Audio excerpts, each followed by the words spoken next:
golden rat.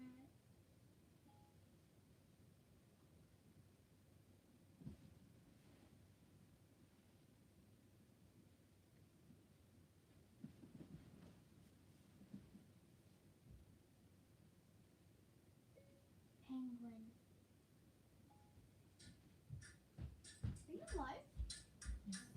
Oh.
Man, that beat is, that's Ray of Thought. Ray of Thought, Ray of Thought, Ray of Mo Love, Ray of Mo Love Thought, 24, I think his channel name is now, but Ray, that was Ray. He shared that beat with me last year. Ray of Mo Love Thought. I think it's going to be almost a year, and I love it. It's an activation for me. I personally spent my whole life kind of being like Captain Hook, where like the TikTok stuff would either drive me nuts or like on the other side. So like the yin and the yang kind of thing of the clocks either drive me nuts or they are a secure feeling. That being said, time is an illusion, right? Time is an illusion. Happy, what day are we? We are the last day of the 11th month of 2021. Happy last day of November. It's a 3-1-1-2-2 one day. You either activate with the numbers or you don't. Right? Loves you guys. Gonna just catch up. Hey, Mr. Hugh. Oh, the picture is a pioneer? What do you mean the picture? Like my thumbnail picture? Here's the background story of like the thumbnail picture. When when YouTube goes live, the way that it shows up on the screen takes a picture, but the angle of how the camera is pointing at me, I can't figure out how to put my face in there properly. I know, you would think after like 3 weeks maybe of using YouTube Live I would. So I tried to take a picture of my fairy house that's right in front of me. Jansu sent Lily Rose and I last year. I tried to take a picture of this. This is what my thumbnail is. It looks kind of dark because the way that I put my light is out of my way. But yeah, got all my little, I call this Sink City, Sink Fairy City. So I got like all my sinks and my happy stuff all around me. There's actually things, I put things inside. That is from Bravery Clark, a 00. He sent me that like 3 years ago almost. So that little dude and Mary are the guardians of the fairy Sink City. Sink City. Yeah, I'm a weirdo. Aren't we all? How you doing, Mr. Hugh? Bonjour, Alex. Comment ça va, toi? Comment ça va? Aujourd'hui, il neige. Il neige pour nous autres. Baseball. Il neige, mais c'est doux. So it's super mild out, but it's snowing. So it's like that cool thing of like, ooh, it's not that cold out here. Baby, it's not that cold out here, but it's pretty. And unfortunately, I made a vid earlier. Lily took a vid as we were driving. And we're just at that beginning stages of snow, so it kind of still looks like, oh, that's half pretty, and there's not enough, right? But it's a coming. It's a coming. La vieille tasse à café. Oui. Alex, we just went to Tim Hortons in Canada. Yeah, the Tim Babes. I know. I can't believe this, but my daughter's 9-year-old, and she just ate Justin Bieber's balls. No joke. In Canada, there's a promotion going on right now at Tim Hortons. It started yesterday for Justin Bieber's balls in little bitty form. Is there any balls left? Yep, there's okay. tons. So, yes, I know I'm propagandaing Tim Hortons, but fuck it. I'm in this paradigm and I'm here to enjoy it, and so is my daughter. So, Justin Bieber, who is Canadian, has teamed up with Tim Hortons and gifted his balls to us all. Yeah. I would lick them, but I don't want to eat them. I know, I just did. So yeah, I'm not really crazy about like the stuff. Anyways, so it was our little treat today to go and encourage that. And by encourage, I ordered the balls with my hat on through the takeout like machine thingamajig. So my lady, because it was one of my girls that was at the, I says to her, we pulled up and it's my turn. Can I help you? What can I, whatever it is they say like that we want. And so I was like, you guys still have beaver balls available? And then she was like, excuse me? It's like, you guys still have beaver balls today, or did you guys run out because they're so popular? Anyways, by the time I got to the window, she was like, I really tried to keep a straight face, but I couldn't. And then I had the hat to match, right? So my hat, I know, I'm just that immature. But we had fun with it. Yeah, we had fun with it. I know, you gotta have some fun. We're in this paradigm. Enjoy the balls while they're available, because, I swear, we don't get out much, but when we do, you can be sure that it was fun. Mr. Hugh, high time. Hey, Angel Fishy.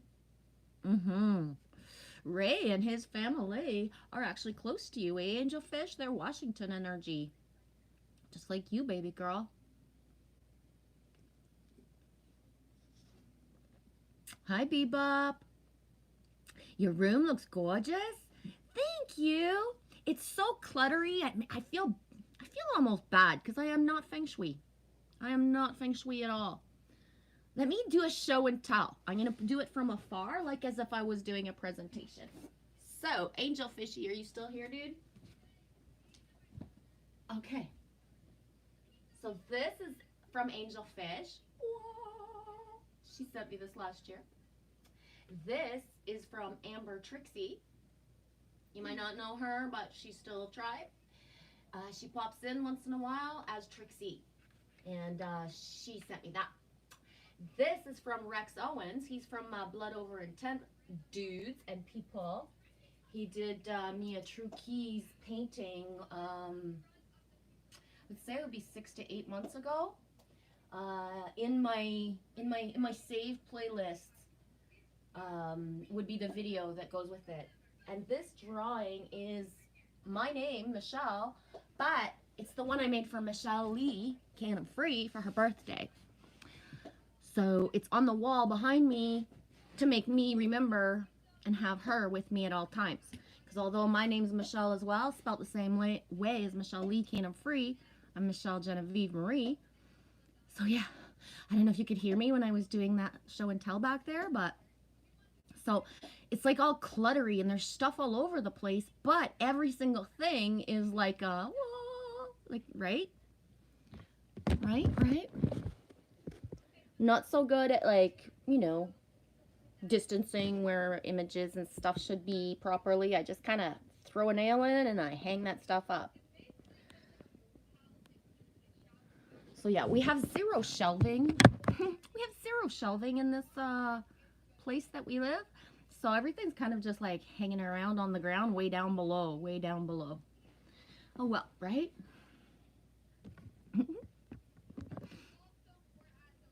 You need to either turn that down or... Alex, what kind of gate should we see? The Stargate. I hope Samantha Carter's out there. Samantha Carter. Who's Samantha Carter? Is that Wonder Woman? I don't know. What gate should we see? I don't know if we're actually going to see it, Alex. I think it's more of a feeling. The gate, heart, open wide type of thing. Bebop, it's about to storm for you? Right on. That's a good thing. Like snowstorm or water storm? I forget exactly where you're located because some people, you could be like getting rain and not snow. Just wondering. Yeah, Alex, Justin Bieber's balls. Me can't help it. Me can't help it. If they're going to sell that shit, I'm going to call it what it is. Bebop, how you doing? I'm okay. I'm okay. Thanks for asking, Bebop. It's just, yeah. It's special energies, eh? And just like, whoa. Whoa, whoa, whoa. Whew. Bebop, love Jen's artistic room. Aw, thank you. It's hard, Bebop. Hard. I don't know if that's the right word, but like through my own eyes, this is how I live, right? And through certain other people's eyes, this is clutter. And then through other people's eyes, it's like, whoa, it's magic. There's stuff everywhere to look at. You can't get enough with your two eyes. No matter if you're here for a certain amount of time, there's always something to see, right? So I got like the three perceptions kind of that clash together sometimes inside of me of, yeah. And sometimes like one of the most prevalent things that spiritual people will say is that, you know, the less is more. The less you have around you, the better you're going to feel. And it's like, but I'm the opposite. The more that I have around me of not material things, but whatever, gifts from other people, like driftwood and just marbles and stuff, right? So it's like I'm not eternal, like squirrel of if you go into my den, it's just gonna be all like all over the place. I don't know.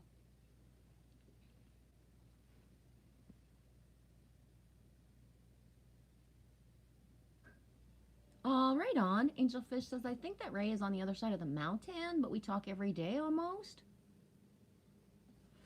Cool beans. That's awesome. One of the weird things too, when you say that, Ray is one of the people that I've tried to email and have, you know what I mean? Like just a one-on-one and just be able to connect with him and never been able to. That thing where just, it doesn't work. You know what I mean? And that's been a pattern in the last couple of years, right? Of certain of us are just not able to contact each other even if we try. I think one of the reasons, well, I don't think, I know one of the reasons is if we like jump timelines and go too fast, then certain things open up inside of us and just, I don't know, the time hasn't been right yet, but that's awesome, dude. I love it. You and Alex are in the same time zone? Right on.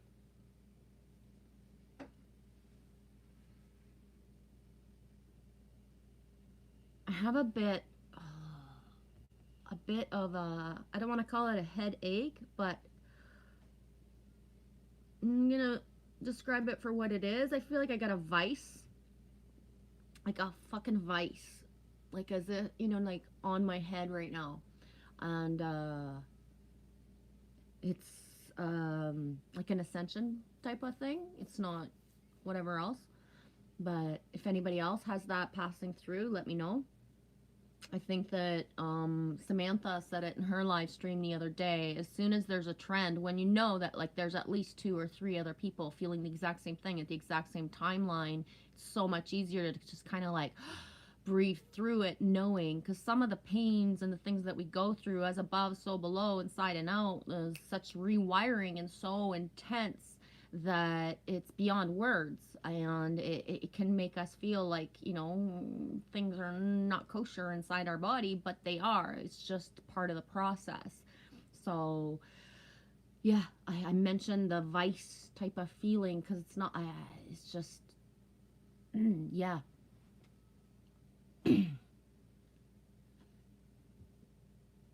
Hey, that way.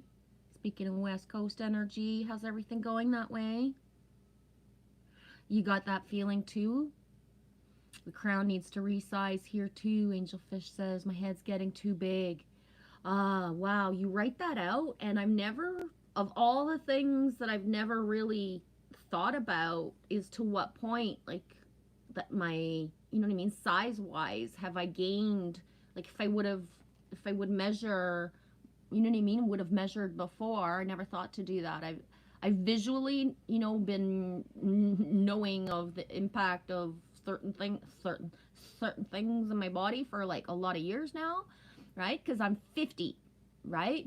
So when you're like 40 and you look younger than you did at 20, you know what I mean? Like, it's been years that I've been like being rewired as above, so below, with not only, you know, my looks, my body, my eyes, how my eyes stand out, right? Or my flexibility. I know I don't share with you guys a lot of my body movements. I'm not there yet. That's not part of my mission, right? So I keep that part to myself, but I have done a few activation videos and a few like just body videos. Not a lot, but you know what I mean? The fluidity, the flexibility that comes through with the awakening ascension journey is beyond words. And my soul chose long ago that I'm not a documenter, and I'm not here like to teach people certain things, but just embody certain things, and then whatever flows. But you know what I mean?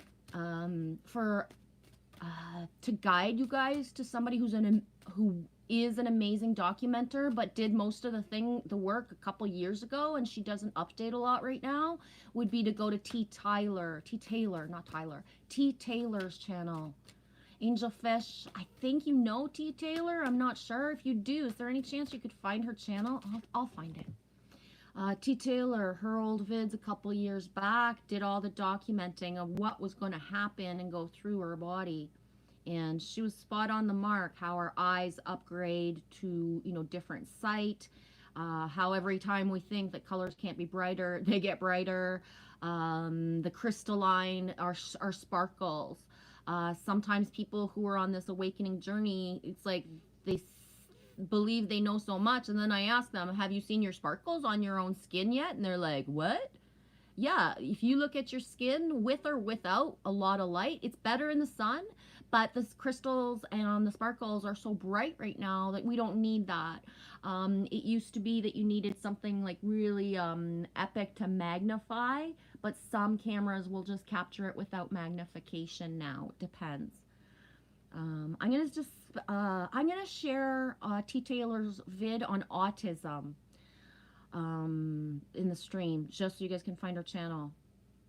I'm heavily guided to shout her out today.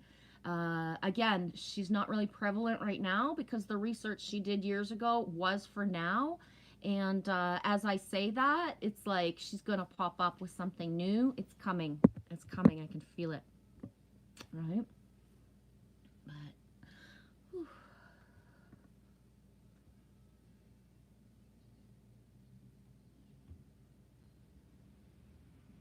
Oh. Alex says, Samantha's Jack O'Neill and Telex's partner in science fiction films? Oh, okay. Yes, Angel Fish, we are giants. Well, I'm more of the little people, to be honest, but yeah, we're giants, but I'm of the little people, if that makes any sense. Yes, Angel Fish, we feel taller when we stand up. Hips are heavy when walking. I think that the hips heavy will pass with time. And that being said, are you rotating? Are you doing any hip action movements to bring the energy up and down, right? So sometimes just standing, or even just being on your knees and just doing the, you know what I mean, the flow. And I know you can't see it very good because it's all layered up, but you know what I mean? Just flow and just ask it. Tell your body, I feel heavy, my hips are heavy here. Like lighten that up, lift it up, right? But yes, the feeling taller has been something that's happened to me since at least 2017. I've had people even say to me, like, when they see me, they think I'm a certain height, and it's like, you're right in front of me, and I'm shorter than you, but they still see me as taller. And you know what I mean? Especially now because, you know, do no harm, take no shit. So I've been in like an embodiment of certain things in my life path for a long time now. So, you know what I mean? Just, yeah, I'm thought to be like 6 feet tall by most people. And it's like, I'm not even close to 6 feet tall. I'm not even really 5'2", right? But yeah, the feeling taller.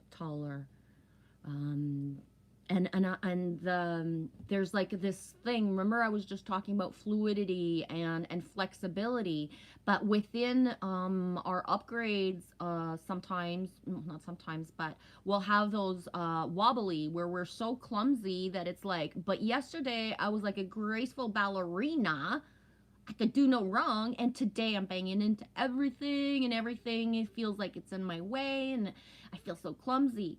So that goes with the timeline shifts and certain energies as well. When we are in a timeline flux, like as we are right now, because there's so many souls in choice, and every day it's like heart open, heart close, heart open, heart close, like, you know what I mean, with people, right? So the flux in the air is so thick right now, and that's a good thing. It doesn't always feel good. It feels like we're walking in jello sometimes these days because choices are being made, and they've already been made. The soul already knows what it's going to do, right? The soul already knows what it's going to do right now. So it's people having to step into it, into their heart space, and stop listening to their mind. The mind is not real anymore, but to transfer and bring that in as timelines for the whole collective is individual, right? If that makes any sense at all. Love you, Angel Fish. Thank you so much. Angel Fish, you're huge, G. I can see your higher self. Yes. And that's how it is with you as well, Angel Fish. So sometimes, like, when I'm not in enough embodiment, like, I can still see your higher self, but I don't know how to talk to you to get to your higher self, right? My higher self is like not able to speak to your higher self sometimes these days, right? So I'm so grateful when we're going through the waves at opposite, you know what I mean? Like not exactly at the same time, because it's like me and your higher self are on board. There's, we're not letting go. Whereas, when I'm like, so like, right? What you wrote out or said to me today about like the ocean feeling and just being like, right? I call it being in the reeds, being in the, where the reeds are just coming up and like in a swamp and just coming over. And it's like, I'm trying to get out, but I can't type of feeling. You are dancing good. Wiggler on the wall, feet overhead. I'm getting smaller. I'm almost 5'8", and I used to be 5'7". Taller. I'm almost 5'8", and I used to be 5'7". Right on. See for myself, angel fish, I have asked for my body to stay small. And by small, I mean not tall. So I can't go against, but I can ask. So if that's not part of the process, I don't want to be tall. I don't want to be tall. I've never wanted to be tall. Well, actually, when I was young, I thought I was a short little shit, and all those long-legged lady songs used to like hurt my feelings, because it's like, I am a fucking shrimp. I ain't got no legs, right? But when I stepped into me, I want that feeling of still being able to look up to people. So I don't want to grow. The same way, like there's certain things of my body that I've asked. It's non-negotiable unless there's a specific reason. I want to know why. There are like 4 birthmarks on my body that I don't want them to disappear or move. And then everything else is like, go ahead, put a birthmark anywhere maybe not. Well, yeah, anywhere you want. I had a birthmark on my nose for like about 6 months last year, openly red on my nose, right? And that was part of my vanity buster. What are you going to do if there's a big red dot on your fucking nose every day? You going to put something on it? No, I just left it like that. Now it's gone. So yeah, I got 4 birthmarks that are non-negotiable. I don't want them, like I'm attached to them. To me, they're like a tattoo. I want them to stay where they are. And my C-section scar. I am such a good healer that you can practically not even see it anymore. And I've asked my body to at least keep a little baby imprint of it, please, because to me it's sacred, and I love it.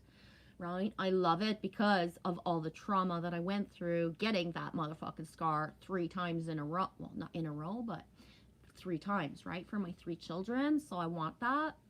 And that being said, months ago, my mother, out of the blue, started asking me what my C-section looked like on my body. And I was like, well, do you want to see it? It's my mom, of course, right? And she's like, okay. And it took everything and the lighting and me pointing to where it was. And then I said, okay, put your finger on it and touch it, because when you touch it, you can feel it. If you're with the sensitivity, you can feel it still a little bit, and you might not even be able to visually see it. And I throw that out there randomly because our bodies change so much that it is possible to wake up and, you know what I mean? You either touch your shoulders and you're like, whose body is this, right? Things do happen radically fast with embodiment now. So, just putting it out there.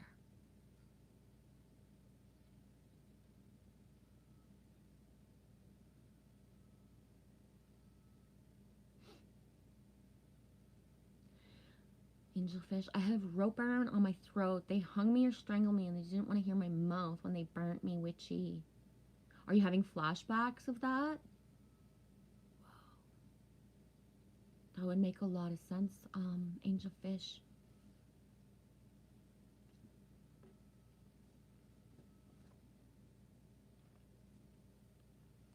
Make a lot of sense.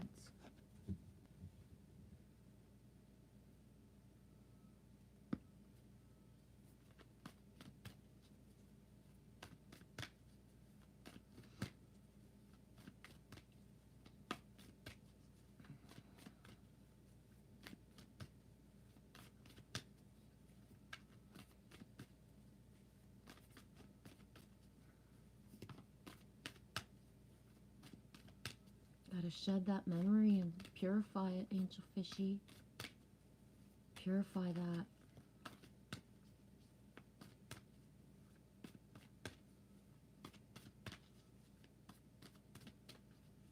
Love you.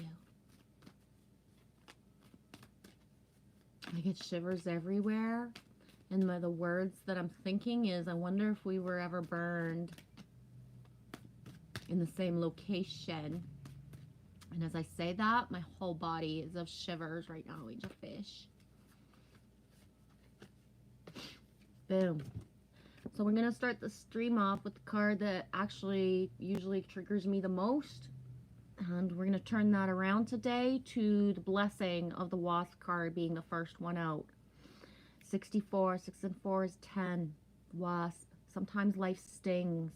I believe this card is coming out today as the first card because there's so many people who have done so much inner work, who are screaming inside or out, what the fuck? Did I do everything wrong? Why is this happening to me now?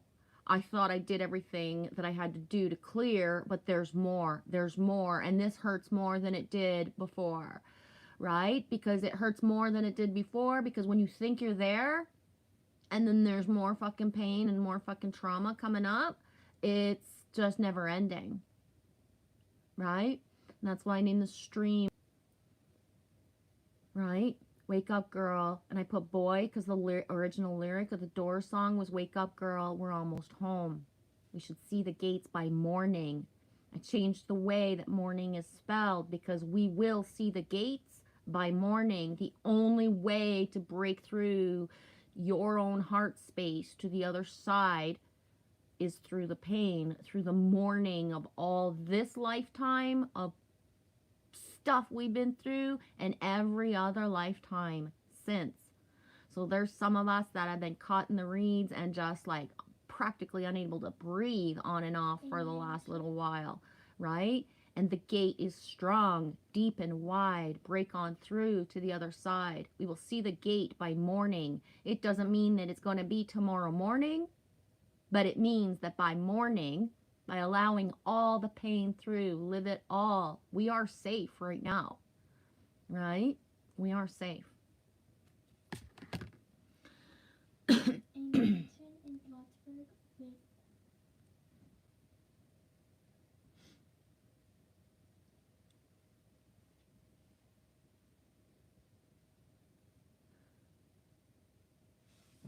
Whoa, angel fish, I love you. Been choked out in this lifetime too. It cannot be a coincidence. No, it's not, baby girl.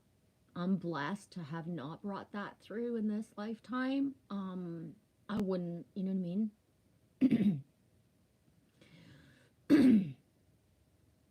Yeah, angel fish, I can really piss people off. But that's the thing, is you're playing the role, right? The soul contracts that you agreed to, and you know, it's crazy what we just, it's crazy how we set this up. Angel fish, I'm good. Just remind how powerful I am, and what I say manifest. Exactly. I love you. Right on, Alex. I smoked for 32 years and my lungs are perfectly... Ow! You okay?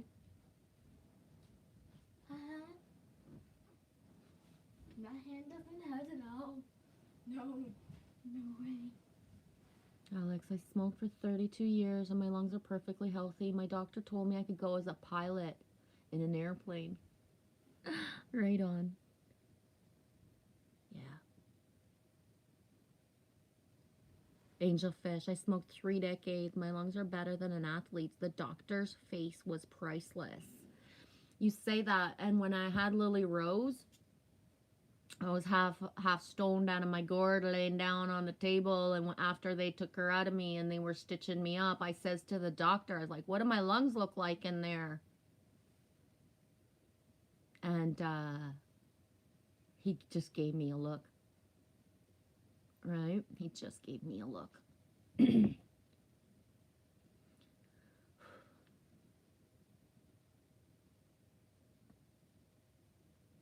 Yeah, Angel, blessed are the children. The phoenix. Yeah, the phoenix is super prevalent for me right now. Saw a beautiful picture of a feminine and then a phoenix like with her. It was beautiful. I can't remember where. I can't remember if I shared it. I think I shared it. I can't remember. On Instagram.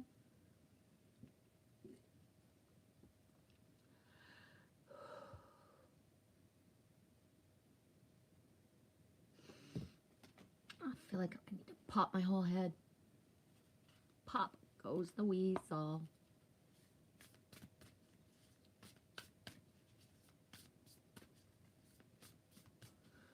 No, Alex, Lily stepped on the cat's tail. Meow. No, she banged her hand on the wall. She's doing this thing these days where she's just randomly hurting herself, and just because she's not being careful or silly and then dramatic about it. So it's, I don't know, it's a part of her drama llama-ness. I'm not quite sure. We've all been there, done that. Some, I don't know.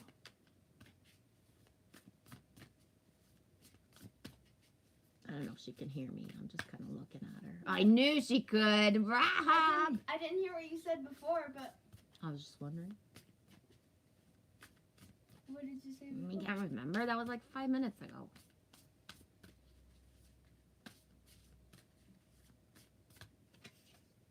Ooh, nice.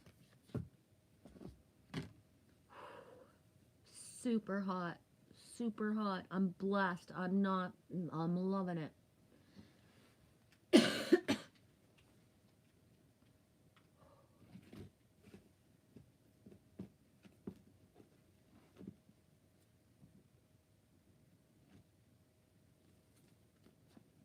13, super appropriate number for today. We are the 30th of the 11th month. There is a 13 in there, right? Bronzite, 13. 1 and 3 is 4. 4 is the door. Loyalty, trust, steadfastness, self-respect. Trusting the conscious universe has your back. The flow of yesterday's cards, a lot of them were about loyalty, integrity, loyalty. Be loyal to what you love. Now's the time to be sure you trust in the conscious universe and remain true to your authentic self as Bronzite Spirit appears with the message that loyalty must be earned. Be judicious in extending your trust, knowing it's a gift from the conscious universe that must be honored. I'm the opposite, eh? I go all in, give you my trust right away. I do the opposite. I'm all in. I give you my trust the second.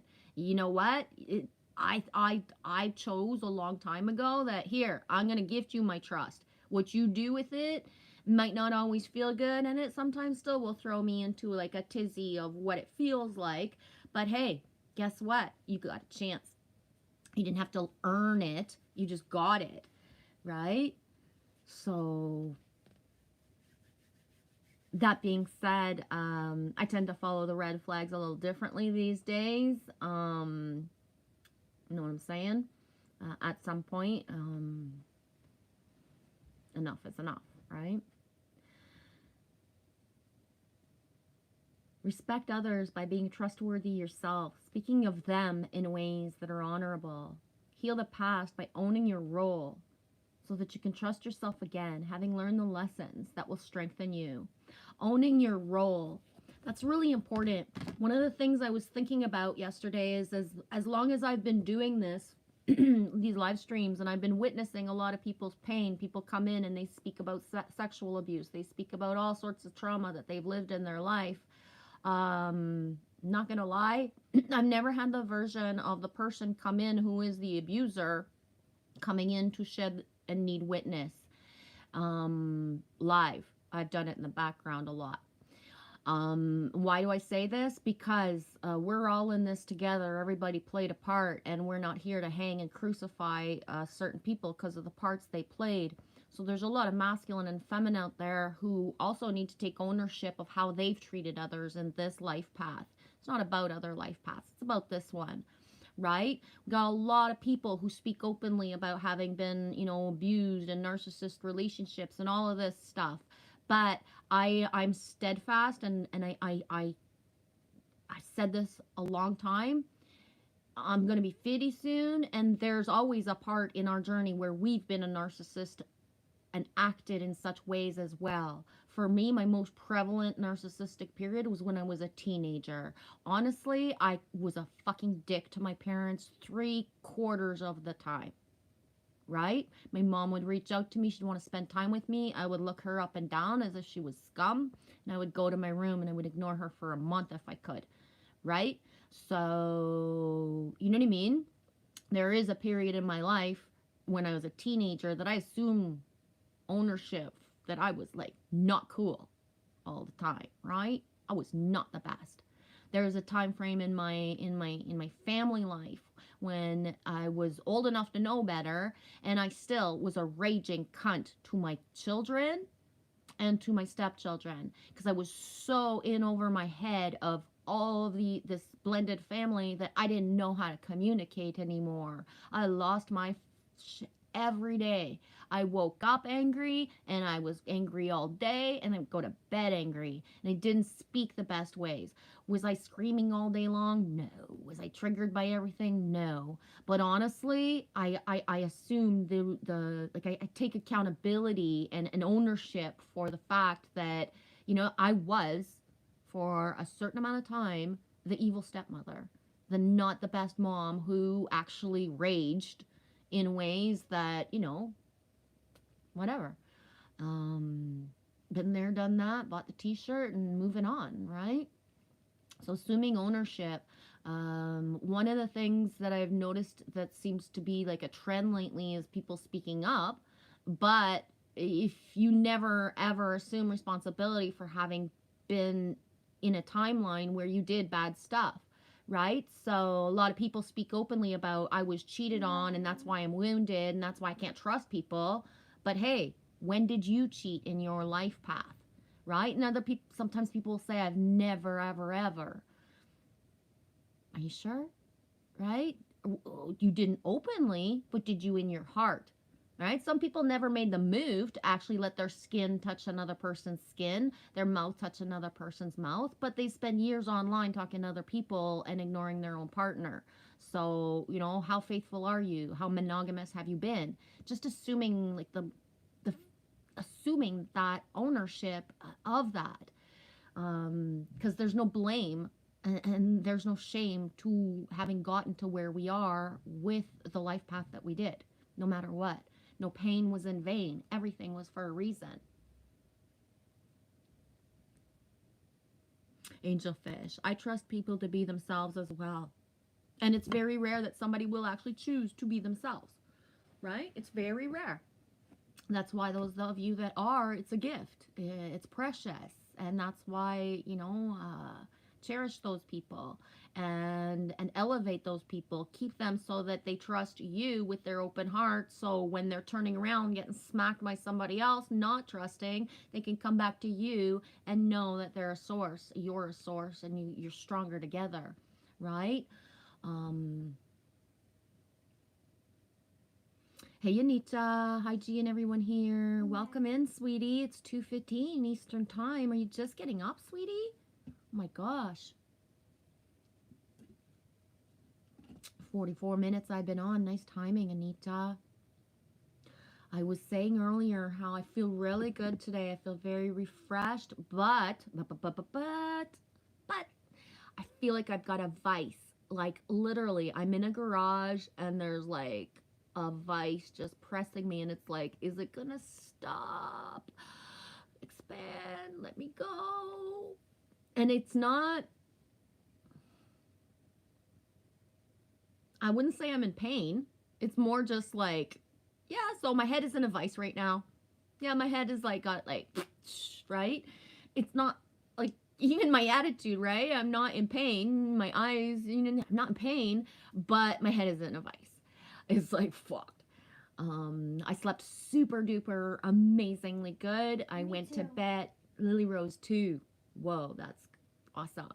I went to bed feeling safe and loved and respected and cherished and honored with what I chose to do last night in my reality.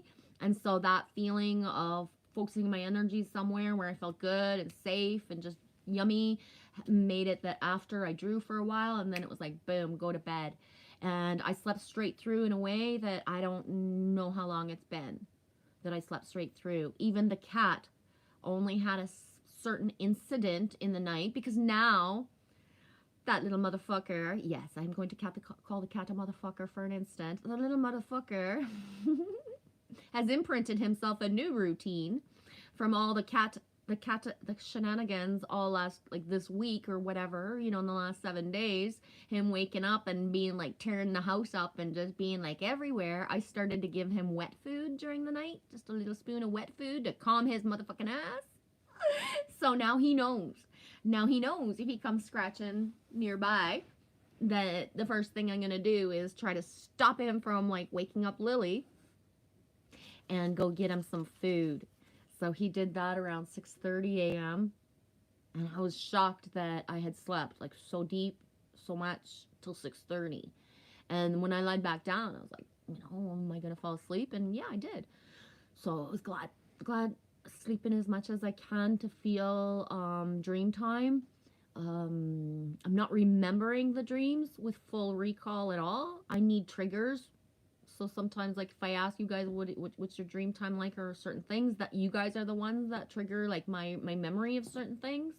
So it's not completely lost to me or anything, but it needs the little of a word, an image, something to help me remember.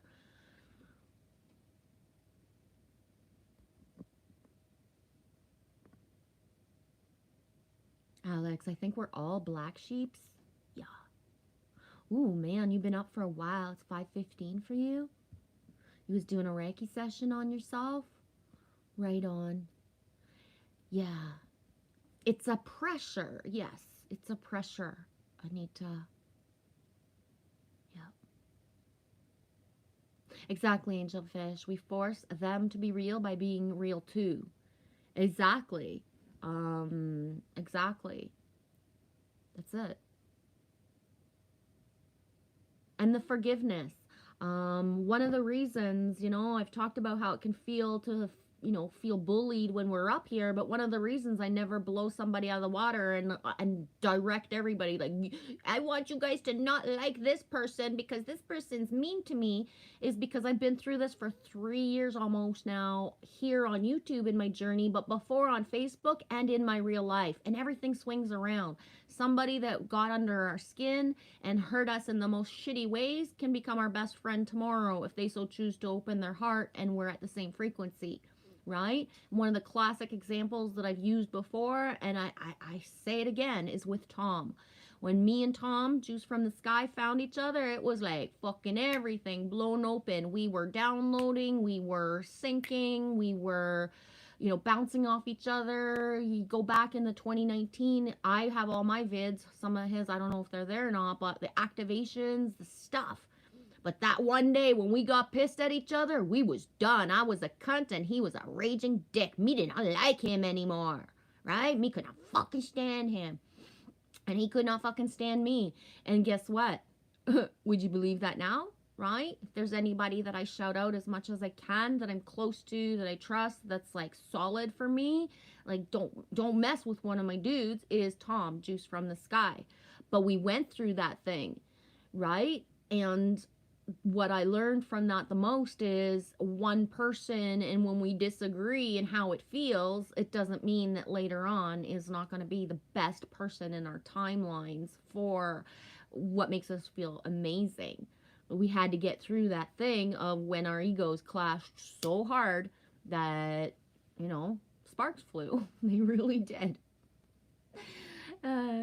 I learned a lot from that too. I learned that I don't want to do that openly, because me and Tom kind of did it openly a little bit at the time. I would actually go on his videos and put a dislike.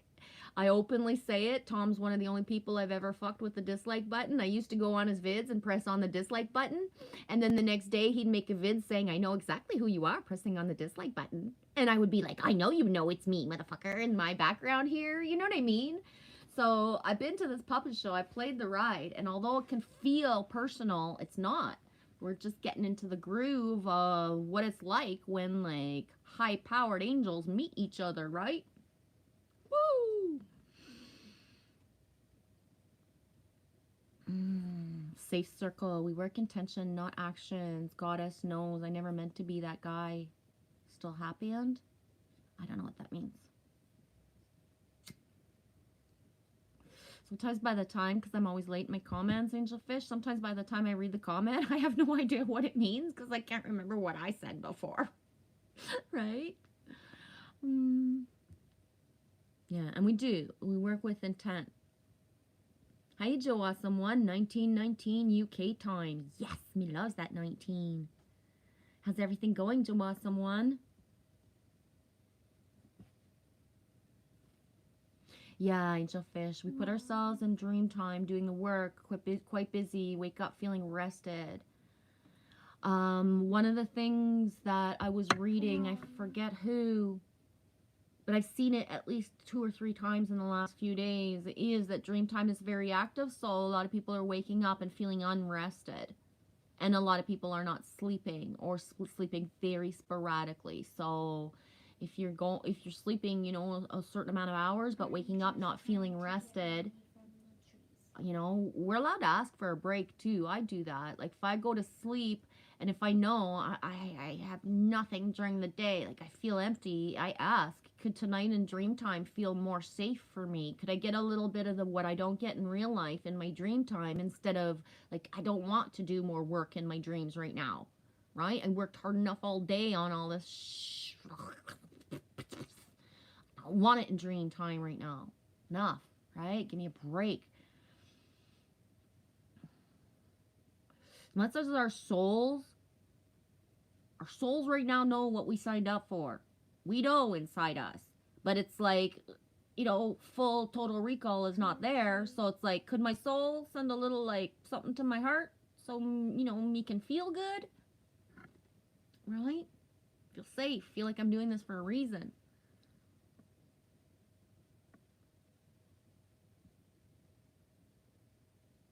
Angelfish, it really is. Believe you can be friends with everyone. I completely believe we can be friends with everyone, everywhere, around the whole wide world, like this, no problem. That is 144% solid inside of me. I don't care what people think. I don't care how they act, all of that stuff. And if it feels good, you're going to have me closer to you. If it doesn't feel good, I won't be a part of your reality. That's it, right? So, you know what I mean? Somebody that doesn't resonate with me like every single day, 364 days a year, one day is my lifeline and my, you know what I mean, a super person, because we're at that same frequency. If we stopped accepting that, you know what I mean, like all the patterns of the people that we can't even talk to them anymore, we don't understand a word they fucking say, they don't understand what we're saying, and just let that go to allow for those that would understand what we say and what we're doing and what we're feeling, we'd be like light years, you know what I mean? Like we'd be laughing about all this last year. Because we're all hanging on to something, someone, all of our, you know, patterns. Christmas is coming up. Well, are you excited and you can't wait to go? Or are you already telling yourself, how can I get out of this? And how am I going to do this? Right? It's not funny. It's not. It's hard. It's freaking hard. And what needs to happen is if everybody steps into who makes them feel the best, then nobody's making those choices or having to think like, do I go here? Do I go there? You just know what feels good, right?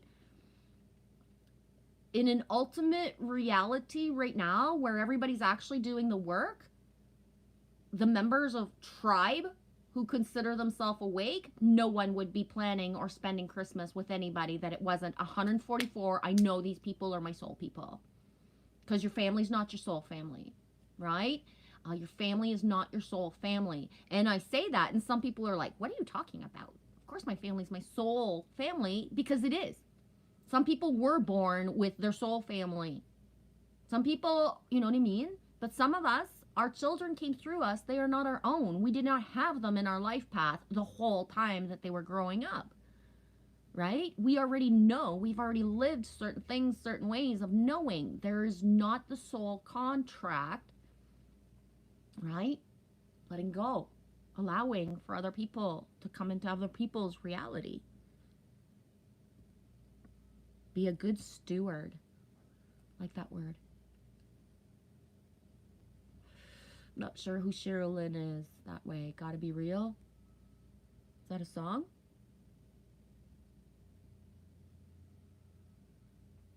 Alex says, hey Joe, were you a black sheep when you were young, or were you a good boy? I knew a lot of good boys who were black sheep too. I don't know if that makes sense, but you know what I mean? Anita, your sleep is all over the place. Yeah. That's one of the things Samantha Soulbright said, is like, the more we can accept that, first of all, it will never be the same, the easier that it gets for everyone. I'm blessed because I'm a lifelong, since birth, insomniac. So none of this is new for me. I just need for other people around to assimilate. So meaning, my family loves me. They want me to be with them. And I go. But it's so hard to be with them. Not because of who they are in their mental, because the kindness and who they are is amazing. But because of their routine, right? So being in somebody else's home, and that you're used to being up half the night and moving, and that's when you make sometimes the most noise, but you can't do that somewhere else, right?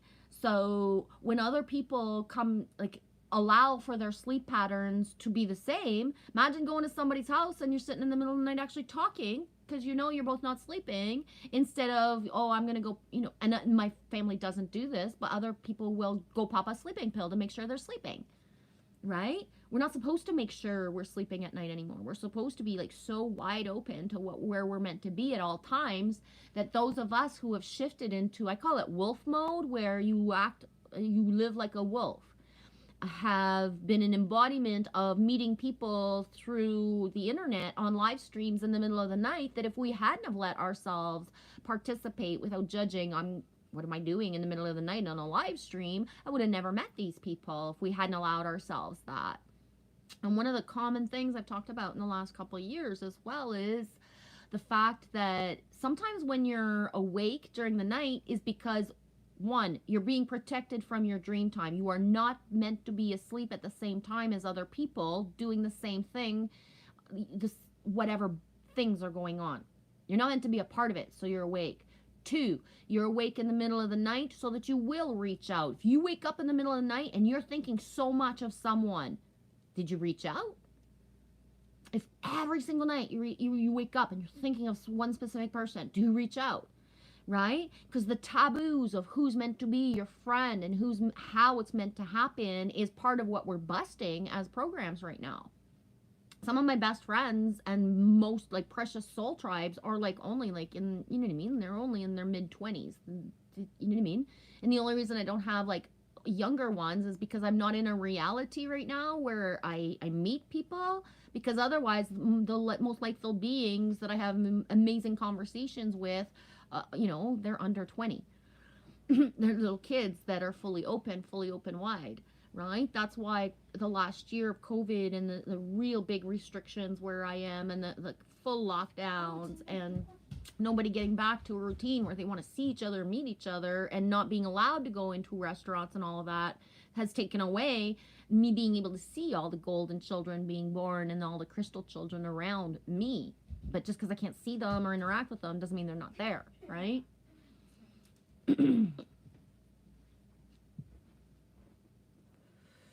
Joe, awesome one. I was happy and horrible, but never nasty.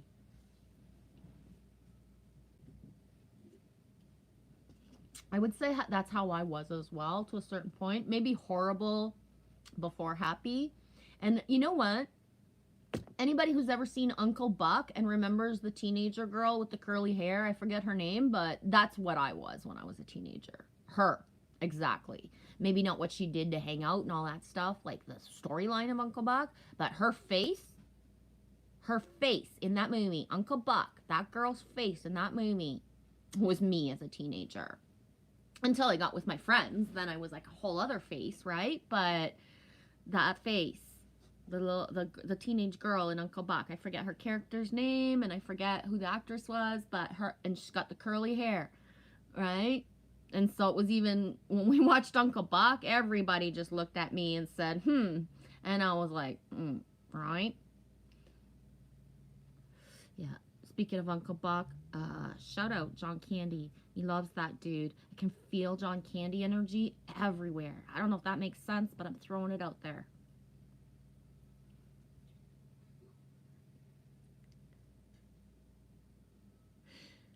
Angel Fish, I'm getting a lot done. More in sleep in decades. Good. Joe Awesome1 says, Alex, my brothers are a few years older than me, so I had it sweet. Yeah, you did. If you was a baby and not the path breaker, I'm the oldest of two, and then within my family unit of extended family, cousins and stuff, nobody was born until, you know, the timeline of my sister type thing. So there's like a 3 to 4 year difference with everybody. Like I was the oldest always. So I was the path breaker. I'm the youngest. Yes, Lily. Literally. Lily is the baby of everybody. Except for the 2 babies that are in our family. Oh yeah. I'm the youngest. Yeah. So, yeah, except for the new like nieces and nephews being born, because my cousins had babies, whatever. But and yeah. My brother, my niece Zoe. Yeah, your niece. Yeah. So yeah, I was a path breaker. So I was overprotected in ways that would blow your mind, right? Living in the city, we lived in Burlington, Ontario, right in the middle of Toronto and Niagara Falls. When I was in my high school years, and we only had a few ever like mega murder stuff happen in Canada, you know, in Canada's history. So of course the most horrendous, you know, like serial killers were in our area when I was a kid. So I was not allowed to do much when I was a teenager. My mother was so frightened that something would happen to me. I wasn't allowed to take a city bus, but I was allowed to bike across Burlington. And I remember looking at her and telling her, like, why can't I go on the bus, but you're going to let me, like, bike across town? I think the biking is even more dangerous. I know. Even Lily says, she's 9, and she says, I think the biking is more dangerous. Yeah, the biking but is more dangerous. My mom's mentality was if I got on a bus, I could be snatched or kidnapped or hurt somehow. But if I had my bike, I could get away. I know. Meanwhile, oh my God, I can still see myself, and I'm like a teenager, and my best friend calls and says like, we got the house to ourselves, get your butt over here. And I'm like, but nobody's here to drive me, I have to bike. Get your butt over here. Okay.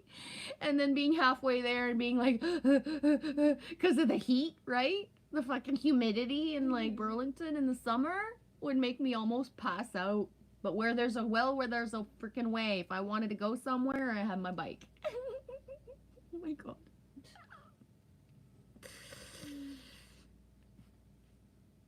Angelfish, if I can get homework done while sleeping, then I'm gonna do it.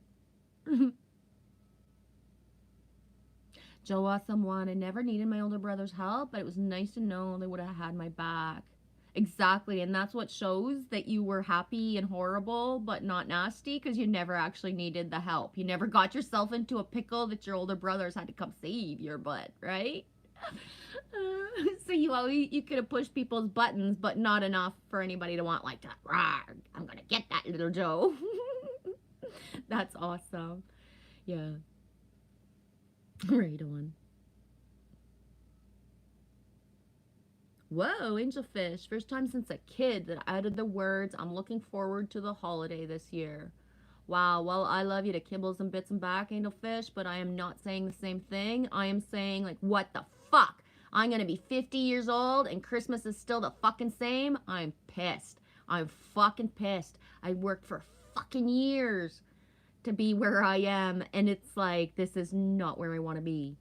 I'm gonna leave it at that. But that being said, I hate Christmas Day itself, because the energy spirit of all of Christmas, like, if you go look, I just posted a video with a Christmas song, right? So yeah, Feliz Navidad. I'm good with Christmas every day. I'm not good with Christmas that one day.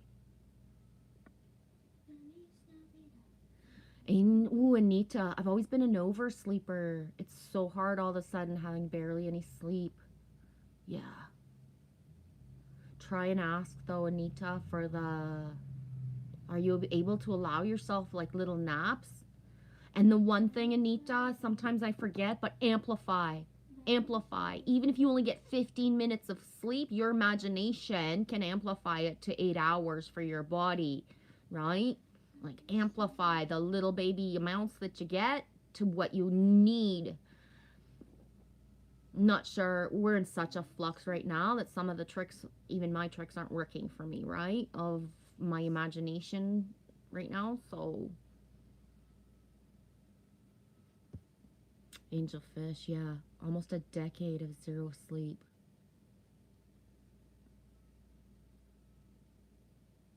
Alex, I was the biggest brother, so I had to be able to fight well. Alex says, Joe says, I bet you were the best big brother. Alex.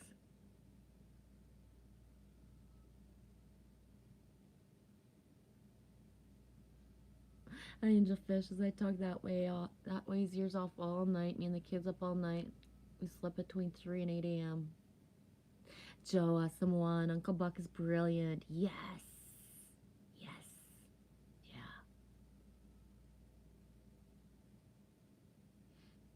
Joe, awesome one. John Canyon, not sure about the other girl, but remember the grungy, unhappy look. Yeah, the grungy, unhappy, snitty look, eh? She's so pretty at the end when she was finally smiling. It was like, whoa, I'm going to be like that someday. I don't have it. I only have one picture on me of when I was a teenager, and I don't know. I don't think I have it here, but me was not the most impressed looking person ever. Mm-hmm. Most people were either like afraid of me until they got to know me type of thing. That bitch face thing.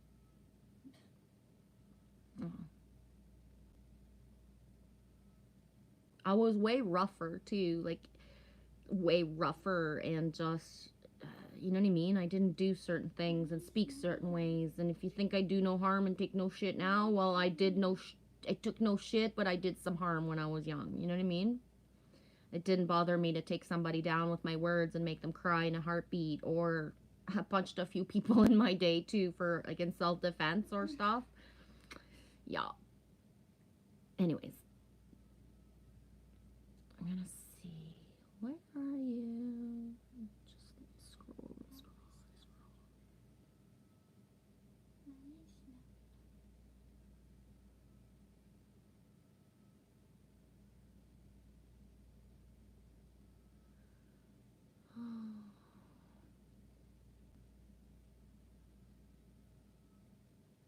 Angel Fishy. I got a screenshot of Angel Fish here. Whee!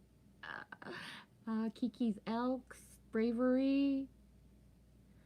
Oh, well, I don't have a screenshot of my own damn self, but I found you all. Anyways, doesn't matter what I looked like before, right?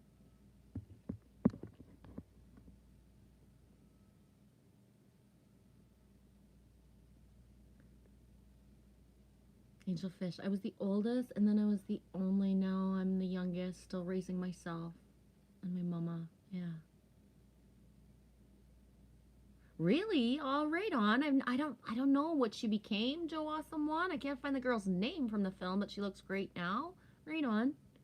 Good, Anita. You do manage to have a lot of naps during the day? Angel Fish. We tried to play ostrich, head in the sand. Spirit had other plans. Yeah, exactly. And, yeah. Anita, you as well with that bitchy face? Yeah. Yeah. And it was the thing of like, for myself, I was a young girl. My body wasn't even fully formed, and I was already being catcalled when I was by myself, right? Because we're talking back to the 80s. Back in the 80s, you know what I mean? We were not so protected. We did not have cell phones, and we walked everywhere either by ourselves or in groups, depending on where we were going and what time of day it was. So, I wasn't even in Ontario yet. I was in like, you know those pink jeans I wear sometimes? I bought those because they were $5 somewhere. I know everything I have is almost $5, but still. I bought those because they were $5 somewhere, but it took me 3 years to be able to wear them. Why? Because I bought them because they were beautiful, but then when I brought them home and put them on, because I didn't try them on when I bought them, when I brought them home and put them on, I had flashbacks of when I was in grade 6. And I had worn pink jeans to school, and the guy, I still remember his name, was Brian. And Brian was like, nice ass. And I looked at him, I was like, what does that even mean? We're kids. And he's like, I don't know, but my dad says that all the time to my mom, and nice ass. And then he slapped my butt. And I got really mad and went and told the teacher, and basically was told, right, oh, boys will be boys and all that shit. And for weeks I didn't have those jeans on and whatever I would wear, but he would always say from that day on, the nice butt part. And I remember I would try to get help, but I would be told, right? But whatever. It's me that's too sensitive, or it's me that needs to wear other clothes, or it's me. It was all my fucking fault. And so, you know what I mean? Like, I built an armor since before I even had full breasts. I built an armor for myself of what my face looks like versus what my body looks like. I've even packed on pounds a lot in my life on purpose, just to not be looked at certain ways and called certain things by masculine and feminine, right? So that the barrier of certain things was already up without any sexual abuse, none, in my childhood, and because of like their reaction. And like even one time we wore kilts to school. I went to Catholic school, and I'd be walking by a construction site, and this one dude used to always whistle at me. So one day I crossed the street and I looked at him. I was like, "Do you realize I'm like 16?" He's like, "I don't care."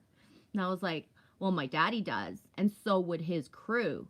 My daddy works construction too, and he probably whistles at people, right? But I don't think my daddy and his crew that are probably sitting at home drinking beer right now already because it's Friday, they're off, even if you're still here. I don't think they'd like it if I get home and I tell them that there's a fucking dude working by himself in a house who keeps whistling at me every day." So it's like, this is your one chance to stop, or I'm going to tell my dad. And believe me, I'm going to tell him after he's home from work, had a couple beers, and he's got the crew with him. Yeah, he never did that again. But it was like that thing where every day I would walk home from the bus stop. There was nobody to walk with me. And at one point, I didn't know what to do. Because the first times it happened, it was like, oh, I'm 16. This is kind of cute. You know, like Britney Spears, right? We kind of want to be looked at a little bit. But then it got to the point where I was scared. I didn't like walking that way anymore by myself. And so I found a way to not have to deal with it anymore the best way that I could, right? But like, holy shit, like it's a lifetime of... That's why sometimes when people come in, and you guys all see it, I blow off certain things about my face because, okay, I've sat here talking for 4 hours. What did I actually say, right? What have I actually said in 4 hours? Because if you're here for just the face, go ahead. But really, that's not what we're here for, right? If I wanted to be just the face, I'd be on Instagram and I'd be working that part because there's no judgment of that. You know what I mean? But just putting it out there, that thing of having to build a wall so young as feminine and masculine, because I'm speaking from my perspective, because I'm the one that lived a certain way. But beautiful boys, beautiful young, and sometimes beautiful boys were picked on, so they didn't even realize they were the hot guy, right? As they grew up, because in their family they were told certain things, so they didn't know, but how they were treated, then they knew, right? Especially in this day and age. It's so radical. Gotta go, Joe. Sorry it's a short visit. Be blessed always. You as well. Your wife is off work this week? Yay! Enjoy your honey.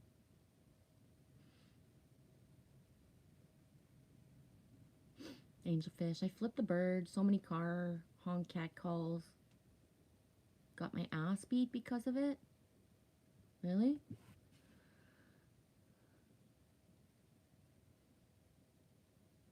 Angelfish, we broke people for less than touching me. I ain't the one or the one your mama warned you about. Trust that. I ain't the one or the one your mama warned me about. You about. Trust that. No shit, eh? No shit. I totally. Yup.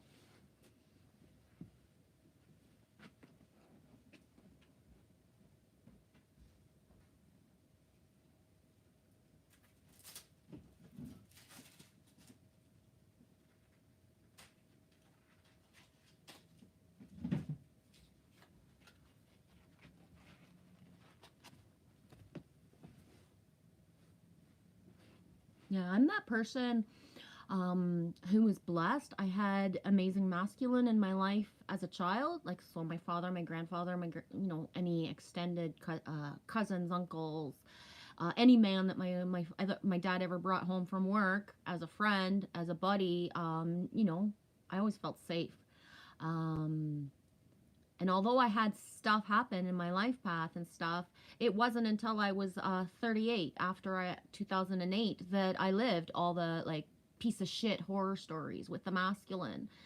For real, I had to live them because I didn't understand the perspective of why don't women leave, right? I had been with men, I had been with my husband, I had been in relationships, but when I wasn't happy, I just left. When it was over, I just left. So I didn't understand the patterns and the imprinting and how painful it can be when you fall in love with somebody, then they don't treat you right, and then the yin and yang of being begged to come back. Most love songs and a lot of love stories, and a traditional way to ask somebody to marry them is on your knees. And to me, that disgusts me, because the only thing I've ever had happen on my knees is somebody on their knees looking up at me, begging them to forgive, and that I was, you know what I mean, in the pattern that I lived that cycle for a whole year. But if it wasn't for I had the last 10 years of imprinting of the negative masculine, because I didn't know. I knew through my friends and my family and holding space for people what other people felt like when they were cheated on, or when they lived drama and abuse. But I didn't know for myself. And so, you know what I mean?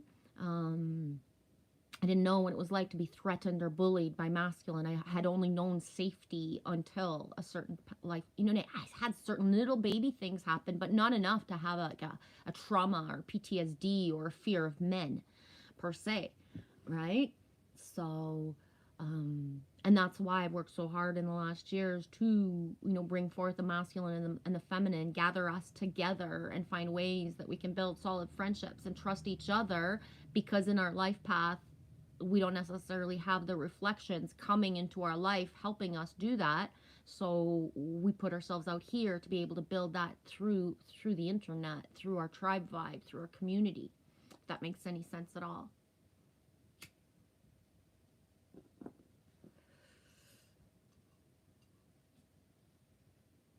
It's snowing.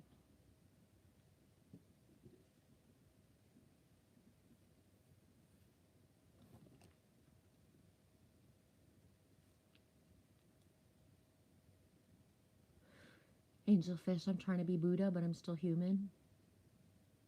Angel, I had to fight my mom's boyfriend and my dad. Fight her here, and now we leave. 16 and never been back. Yeah, he loves you, sweetie.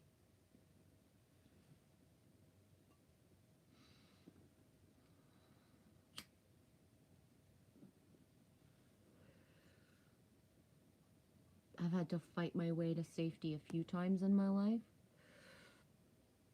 I talked about one of them yesterday, I think it was in my live stream. I didn't keep that stream up. It could have been 2 days ago, but yeah, I've had to fight my way to safety a few times in my life. And grateful for my instincts and my body that, you know, was flexible and fast enough to be safe.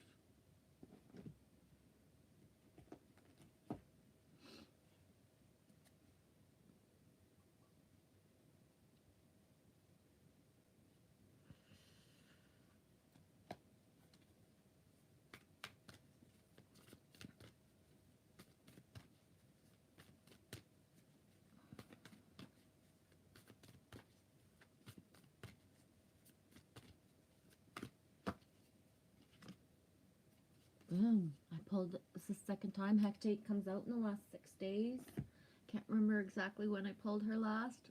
I'm not that good at remembering timelines, but it's the second time she comes out. Oh no, Hecate didn't come out. It was Hestia. Excuse me. The H's messed me up. Hestia came out the other day. Hecate, the in-between.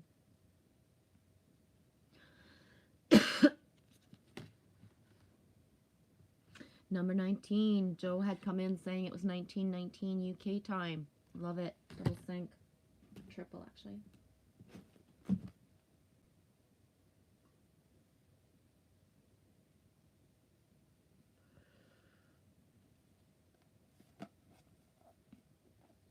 Bless those that are here to build the bridge for the masculine and feminine to trust.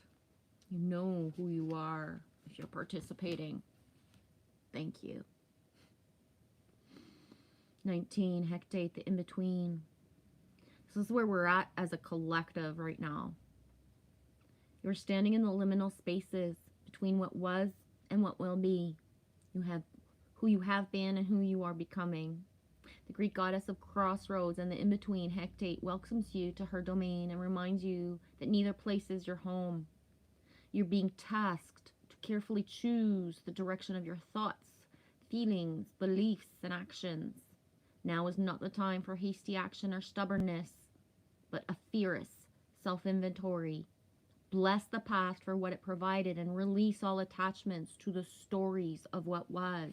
We have to let go of the stories. The stories do not define us. They brought us to our knees, make us who we are, and they must be shed.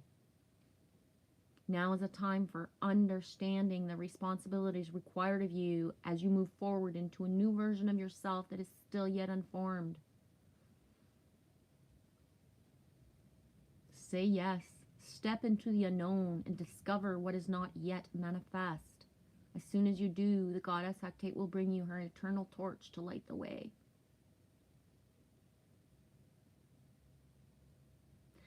I'm going to read the alignment task. I don't always read but this one I think is going to be important, especially because this is like I said, it's such a collective card right now that even those who are not aware that they are in an in-between, they still are, right? There are times when you find yourself stuck between worlds, unable to go back to how things were, and afraid to move forward without knowing what you're facing. This indecision is crippling, but you cannot stay forever in between. The goddess théGates offers you a sacred alignment task. Make a move. It doesn't matter if you stumble or fall, because you can always course correct. Bring love to the part of you that is afraid and has lost faith. Remember, you are not alone, as the goddess théGates will not abandon you in the dark, nor will you remain there for long. Consider this as you move forward through life. Sacred challenge of trusting the magic that makes this world and your part in it. Sing with meaning. Don't be afraid to step into the dark.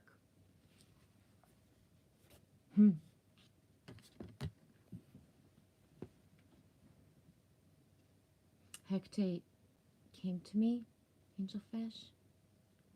The belt loop on my jeans saved my life. Whoa, yeah. The littlest things, eh, angelfish? Yeah.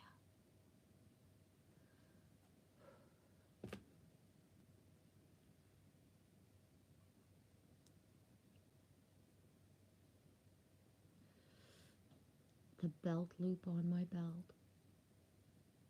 If you knew how that was a sync, oh my gosh. Whoa.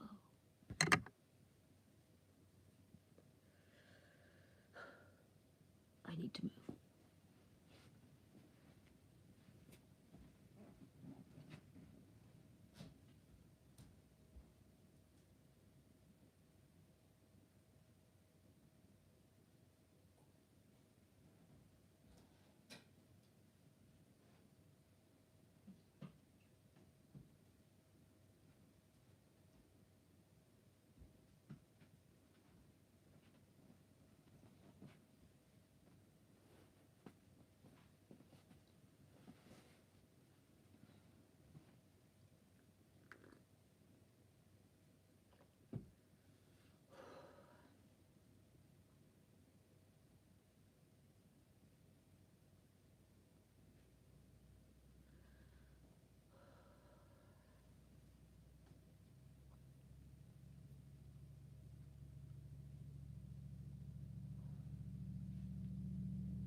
This is a sync for me. I've never seen this card. First of all, it's the first time I've ever pulled it. I've had this deck for over a year.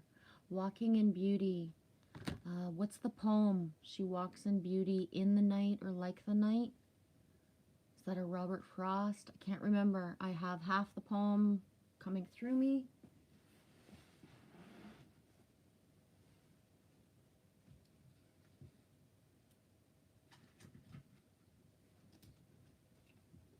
I suppose it would be faster to find it online, but hey, nobody's chatting anyways, so I'm not behind in the chat. This book still smells like roses. I've had it since I was about 16 years old, and I remember buying it at a different drummer bookshop in Burlington, Ontario, just off Brant Street. The different drummer bookshop was actually a house that was redone into a bookshop, and it had little nooks and crannies, and the poetry and spiritual and occult section was upstairs in a little nook that is not even as big as my bathroom. So I would go and I would grab the books and I would read what I could, and then when I had money I would buy the ones that I could, and like I remember saving up for this, and it still smells like roses, even if I've had it since I was 16, and I'm going to be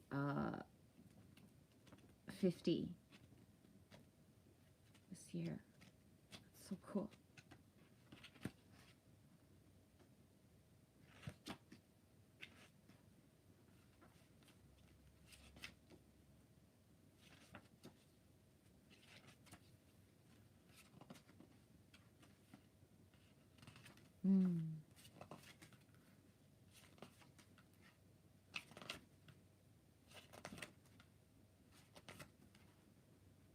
Oh my gosh. Whoa, the importance of being earnest. Does anybody remember that? The importance of being earnest.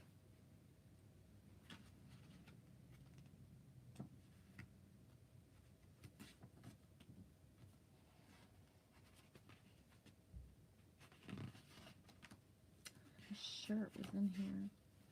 I thought I was going to do that thing where I opened it right exactly to the right page, but that's not happening for me.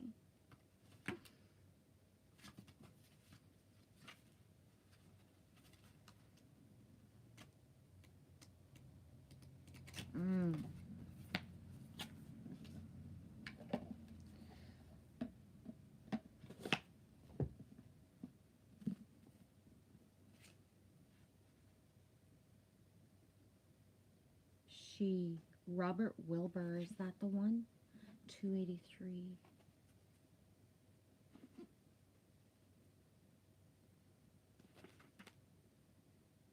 No. Okay, I'm gonna Google it.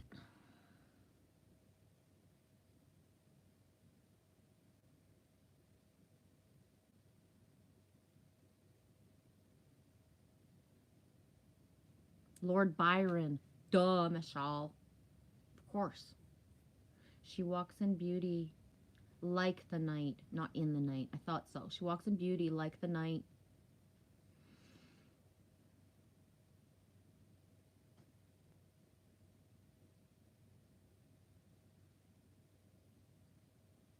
Lord Byron. Okay, I had to figure out what that was before I could go on. I know, I'm a stubborn little shit sometimes. She walks in beauty, Lord Byron. It's called, the actual poem is called, hang on, not the, She Walks in Beauty, Lord Byron. Anyways, that triggered because I pulled this, so I'm going to get back to the card. Walking in Beauty.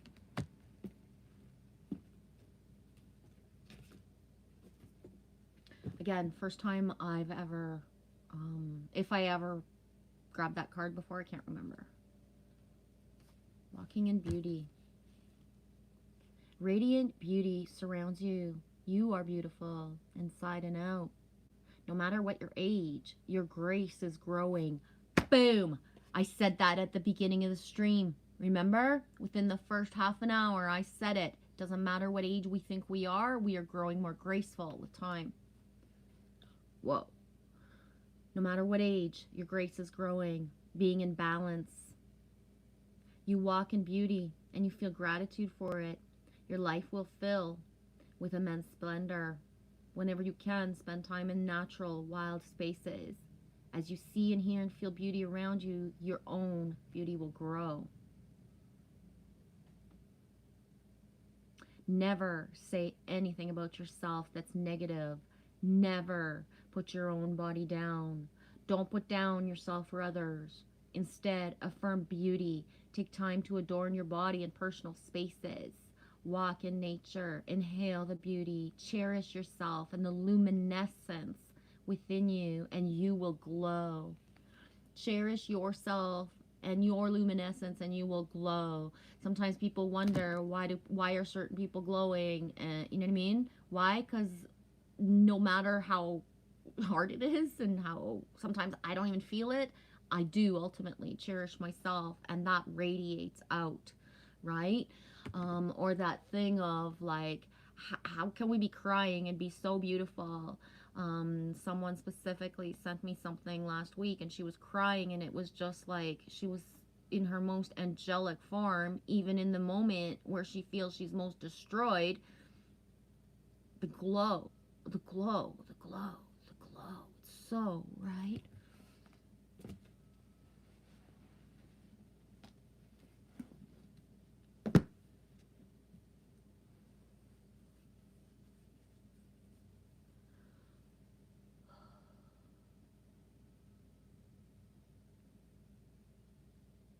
That's is it the poem that you put as a vid? Angelfish? I don't want to get cut, but I'm going to just press on it anyway. Quick check showed me the best Capital One card I could get approved for with one. Fast. You are just that fast. Thank you, girl.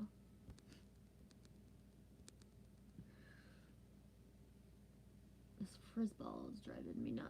So when my frizz drives me nuts, I twirl it around. Twirl that sucker around and get another groove going in the hair.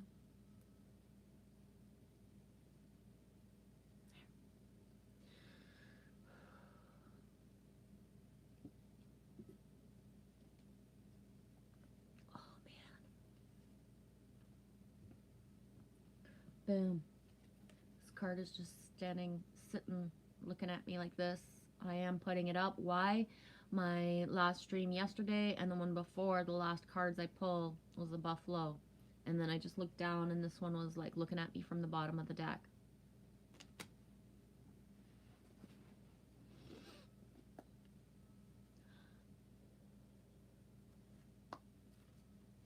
Lighthouse, yes. Be a beacon of love.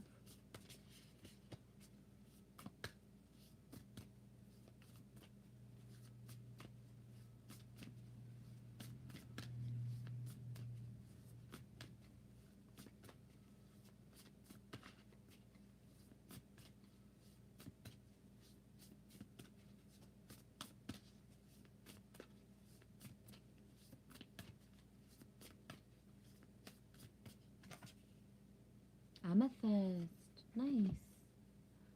Purple.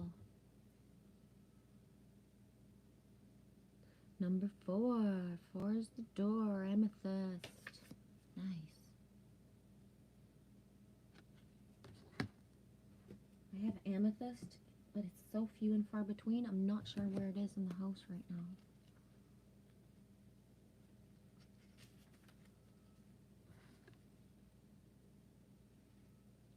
Familiarity, unconscious habits, old patterns in need of being releasing. Autopilot takes over when we require rest from mental overload. While this reaction can serve us well, Amethyst Spirit brings a reminder to stop surrendering to the familiar by being mindfully present in the now and examine your habits. Are they actually working for you the way you want them to? It's funny. I was just thinking about that as I pulled the card, so I know this part message for me for real. Are you overdue for a new routine? Perhaps small, simple shifts that can make the huge difference. Blah, blah, blah, blah, blah. Habits, habits, habits.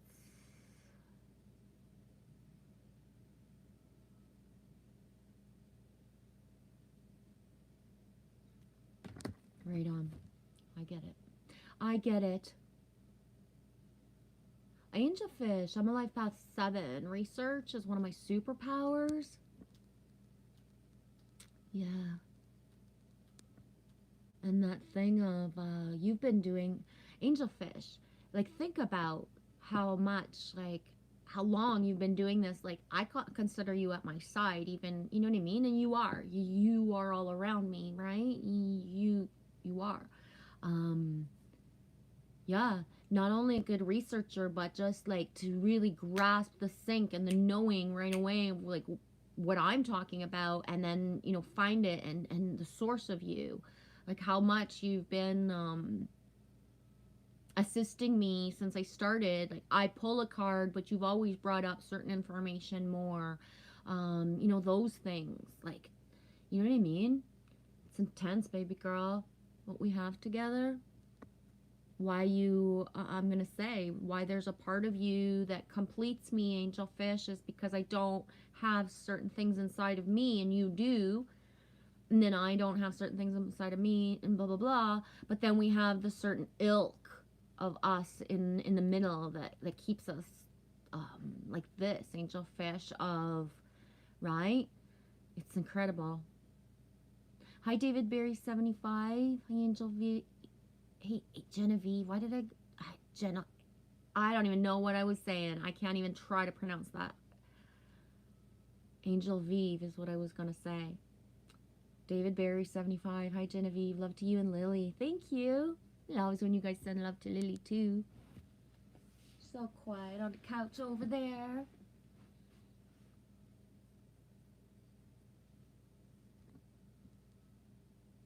Love you back.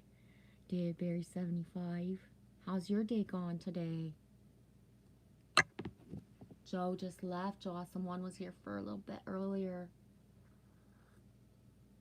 It was cool. He came in like at 19:19 UK time.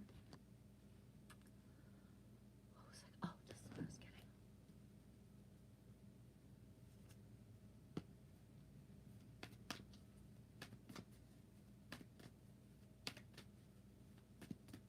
I feel nauseous.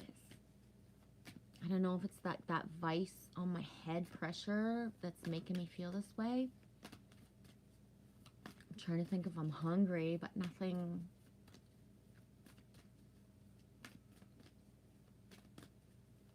One of the things I noticed in the last week is for how August, the end of March, September, October, I really wanted food. Like, not a lot of it, but I wanted it. I needed it. It felt good. I'm back to this feeling of like, oh my God, like, do I have to eat? And if I do, what should I eat? Like, really asking myself all the time. A couple times this week I ate and it was just like, whoa, I could have just thrown a rock at my stomach and it would have been a lot safer, right? Like, I was eating out of habit. I didn't really need it. Like, I was just, it didn't feel good.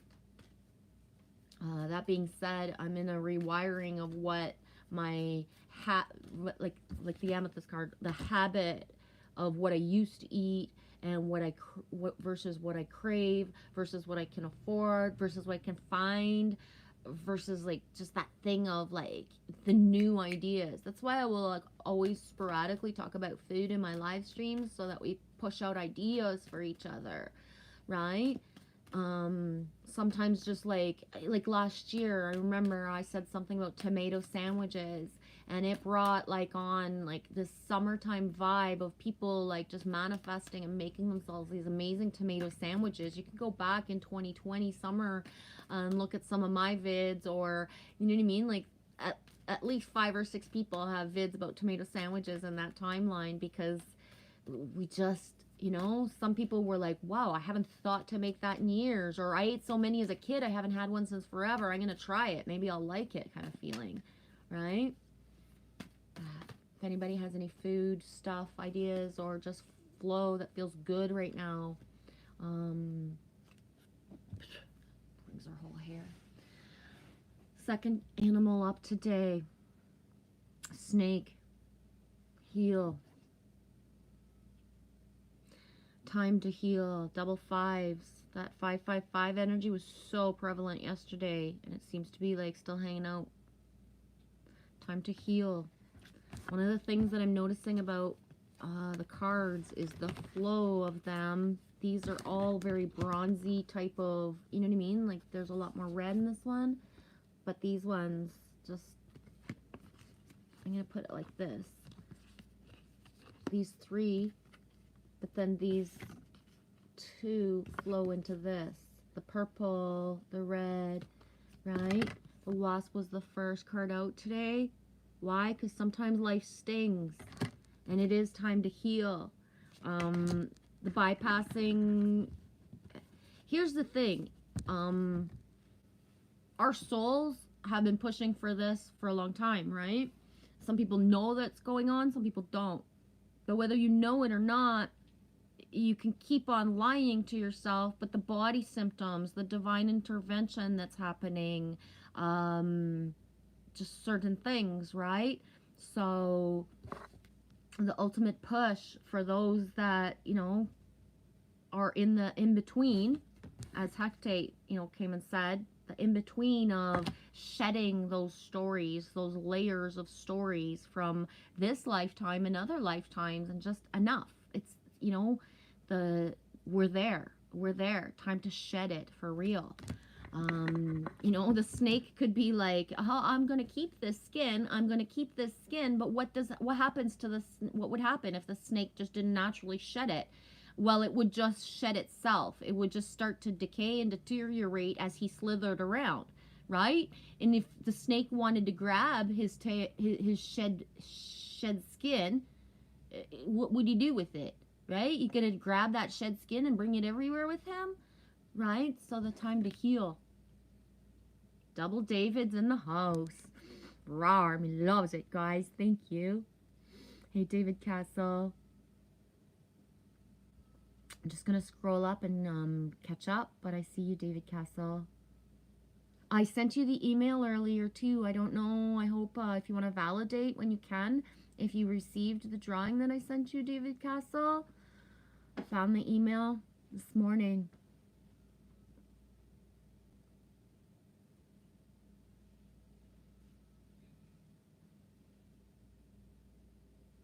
David Barry, extreme fast day. Time is flying by. Good day, though. Right on. Yeah. One of the things that I'm noticing for myself or in, you know, energy reports, because I am dipping into a lot more than I usually do because I really want the heads up of what's coming for, you know what I mean? Or certain things. I don't want to be in free flow and then just bitch slapped off my rocker. It's nice knowing certain energies coming in or being able to validate, right? I'm not the only one that has a head pressure. I'm not the only one that's not sleeping regularly and blah, blah, blah, blah, blah. But yeah, the acceleration of time, the looping, people thinking that they did something, but they didn't do it yet, but you think you did it. What other thing is common passing through now? One thing I noticed this week was like I thought it was a certain time, and when I looked at it, that's what it looked like to me at the time, but then meanwhile an hour later it was the time that I thought it was an hour ago, right? So the, you know, the playing the memory, the time playing tricks, it doesn't feel, it's not fluid. It feels like being in jello sometimes. Anywhere, either I don't get out much, I really don't. We don't have timelines, right? So, but when I do, what I'm realizing is first of all, the energy on the roads. I've said it yesterday, I think it was, protect your vehicles. Don't protect them so much that you make yourself invisible, but really, always, when you're going somewhere right now, like before I left today, we went and did something, and before I left, I literally looked up and I said, am I good to go? Am I good to go right now? Do I have the green light? And I was told yes. I was like, we're safe? Yeah. Right? Because I don't want to be in that fender bender because somebody needs a lesson or because I didn't listen to my instinct of where to be at the, you know, right place at the right time. I've got enough stuff that's happened to me this year without putting myself into another situation. But we were only out and about for a certain amount of times, and you know, 3 ambulances and 1 fire truck. So, you know what I mean? Like the acceleration of the timelines in my community and how much boots on the ground, help is being like thrown out there all the time, is at an all-time high. I've lived in or around this community for long enough that I started speaking about it months ago when the sirens amped up, and now it's even more. And I say this because where I live, we're in a community where we don't get bullied or harassed by the sirens. They have never used them for no reason, and they still don't. So what that means is when they actually, the times that they actually are using the sirens is only showing me a little bit of what's actually going on, like from my ear, right? Because most emergency vehicles passing by, they don't use the sirens unless they absolutely need to in our area. It's just how it is. That hasn't changed. Last year, I remember being in contact with an American, and he had made a video about the sirens, and I was like, I gave him my perspective, and he's like, no, you don't understand. You're in a different reality. They don't use the sirens against you in your community. Here is what they do. And I was like, oh, right? Step back. Don't start saying all my nice cheesy stuff, because his timelines that's what's happening. And that's real, right? It is.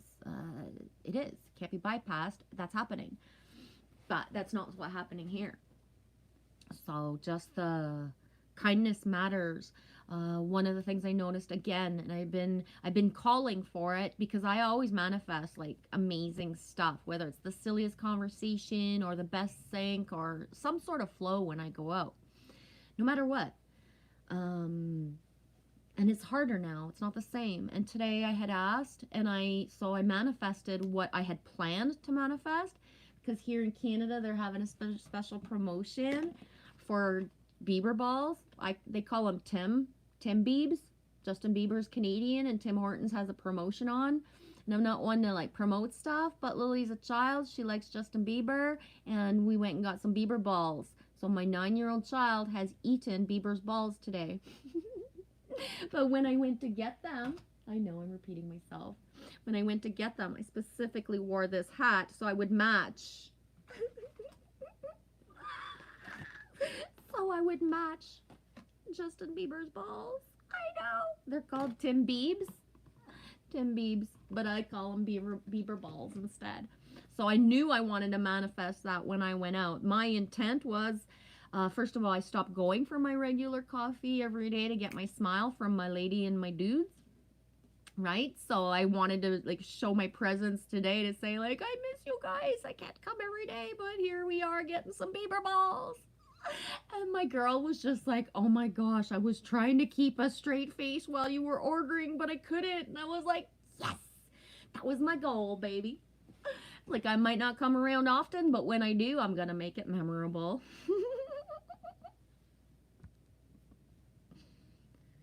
Angel fish, you said it best. Oracles, exactly. Divine channels through us. Love spats out everywhere. Love you, G. Me too, baby girl. Hey, Fang Mistas, hug all around back to you. How's everything going, Fang? Yeah, oracles. And I don't label myself or call myself anything, Angel Fish, but when I do talk to people, like one-on-one, I really try to have people understand, I am an oracle. I am an oracle. This is what I am. I'm not 3D. You know what I mean? Like, you want to think I'm 3D, so you're going to read my words or listen to what I say through your stories and your perspective and your wounds and who you are and what you think I'm saying versus what I'm actually saying, right? But I'm an oracle. That can't be stopped anymore. It can be blocked. I can be like not in a full flow and all that, but otherwise, like, this is just what this is it. That's it, right? That's it. And here's the thing, Angel Fish, oracles, once we've passed the matrix line, we don't know how to think logically or talk in ways that other people will understand anymore. If you get it, you get it. If you don't, you don't, right? And you know what I mean? Like, that's it. We don't even I don't even grasp half of what flows out of me to, for others. I just ask and allow. I'm here as as flow through, right? Flow through. That's it. I don't have to validate it. I don't have to know why. The more that I flow and I don't even know what I'm saying and why I'm saying it, the more I actually help others for real. You know, like the other day I was doing a live stream and I said something about how tomorrow, Wednesday, is garbage day and I'm an adult. I have to remember to bring it out. And I didn't, like, why am I talking about bringing out the garbage all of a sudden? Like, you know what I mean? But boom, Emoji King was in the chat. He's like, wow, thanks. Tonight's garbage night. You just made sure I didn't forget. Right? So the oracle part of me, I don't know why I'm like all of a sudden saying, like, you know, it was like Friday or Thursday or something. You know what I mean? Like, it was days ago that I said, like, oh, Sunday, because his day was garbage day Sunday. Anyways, you know what I mean? But that's just it. The oracle of me doesn't know why all of a sudden she's telling everybody in a live stream that I have to remember the garbage on Wednesday. But my saying that without thinking, like, I gotta edit that, like, as soon as I don't edit and allow all the words, it's gonna help somebody somewhere if they grab it, right? If they grab it. Fang Miss does. I love tomato sandwiches. So good. Me too. Some tomatoes in our reality are very yucky, though, Fang Miss does. Right? Some of them are yucky. They're not as, you know what I mean? Like, they just don't taste like anything. I'm careful about which tomatoes I buy. Yes, Angel Fish. Exactly. That eclipse alignment disease. Yes. We're in the eclipse. We're in, you know, just the new moon itself. And we're entering the 12th month, right? The 12, all these 1, 2, 1, 2, 1, 2, 12, 12, 21, 12, you know, even on the 2nd, which day is the 2nd this week? It's going to be Friday, I think. I forget. I'm so you know what I mean? Like, all these numbers, like, it's not just about 1221, right? It's like there's like the first of 1, 1, 2, 2, 1, right? All these numbers are all like gonna help light up the DNA. So it's huge. It's huge. There's also you know what I mean? What Chase was talking about, the mother goddess, and certain things today.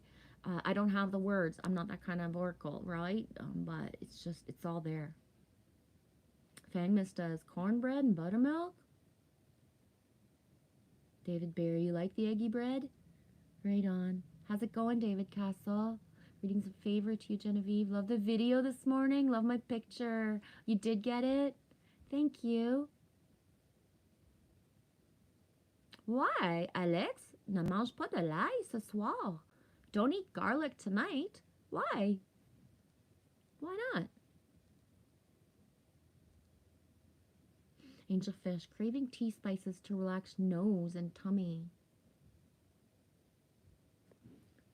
It's funny you say that, and I put my diffuser on, but it doesn't smell like lime. I'm gonna go check why.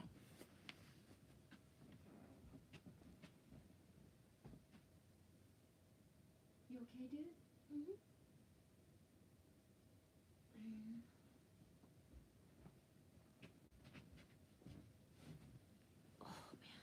I think it's just because I'm far away from it. Like, I smell it now.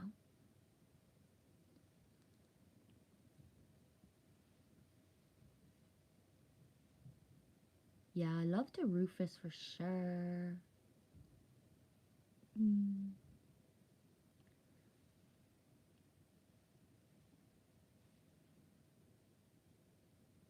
Right on, David.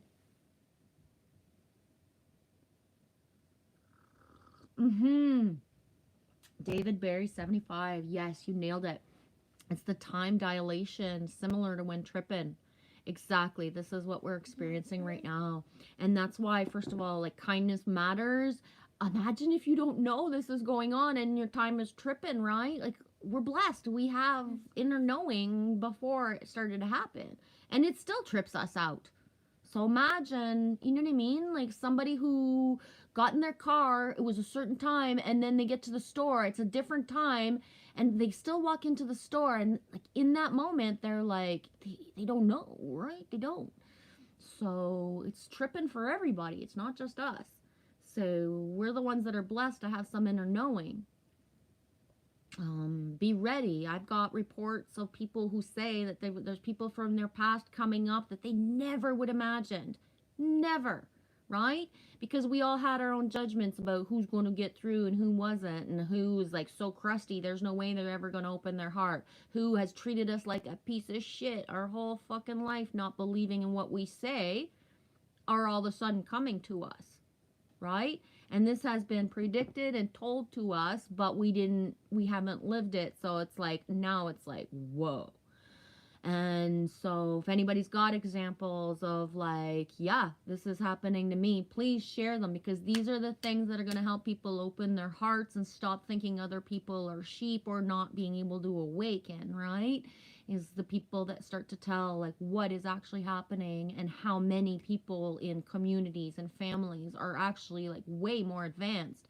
One of the things we're going to find in the next few weeks, especially at Christmas time, is people really waking up to who's in front of them and what people are really like on the outside.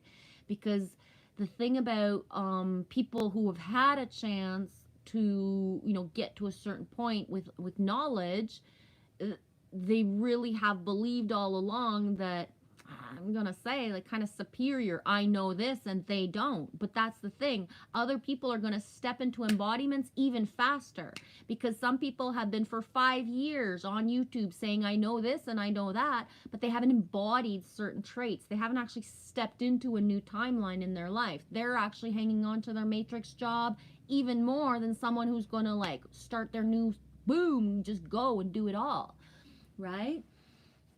Some people who are looking to YouTube thinking that that's my soul family are going to be shocked when they turn around and it's their own partner that is actually their twin flame, when they've been looking for their twin flame for years, not ready to leave their partner. And the reason they never left her or him is because, you know, when she steps into a certain embodiment, or he, they're finally going to be able to see each other with their true eyes, right? So it's really multi-layered what's coming and what's already happening. Expect the unexpected. And the more you had judgment, the more your socks are going to be knocked the fuck off your feet of who is going to, like, you know, shock you. And who's going to shock you of the false light that's been hanging out, propagating itself for years as light, but is actually not the light, right? All false light is being revealed.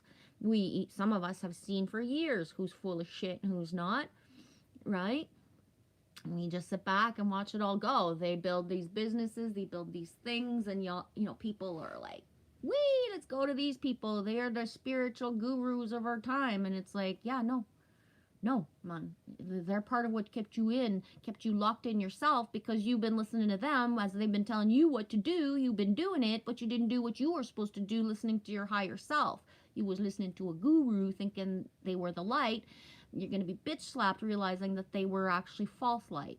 Not being said, but they're going to, you know, show themselves for who they are, or just disappear different ways and then come back as, you know, that fully embodied as well, right? It depends. We're all in different realities and we all have different preconceived things of certain things. But every preconceived notion is stripped away, right?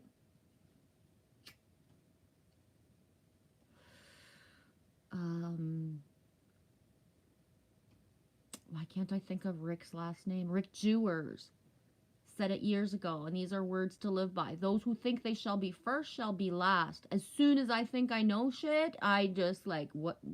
Be careful. Be careful. I get knocked off my fucking high horse because I don't, right?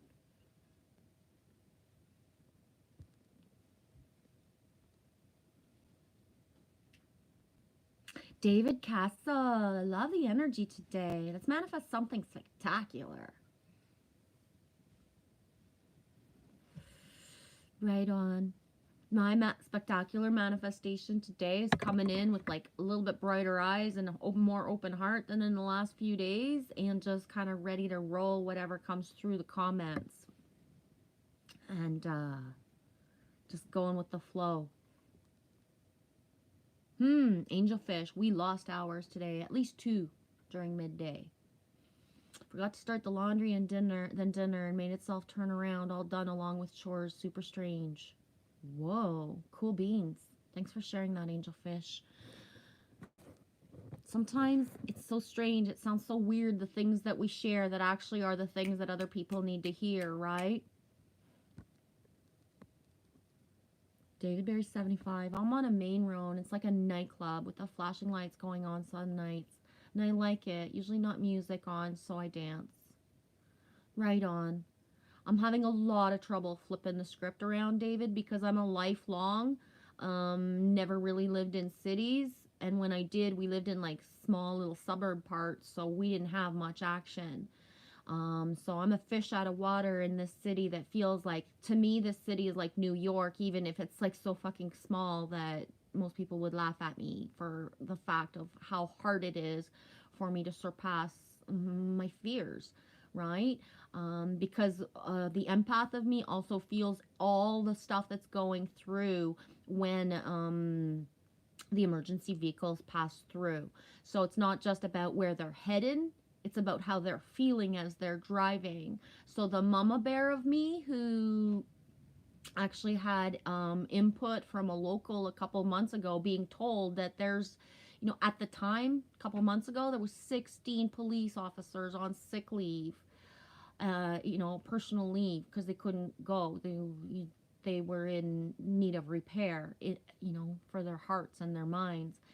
And so 16 officers down is a whole platoon in our neighborhood. So 16 down means that there's like a lot of people doing overtime, taking shifts that they should be saying no to, and maintaining this cycle of just being burnt out, tired, right?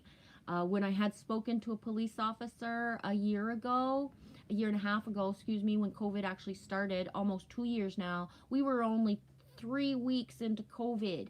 And I had a chance to speak to somebody face to face with an energy that was ready to exchange. And he had already said we were only a year and a half. We were only 3 weeks in, and the domestic disputes were already through the roof.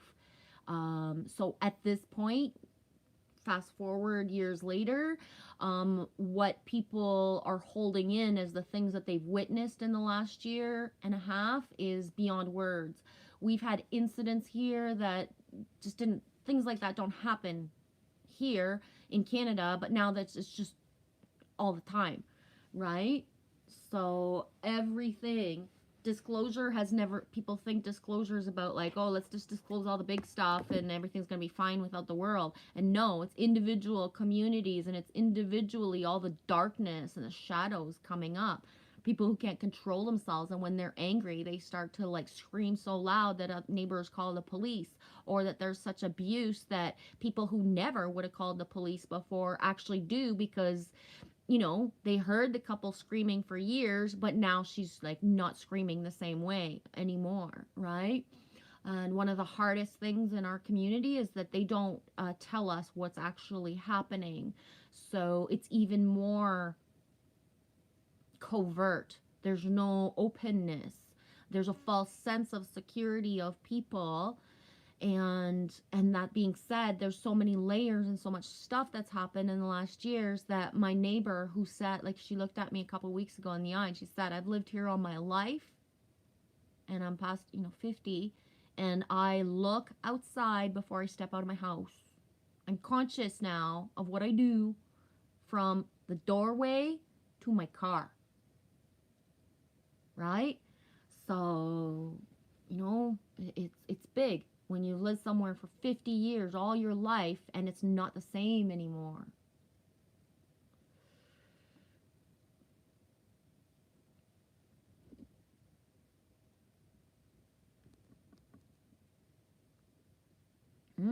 Alex, homemade bacon with purple onions and coca coffee? Sounds good. Cocoa coffee, not coca, but... Thang. Okay, first meal of the deal about to happen for me. Take care, everybody. Thank you, G. You're welcome. I'm gonna hang out in the background. Right on, then you hear me say hey. Hey, 1111 awake and aware, dropping in some love. I've been thinking about you, Rod. How's everything? And I'm a little behind in the chat, so you might be gone, but grateful for the drop by.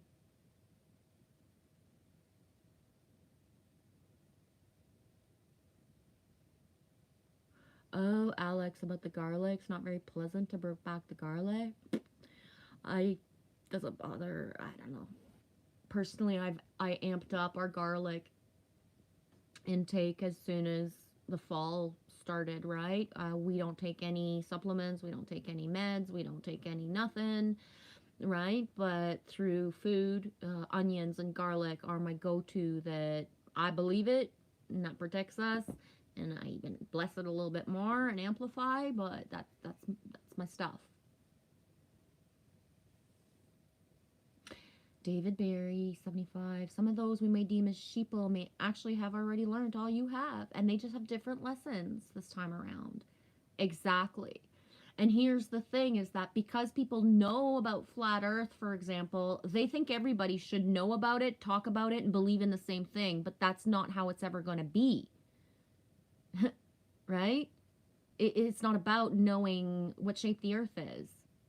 That's not getting us anywhere. Is it beautiful to have knowings and conversations and intellect? Yes. But in the end, only kindness matters. So all these, people who just want everybody to think the same way, the bitch slap of that is, you know what I mean, is the fact that you haven't evolved. If you want other people to think like you, instead of just gravitating to those who do, that's not part of the plan. You can't bypass it anymore either, right? So one of the most beautiful things that I do for myself now is to step into the panel or hang out with like Matrix Man and Alex Fox and Bamboo and 1111 and Kimba and Heidi and Jen, whoever shows up, right? But guess what? We don't all have the same views. We don't. We really don't. We don't all believe the same thing about the earth, but we respect the heck out of each other no matter what, and we're able to listen to each other talk about the different stuff too. It's amazing, right?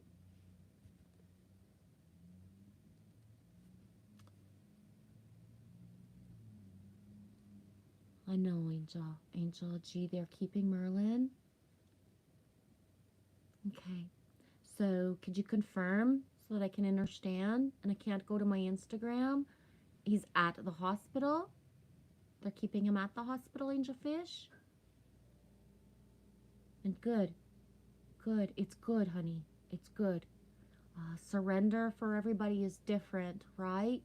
Think of how many people that we've witnessed in the last 2 years on the live stream who have had to go to the hospital for an exchange of energy.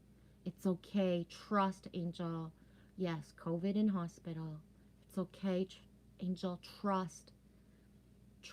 And remember when Ray went into rehab, one of the things that I wished him the most was that he have safe people who are working because they want to be there, that are going to care for him properly, that are going to exchange the energy in a way that elevates him so much that he does grow from the experience fast and beautifully and safely.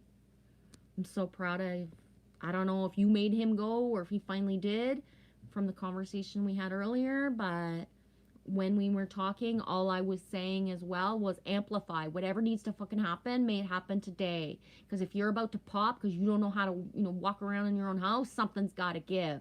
So now there's a change, there's an action, there's a momentum. He's in the hospital. It's safe.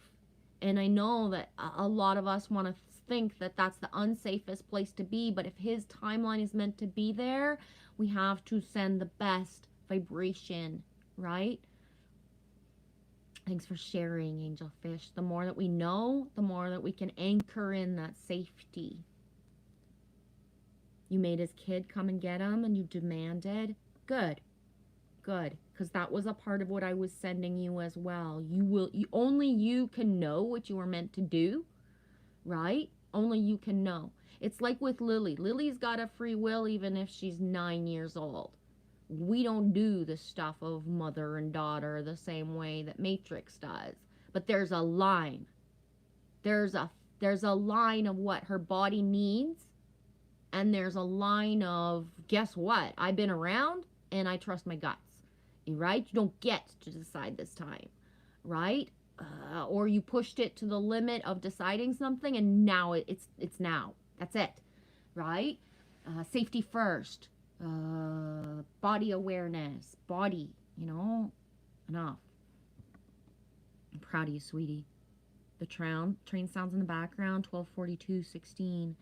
My time is 3:43, and I need you to know as well, when we, remember yesterday there was a misprint? Shit. I gotta pay my internet. If I disappear all of a sudden, it's because I can't pay my internet. Fuck. Shit. Okay. Anyways. Yesterday, you wrote something with train. You didn't want the train to come in, and I was like, what? The train? I haven't heard the train in so long. After we spoke this morning, I started hearing the train.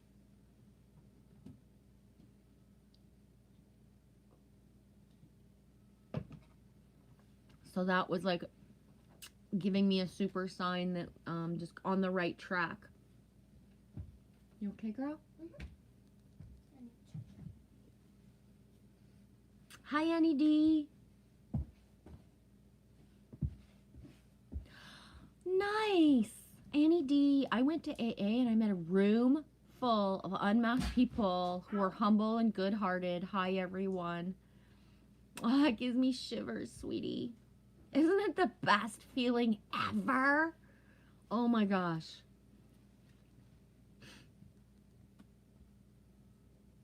Right on, Annie D. A miracle worked in my life and made me emerge from my shell. My shell. Love you, Annie D. Thanks for sharing. Yeah, Angel Fish saying a prayer now for sure. Wrapping Merlin with the best outcome. Hi, Gunnar, c'est la vie. Favor to you as well. Happy Toes Day. How's everything going? Toes Day. Yes, Angel Fish. You have to trust your guts. He's proud of you. It's snowing. Yeah, you just wrote it. Safety first, damn it. Exactly, safety first.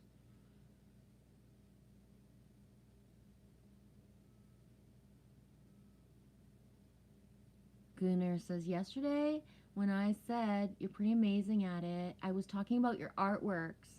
Thank you. Thank you. I made a video today to share, just shout out certain people who have PayPal'd me in the last timeline. And then when I did, I was like, I should have just grabbed all the drawing. I have so many drawings, guys. Like, I literally just leak out these lines, right? And so just, yeah, thank you. Yeah, the train was supposed to say rain yesterday, but the train, the way that it said that triggered me to remember, like, I haven't heard the train in a long time, and then I heard it today. So it was that thing where spell check for me, you know what I mean, brings through synchronicities and flow.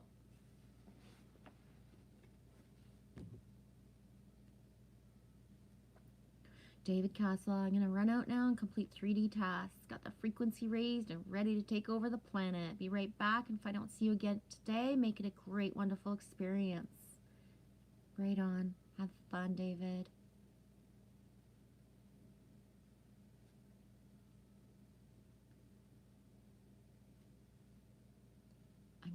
I'm gonna circulate, and then I'll show you guys how it's snowing after.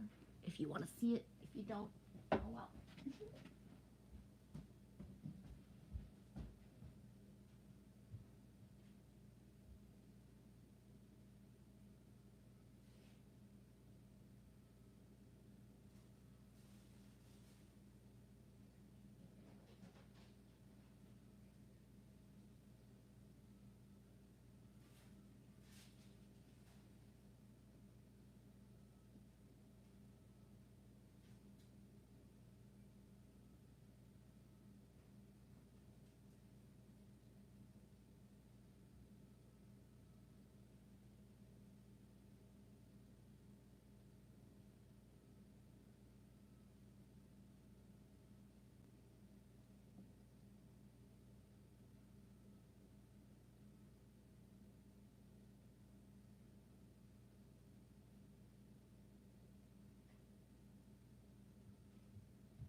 We shall take you on a trip on my giant rocket ship.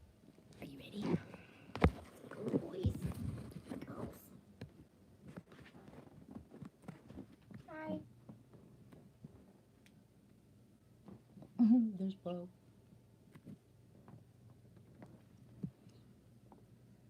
Very snowy.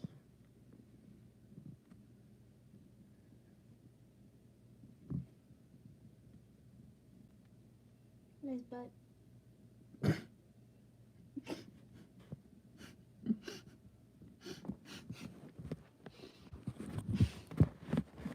know where she gets that.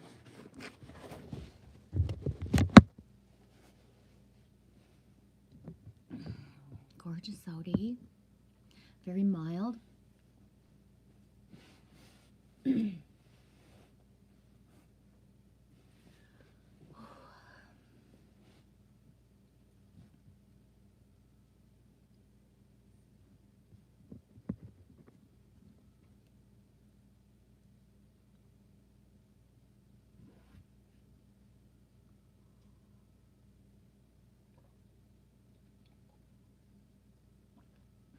I know, eh? Alex, thanks for writing that out. I commented on the Mona Lisa channel about how beautiful the sunset is, and right away there was someone who commented that is this braid shit. And I asked him, could I just have a free opinion? I love that, Alex. I love that comeback or that comment back. And that's the thing, eh? For all those who think they see shit, it's like, okay, you think you know what you're seeing, right? You think. It's like yesterday, I was driving earlier. I was thinking, here's a fun fact. Most sky watchers think they're ready to see beings of other frequencies. They expect that it's going to look like Hollywood, right? But we're already here. We're in packages that look exactly like this. And we've been sent to sky watchers and people all over the place for years now. And how the reaction and how we're, you know what I mean? The exchange just is like that. We kind of look up and it's like, yep, they ain't ready yet. So you can't accept the packages that you have in front of you that look like a certain way and that you are waiting to see something that looks different. Right? It's all here. We're all here in plain sight. We are the star seeds that everybody's waiting for us to come down, but we're right here, waiting for you to be our friends, to fucking encourage us, to share with us, you know, to become a community. So instead of looking up and thinking something's going to come down that's gray and shaped all funny and going to talk to you, you know, we're right fucking here.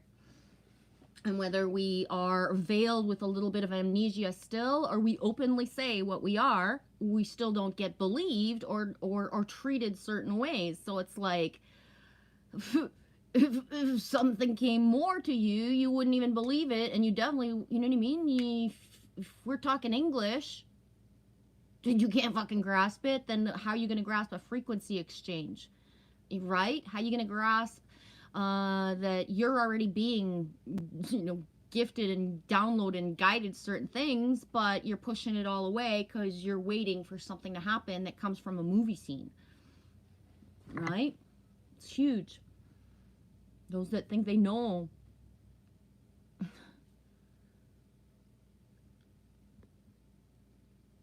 The beauty of snow. Yes.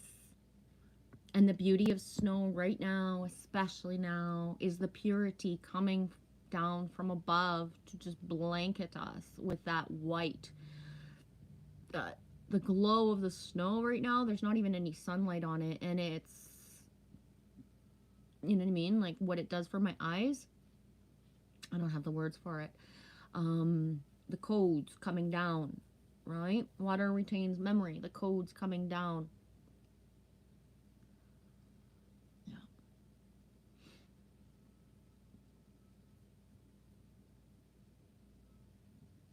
Yeah, NED says, whoa, now I'm crying about the snow. Holy cow, I cry a lot lately, feeling everything raw.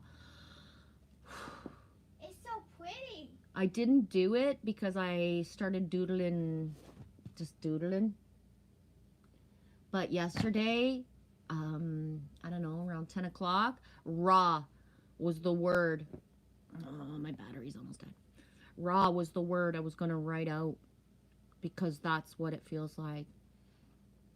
The crying, the tears. Like yesterday, I did a live stream and everything was fine. And then all of a sudden at the end, there it was, right? The day before, I cried part of the live stream too. People saying I haven't cried in so long and the emotions coming up. It has to be released. Bless those who are allowing for the release, and may those who are holding in, what are you holding it in for, right? It needs to come out. One of the most precious things right now that anyone who is ready and wants to be an embodiment, share your tears, right? I don't know, Angel Fishy, if she's still here, but earlier she sent me a voice clip crying. And that opened my heart so fucking big. Because I can sit here and cry my fucking heart out. And be told by everybody, we're all in this together. I'm here for you. I love you, and blah, blah, blah. But the moment that, like, I pressed play on that, and that feeling of the, you know what I mean? We are, like, I'm not letting you go, Angel Fish. Me loves you, right? We got you, no matter what. No matter how this feels, no matter how fucking scary it is, right?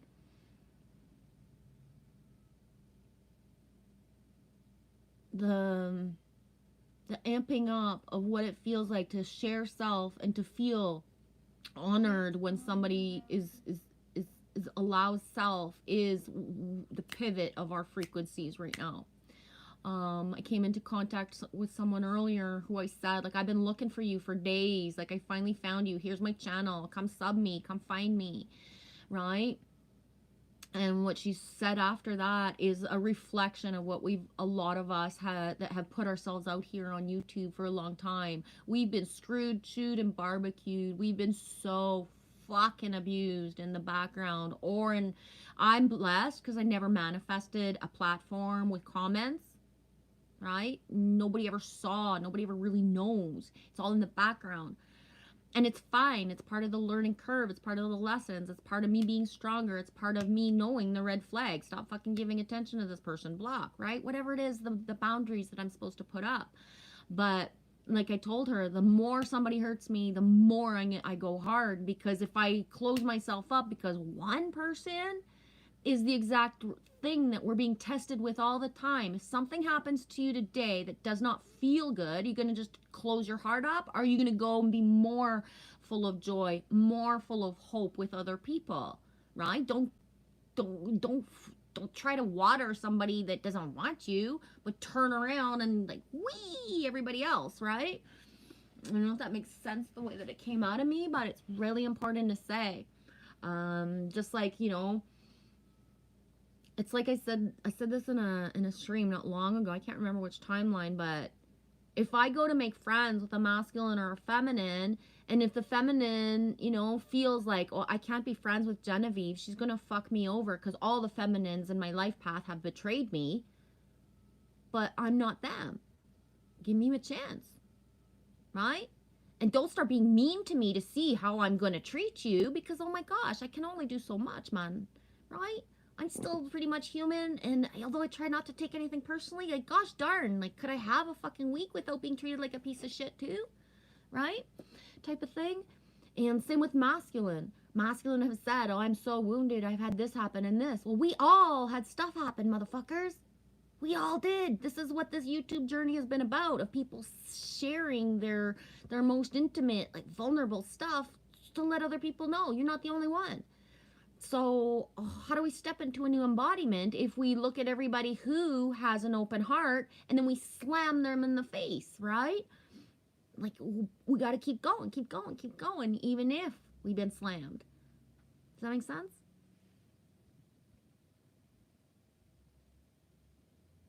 Yeah, Gunnar say la vie says that's an interesting comment, Alex, because we see things different.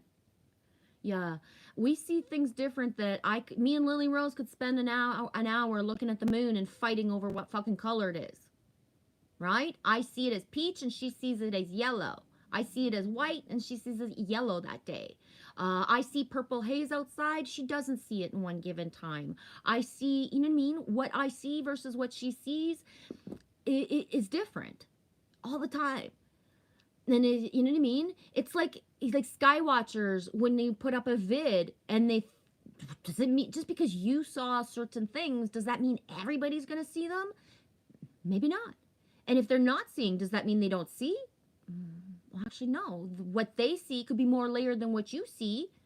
I've pointed out stuff in people's skies and people's vids that blew people's fucking minds, right? Because sometimes people will put a sky video and I don't even look at the sky. It's the fucking tree line that's showing the messages to me, right? It's the leaves in the tree that have the formations of the words or the symbols or the sigils or whatever word you want to use, right?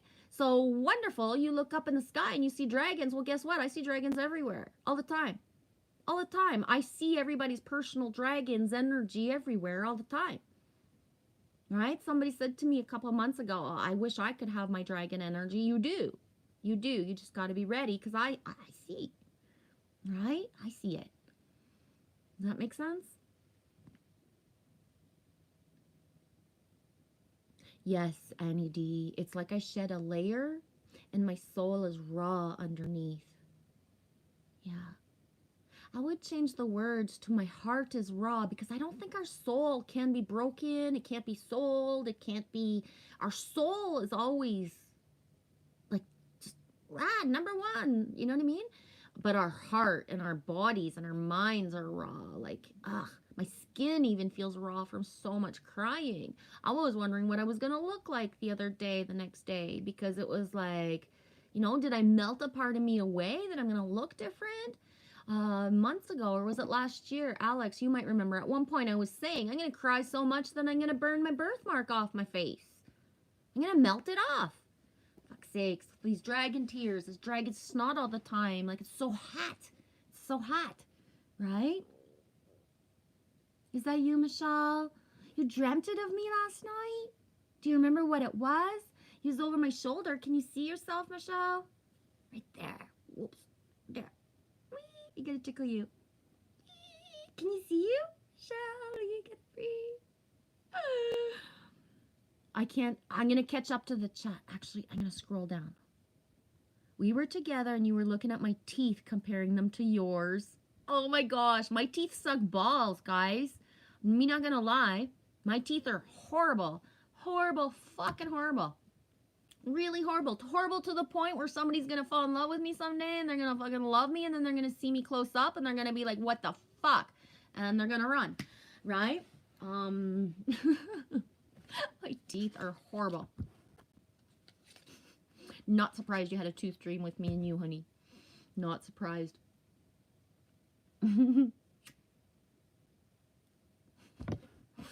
I love it. Thanks for sharing with me, Michelle. Yeah, if I compared my teeth to anybody, I wouldn't even fucking show up because I'm just so fucking butt-fuck ugly down there. David Barry, exactly. The trouble with proof is that if it's asked for, the one asking is never even going to believe it. Exactly. We could grab somebody, bring them up in space, bring them up high to see everything, and they're still not going to believe it even if they're seeing it, David. You know what I mean? Like the whole thing of all of it. Right? People don't believe till they're ready to believe, no matter what, even if it's right in front of them. And one of the things that we have the most, that's the proof of that, we got people who already have 2 vaccines who never got vaccinated for the flu shot. They didn't even believe in that. They thought that was horrible. Now they're double vaccinated and they're considering a 3rd and a 4th. They don't care if there's a 3rd and a 4th. Yet they were in timelines 2 years ago where they never took any medication and they've never had a flu shot because they didn't believe in it. They had the boosters and the stuff that they needed as children, but as grown-ass adults, they always chose to not believe in that and not take it. But now that the flu has a specific name, specific label, people are terrified of it and they'll get anything done and put it into their body. You can have somebody at the hospital right now waiting for their shot and somebody dropped dead right beside them, and the last thing they say is, I just got my shot, and they'd still walk in and get it if that's their timeline. You know what I mean? That's how this part is scary as well. The layers of how scary this part is, where, you know what I mean, your own family, people who are holistic, they don't believe in certain things, have grabbed that shot by the balls, right? And they're riding it hard.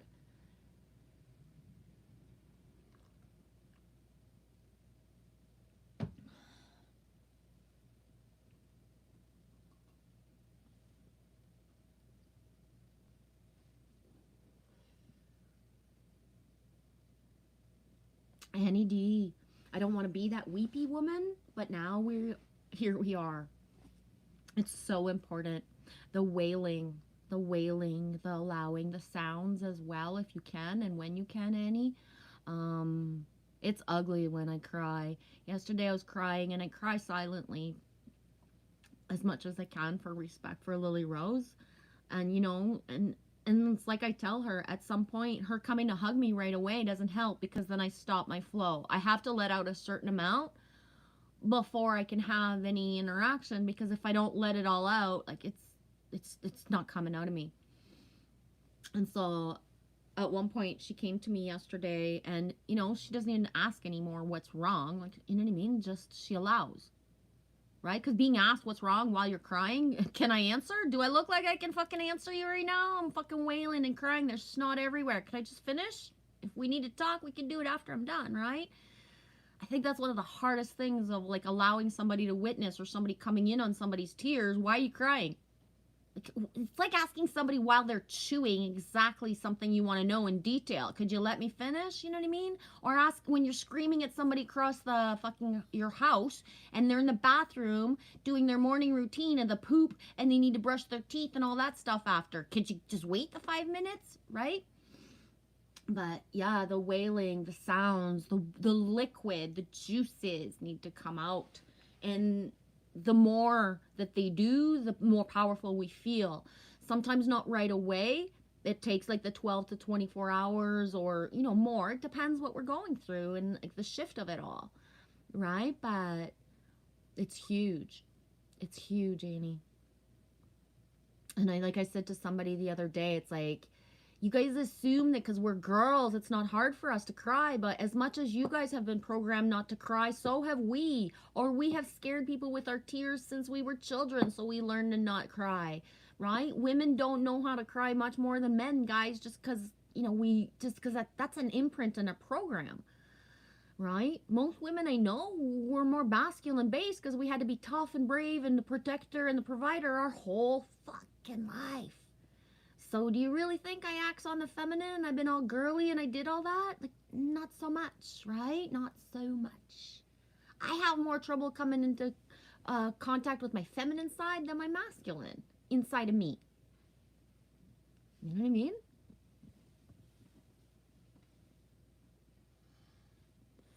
Alex says, I think some people are just waiting for Jesus to show up in the clouds. By the way, most of them are old-fashioned Christians.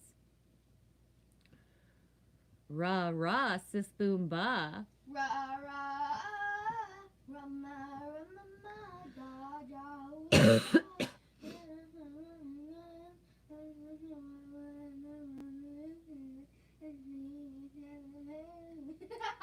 I'm gonna go get my charger as you charge my ears.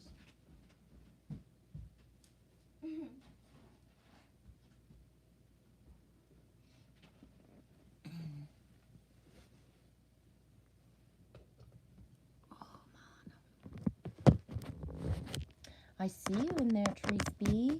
How's your day going? Tracy. So if everything all of a sudden cuts out, it's because I did not pay attention to my battery enough. I think I should be okay, but if I just all of a sudden cut out naturally or unnaturally, it's because my battery died.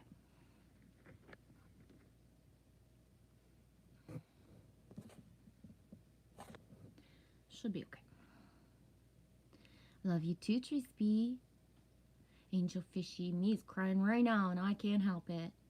Good, let it out, girl. He's proud of you. told you before, and I'll say it again. I would lick your tears and suck up your snot and have zero qualms about it when you were ready. Angel Fish, we love you, G. Called you and Mike this AM. Hate, share the ugly.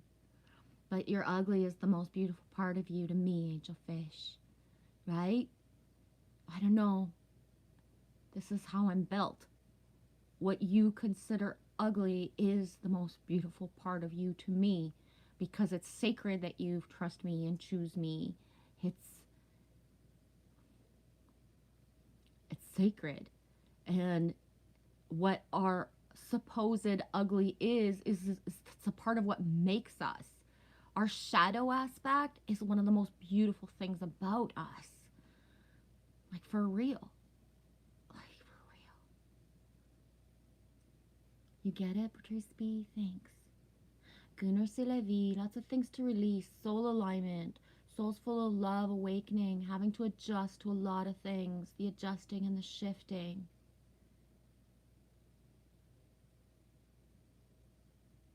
I love you, Trace B. I'm here. If you want a real friend, I will. Listen. Have a good day.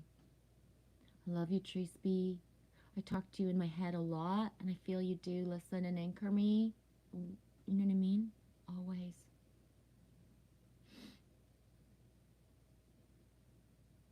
Gunnar. Amour éternel. Yes, Michelle. I see you. He loves you.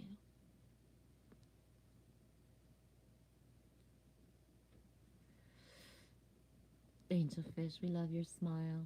David Barry 75 says, at least you have your teeth, Genevieve. Not all of them. There's a lot missing in the back. I've had teeth issues my whole life. So I was like an experimental child in the 80s.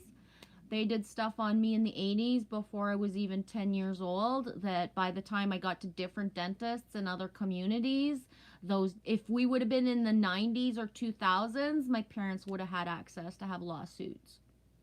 But in the 80s and late 70s, it didn't work that way. From the time I was 10 on, when dentists saw my records, they had considered I had been butchered and experimented on, and stuff put inside of me or done to me that should have never been done to a child under 10, right? So, yeah.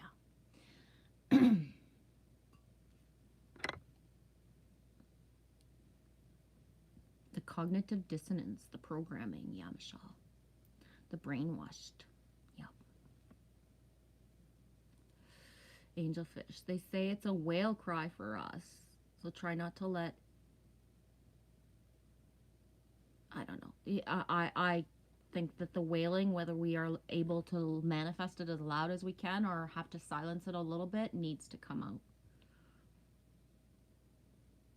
Yes, Michelle, the pain is necessary for what is to come.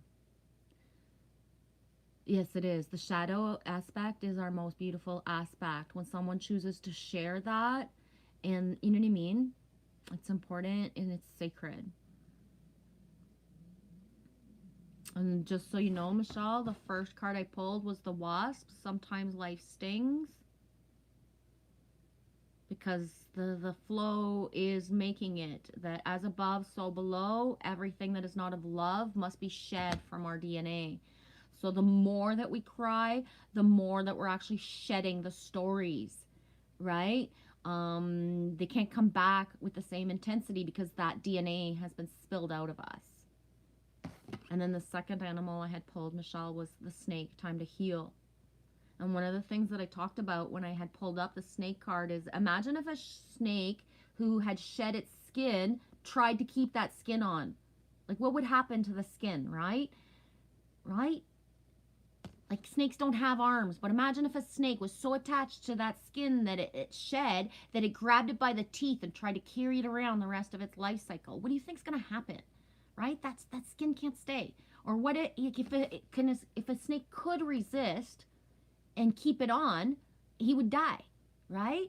And that's what's happening collectively. When people are choosing not to face their pain, not allow it to pull through and be evacuated, the disease and and more is coming up. Yes, The tears do sting our face right now too because it's so hot. You can ask when my tears get too hot that I feel they're hurting me. I ask for them to be colder or cold, or you know what I mean? Like, so I manifest like a warmer tear by asking. I will do anything to avoid certain things of pain or displeasure.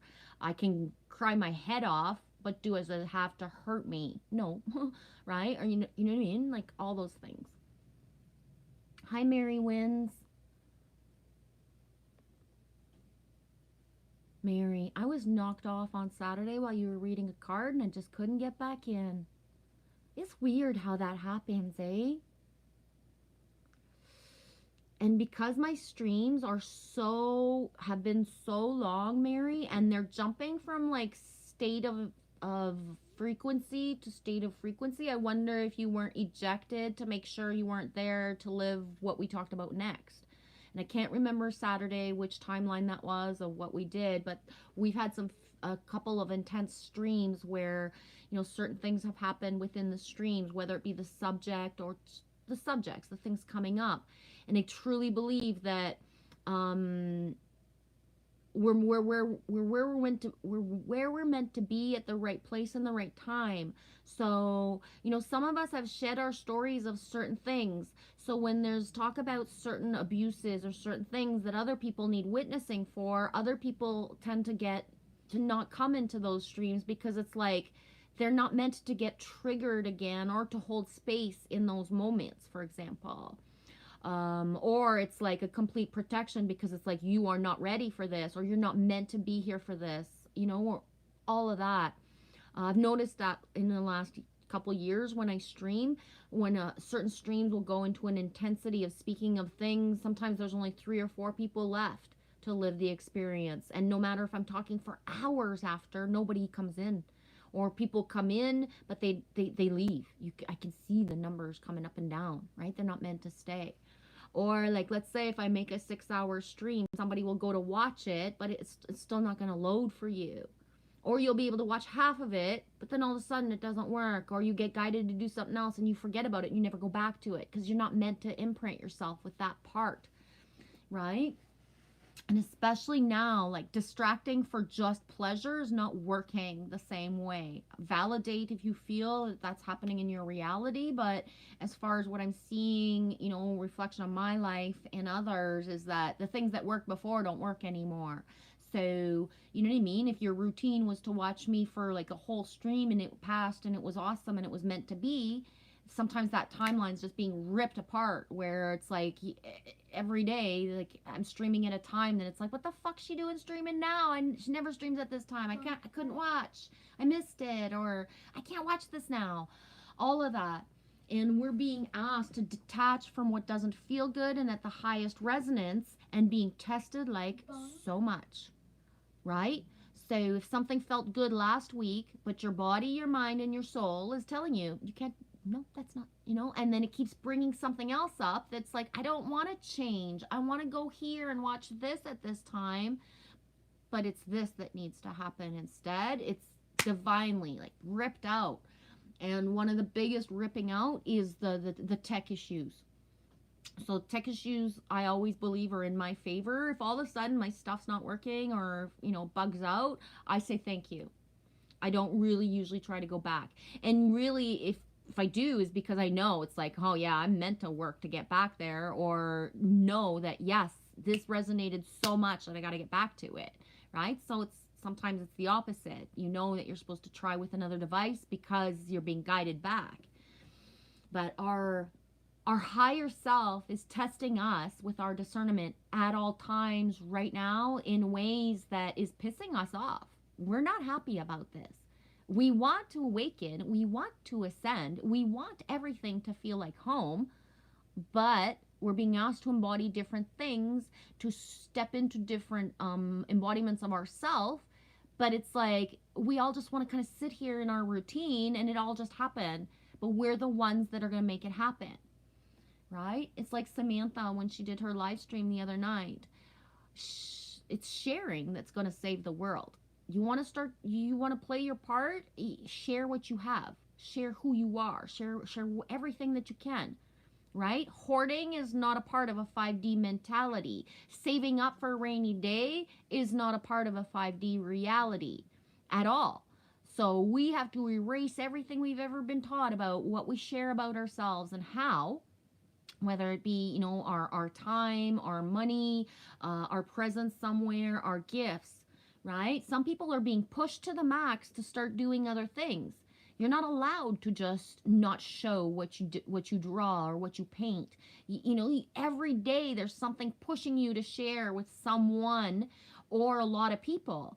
Are you doing it, right? Because the more that you do the sharing part, the more that other stuff opens up. But the truth about all of this, from my perspective, is that we are stepping into John Lennon Imagine a world where there's no possessions. Guess what? It's everybody's, or it's yours because it's technically yours, but you're so ready to share it that you're always ready to let it go because you feel safe and protected. And that's why a lot of us have lived such timelines of lack, right? We've lived such timelines of lack that we are the ones who are there for people to share with, right? So it's like I was talking about earlier. We would like for the whole world to just pivot and be okay, but we're the ones who have to make it happen. And how do we make it happen is we be, where's my dude? Where's he? We be the frequency we want to receive in the world, right? Be the frequency, be the energy, be the light. Share, right?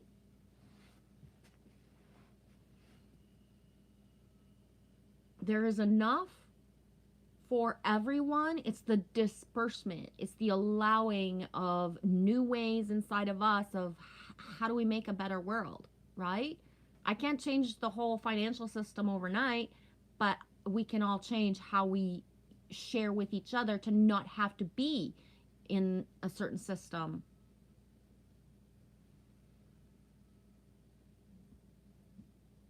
Angelfish, I'm gonna get the wet wood to light, listening. Wish me dry wood vibes. Yes. 313, Divine Feminine Rising. Loves you guys. Michelle, really? I heard an owl 2 nights ago. Michelle, my owl things are really big and random. And last night, thanks for reminding me. And if I don't show up in your reality in a few days with an owl drawing, could you remind me if you so choose to do that, Michelle? But last night when I went to bed, I visualized an owl that I would draw. And I don't usually draw things from desire. I just draw from flow. So I pump out lines not knowing what's going to come out. But I had this shape and form and the idea of exactly what I wanted. And I say exactly what I wanted. I don't know what he's going to look like at the end, but I had the inner what I have to do to start him. And it's a him. It's not a her. It's a masculine owl. And I don't know why it's masculine, but that's just what's coming through. Going to got sleepy, Alex? Yes. Love you too. Sweet dreams, dude. Thanks for being here. Mary, you're back again? Did it pop you out again?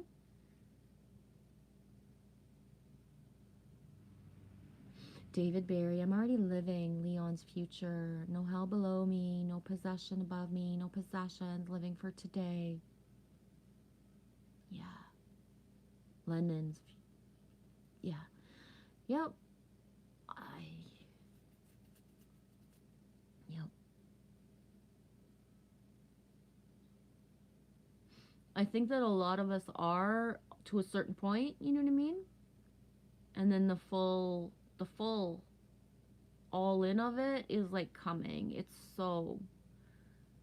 But it's a lot of programming, because I'm here to tell you, I've had people that are super awake and stuff like that, and then when I tried to have witness of why certain things, the first thing they say to me is go get a job. It's like, okay, well, we're here to just not participate in that system, and I just don't know what's next. I don't have, right? I put in my 8 to 12 hours a day with tribe and with community and with spirit. You know what I mean? I know what I do, right? I know I already do it, but I'm not guided to, to start something a certain way. What I'm going to do doesn't even exist yet on a certain level because my timelines haven't come in for it to manifest itself.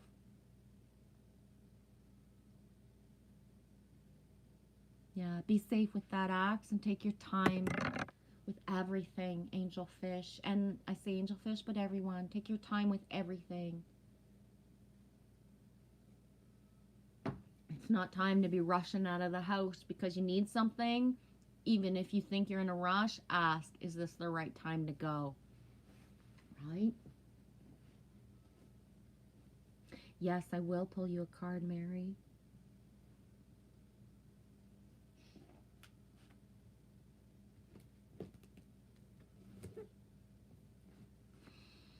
I'm going to grab you a Nature's Whispers.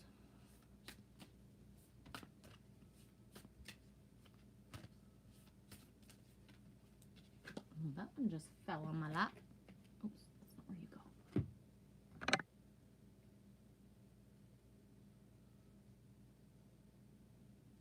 Wow, she's beautiful. Number 40, show your support. Show your support, Mary wins. That's such a cool flow that you would get this because you're such an elevator, Mary. You are like that supportive person throughout all streams and videos and timelines since I've known you, Mary. I'm trying, I don't think I've ever seen this card. Show your support.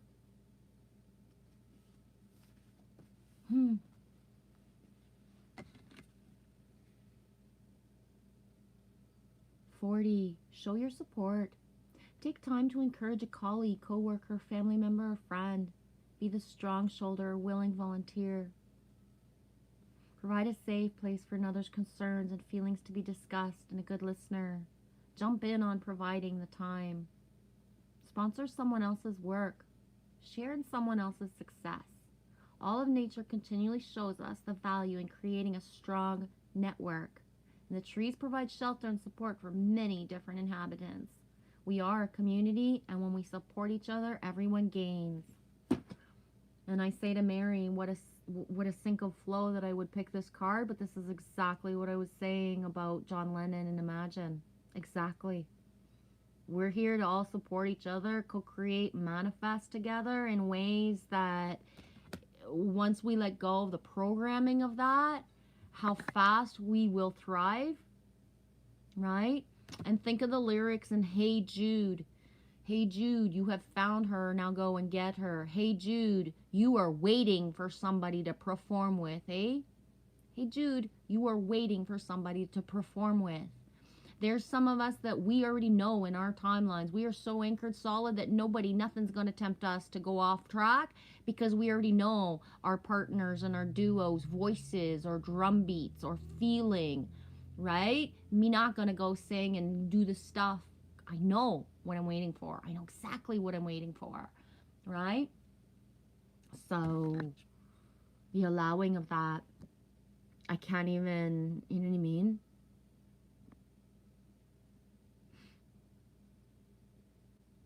Good. You went to grab it and Spirit said go slow as well. Yes.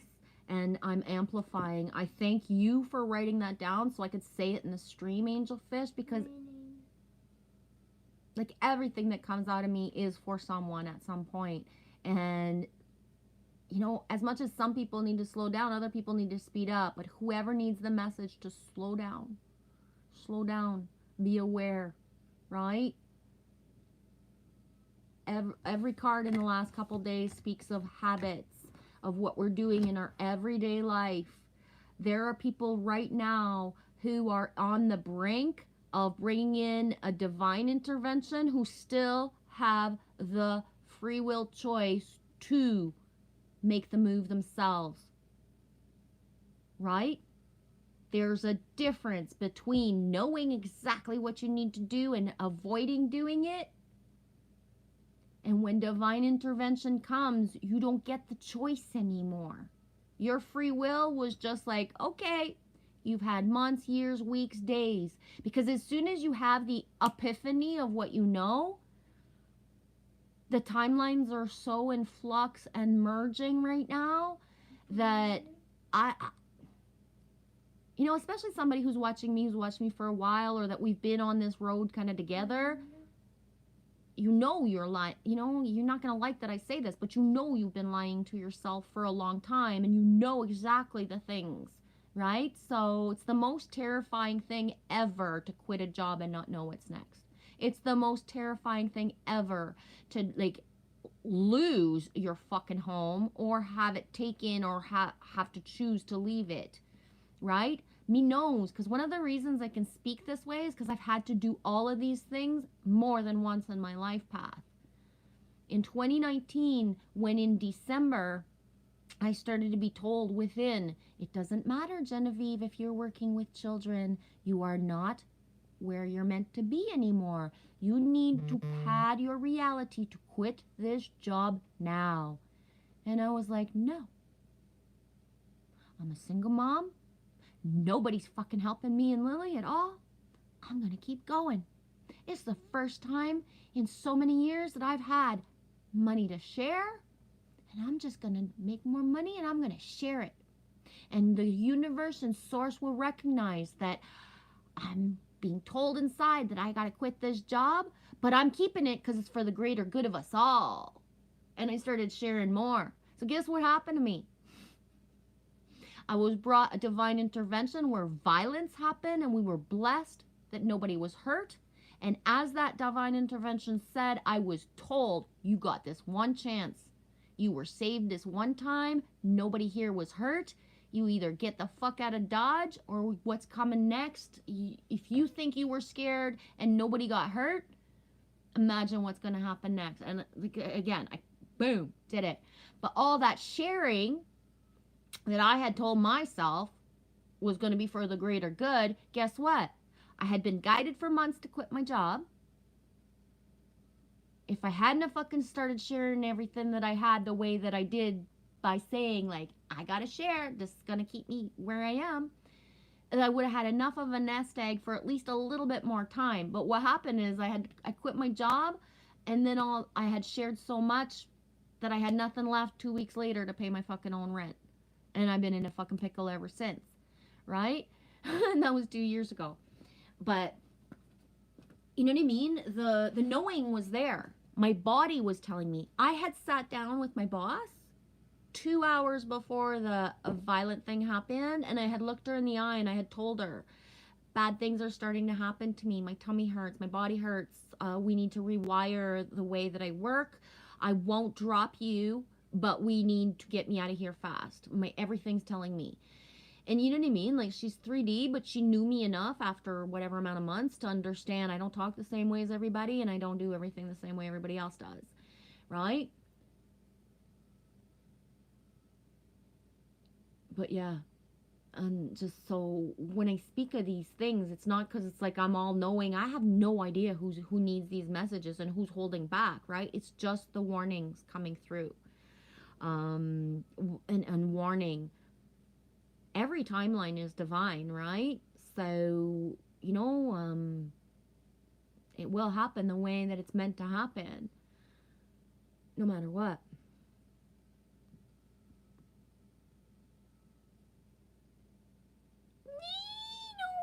You back, Joe Awesome One? Right on. Annie D says, I just lost my phone, and G's voice guided me all the way around until I found it. That's awesome. I love you. Right on. He's glad for you if it's a good card for you, Mary. I think it's super apropos as well, because you and Jansu are the ones that got the ball rolling for me and Lily Rose to have more help and more support. So, you know what I mean? There's so many layers to why this card got pulled when you asked for it, Mary. right? Thank you so much for all your love and support towards me and Lily. Hey, Bravery. How's everything today, dude? Loves you. Happy Tuesday. Yeah, David Barry. I was just listening now to Imagine and Hey Jude. I was brought up on the Beatles. Me too. My first name is Michelle, written the same way as Michelle Lee Cannon Free. So, and I've gone by Michelle all my life until about 3-4 years ago when I started bring Eve and Genevieve and asking for people or to choose which they would call me. Because at first I told my family it's Eve or Genevieve. That's it. I don't want you guys calling me Michelle anymore. But then it was this thing where it was like, it's not that they didn't accept it. They just would forget all the time. So it would get like just messy. Just sound weird, right? It would just sound awkward when your own mother just doesn't even know what to call you and feels bad because she's not respecting what you asked. So at one point I was like, let's just roll this way. Call me whatever you're comfortable with, but I introduce myself as both. So in our reality, none of my family has ever experienced people who look at me and call me Jenny or Jean or Genevieve, and that's how they see me. But in the future, as time goes on, they will, right? So, but you know what I mean? And the reason is because my shell, I wanted to step out of my shell and into the Genevieve, the different more embodiment. I thought that I was stuck just with Michelle, and I opened the Genevieve part of me. And then within the last year, the Marie part. So often, depending on who I meet and how, I actually will say, my name is Michelle Genevieve Marie, and I don't even use my last names per se. Unless I have to, because I'm identifying myself for some reason that needs my last name, but I'm not sure. Oh, and speaking, yeah, so the Beatles, I'm just going to finish. The Beatles have been coming up in my reality super lots, David Barry. Bamboo Soulja had posted a video yesterday on George Harrison. It was an amazing video. It made me, like, it just shivered me back. Woo! It shivered me back. I was rocking my timber, and then the iPad fell. I'm gonna go get Bam's video. It should not be too far, and it was an amazing just feeling of a video.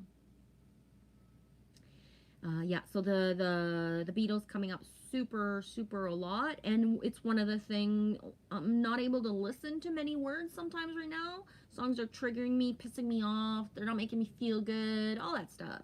And so the Beatles are. And what they're saying is like, like always, they've always had the truth in plain sight, and they've always spoke of these times and la la la. So it's like, it's amazing feeling. The Doors as well. The Doors are coming up a lot for me, but more in my my DJ radio in my head. I'm not really listening to it a lot. But every day there's some sort of, the Doors is just everywhere inside. Like, even my title today is a Doors lyric. Again, it's my third stream in a row where I'm guided to use the Doors lyrics as the words for my titles. Mary Wins, have you seen the movie Across America? I'm not sure. If you want to just guide me in like kind of what era of time it came out and just enough of what it's about, then I would know. Because if it's an older movie, it could sound familiar, but if it's newer, then definitely no.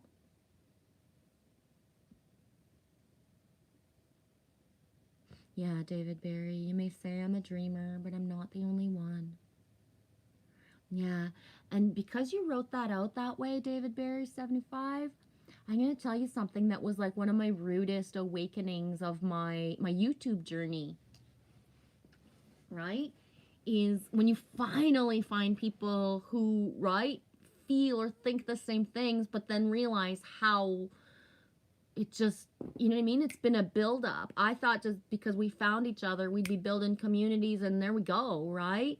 And then that realization that we have to learn to grow and trust ourselves and each other. And that's why so many things have happened to us, depending on, what path we have and what our inner and our lessons and all, blah, blah, blah, all that, you know what I mean, has been to get to a certain point. I realized to what point that, first of all, if I had, you know, merged with people that were the first people I ever thought were my people, we would have destroyed each other. We would have destroyed each other. Like, literally. Right? So,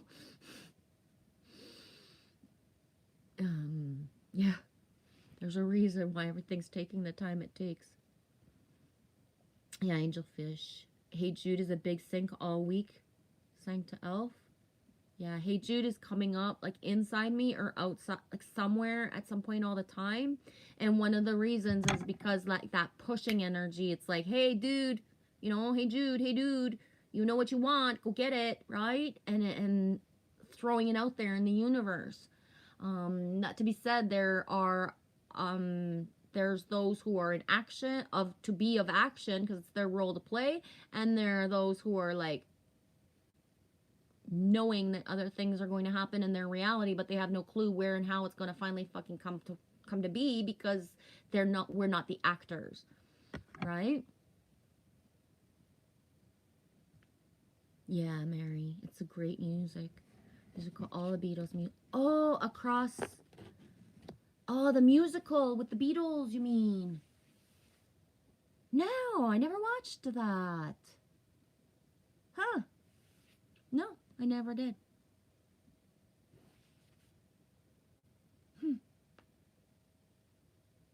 Gunnar, my mother's name Mary. Mother Mary is love and unity and truth and freedom.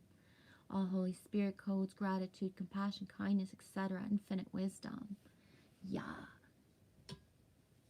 And you got my Mary right beside me. It was my grandfather's Mary. My mother's name is Marie as well, Marie Claire. So we don't say Mary in French, we say Marie. There's the different spelling of it. And so my name is Michelle Genevieve Marie, and my mom's name is Marie Claire. So, and Claire is clarity, light.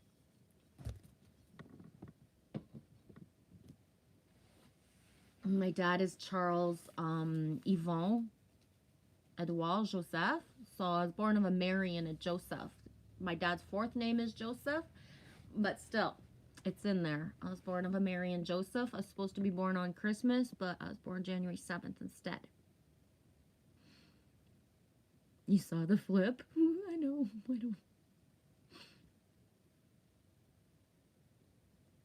Yes, Gunnar. Unconditional love. All you need is love. Exactly. Love is all. Love is all. Love is all there is. Love is our superpower. Yeah. The owl drawing. Thanks, Michelle. No way, Mary. You're drawing an owl right now, too? Whoa. 4:37. I'm just a little bit late in the chat. Whoa, that's so whoa. Yeah, and I just, like, seriously, I meant it too, eh? I pump out lines. I never go with the, like, this is what I want to do. This is what I want it to look like. I have a name, or I have a word, or I put one line, and then I go from there. So for me to have that feeling before I went to bed last night of seeing, like, the exact, like, my little ninja Sharpie moves, right? You want to see what a year? No, where are they? I don't know where they are. They're over there somewhere. Never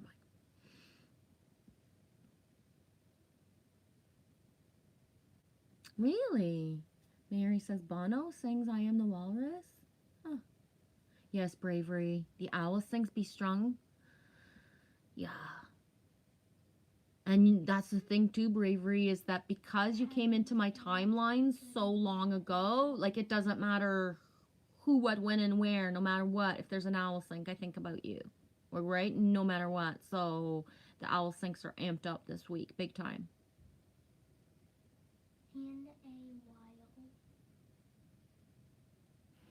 Mary wins. Jude is the main character. Lucy, Prudence.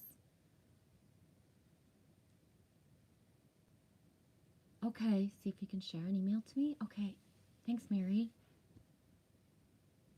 Yeah, I do know what movie, Across the Universe, one of my favorite of all time, favorite musicals.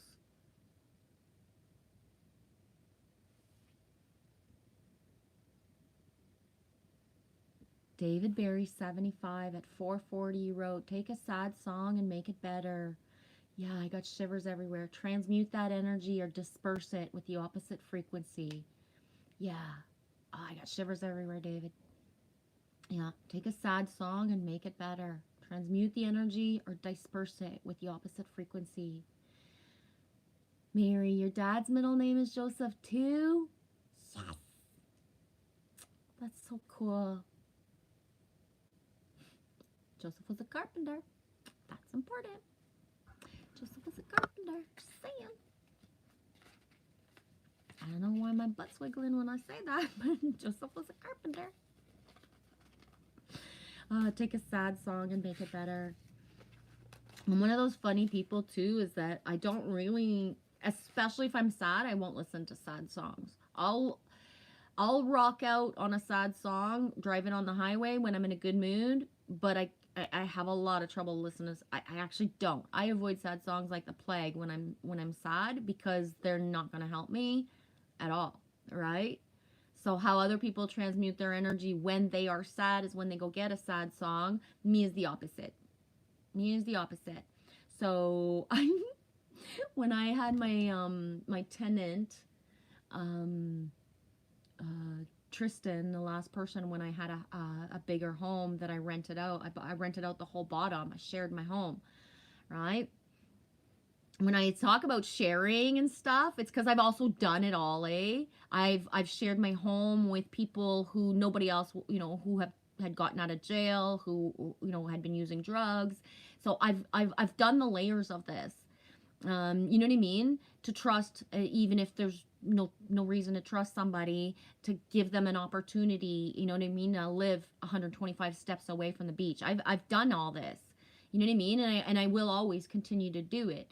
The sharing and the, you know what I mean? The trying to make it that if we're all bunked in together, we'd be safer, we'd be more comfortable, right? You got a three level house. How much room can you share and, team up? I've done it, but it never manifested to sustain itself or to stay okay, right?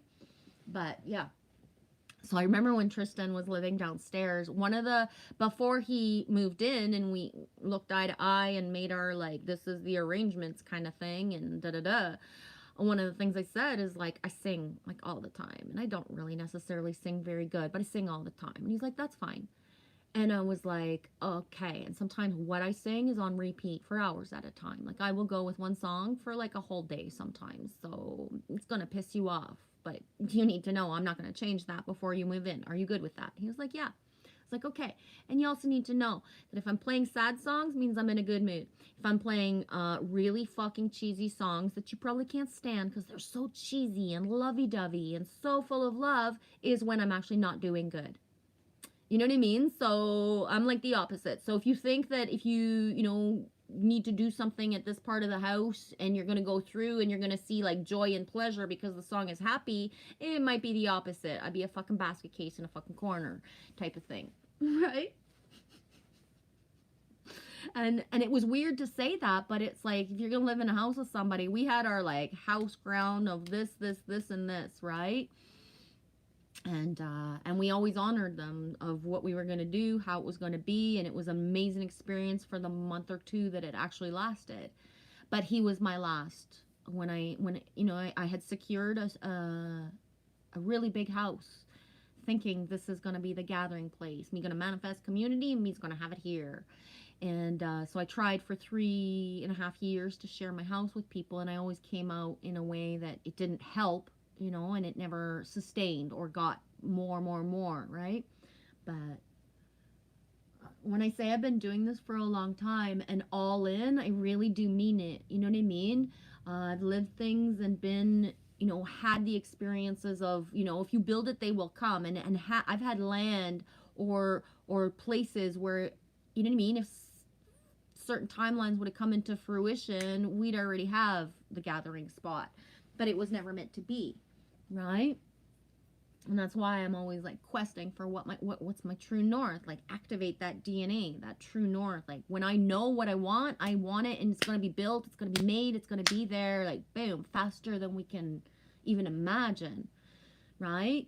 So, and one of the things coming through in these days is to really just enjoy the in-between, that we have no clue what's coming next, because once them's coming next, we're never going back to the in-between, and there's going to be a lot of work and a lot of different, like, timelines in place, right?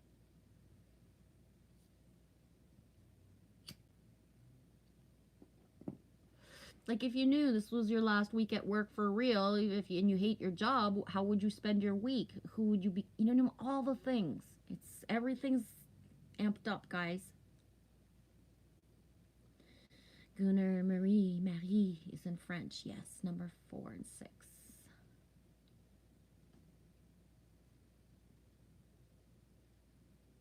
David Barry, 75. Yeah, if you're crying, don't put everybody's hurts on. Exactly. Exactly. And my daughter, Amy, is the opposite of me. She likes like Adele and sad songs and songs that bring up emotion, right? And I'm like, you can't put that shit when I'm driving, right? I'm driving. I want energy, right? But then all of a sudden, one day we'll be driving and Adele will come on the radio with a certain song, or a sad song will come on, and I'll play it front to back, sing it from the top of my lungs. And my daughter used to look at me and be like, okay, how come like 2 days ago I want to play this song and I couldn't, but now you're listening to it and you're turning the sound up? And it's like, because today I can handle it. 2 days ago, hearing her voice was triggering me and making me feel the stuff that I can't drive while I'm feeling that. I don't want to feel that right now. And, you know, one of the things that is, there's a lot of layers in songs sometimes. Like, there's a song by Taylor Swift. It's called Getaway Car. It's a beautiful little song. Me loves Taylor Swift. She helps me get through a lot of my stuff. If I hadn't had Taylor Swift and love her, I wouldn't even be here right now. She elevated me so high with that song, right? But the song is Getaway Car. And I can only listen to it sometimes because I've had to get in a getaway car. Right? So, you know what I mean? Like, when you've had to get in a car to get away. And not the way she sings it in the song. When you're terrified in the fucking corner of a stranger's fucking truck and he's looking at you saying, I'm a grandfather. I know you don't know me, but you're safe. I'm going to get you to where you need to go. And you're in the fucking corner in another fucking province and you're wondering, like, have I done the right thing to trust this motherfucker because I'm, like, getting away from the other motherfucker, right? When you actually literally run from your fucking life, for your fucking life, and fucking, you know what I mean? So that trigger, right? A song that these words sometimes. There's another song by Olivia Rodriguez or whatever. Rodrigo. I don't mean to disrespect her name. I just can't never say it right. Where she speaks of, she's with a masculine and the things that we did. I did things for you and like, holy shit, we committed crimes together. Now you dumped me. And that song, like, I'm just talking about it and brings up shivers inside of me because in my life path, in my youth, there was things that happened in my community that the boys wanted to do it and the girls were there and, like, they killed somebody, guys. They killed somebody. They did. You know what I mean?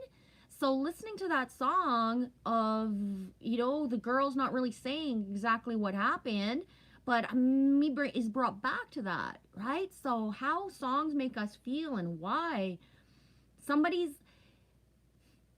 There was a time like last year where there was a song and it triggered somebody. And then later I sent it to that person thinking, I love this song. I'm going to make this person love this song and think of me. And then the full knowing after I sent the song came to me of why this person did not like this song. And I never felt so shitty in my whole life for trying to have somebody think of something a certain way. Because her most traumatic thing happened while that song was playing. So my memories of that song are all beautiful. They make me dance. They make me feel beautiful. They make me feel like a woman. They make me feel happy. But someone else's memory when they were hearing that song is when something really bad was happening to them. Right? Because sometimes you're somewhere and you can't turn the sound off when things are happening. So you're imprinted with certain songs that are beautiful. The whole world loves them. But every time they come on the radio, you're PTSD and you got to surpass what that feeling is. Because it's not the song itself. It brings your body back to the time. Right?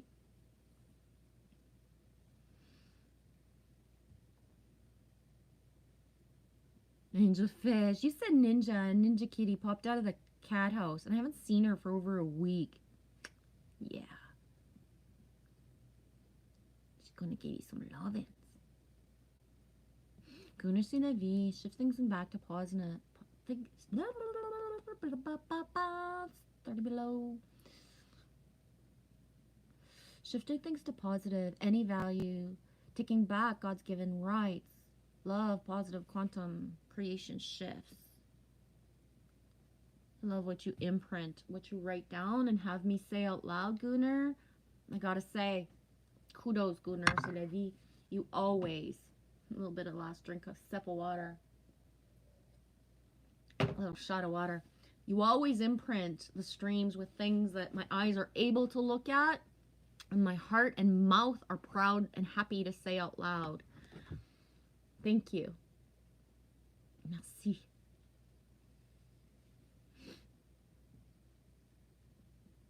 Mary, you've watched Across the Universe so many times. I'll see if I have it available on anything. Bravery, pump up the champ. I like that. Instead of the jam, pump up the champ. Pump it up as the feet is pumping. Mary, you gonna watch it again too? I'll see if my attention span can go for it. I will. Ooh, Gunnar, I love that. Techno remixes of sad songs shifts. Yeah, yeah. That's why I love cover versions. And that's why I love YouTube and anywhere. I love my Spotify because there's so many independent artists who have redone songs. So one of my favorite things to do on Spotify is to find a song, get all the cover versions, the different versions. You know what I mean? Like listening to Britney Spears, Hit Me Baby One More Time, sung by a masculine with just an acoustic guitar. It's a whole other level of a song. It's, you know what I mean? And I was speaking of Adele earlier. It was either Bamboo or Alex, I forget. Whatever, it was one of the guys within Matrix Man's live stream shared a version of Adele but reggae. It was like, whoa, I love it. I just needed the up tempo of the reggae beat that I could listen to it longer, even if the words are there, because the beat is different. It remixes the song into something that I can enjoy differently. Yes, Michelle Lee, I'm free. You got it. Maybe we cannot gather because we need to spread apart to hold a frequency for our areas. I really believe this. Bravery says, exactly, Michelle. It's true. Mary says, I agree, my belle. And I do too. I do. And I wouldn't have survived these last years if I didn't believe that to my soul essence.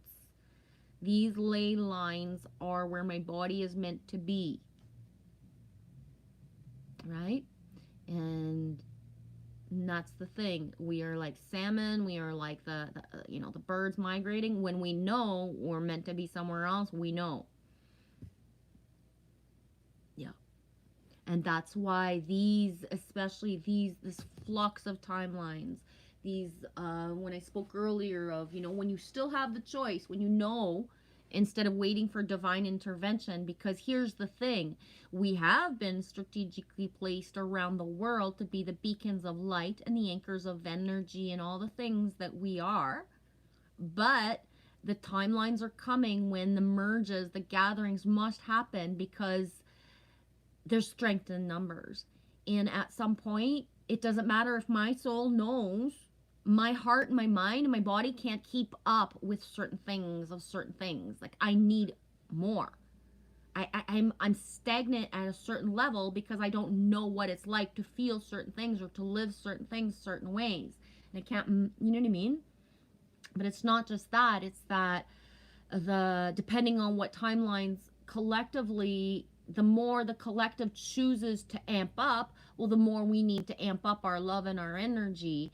So by flipping into different scripts of embodiment, where those of us that have been isolated for so long that, you know what I mean? When we're not isolated, and then the energy of when two or more gather is going to be the you know, the flipping into other momentums. Also, as well, is that, you know what I mean?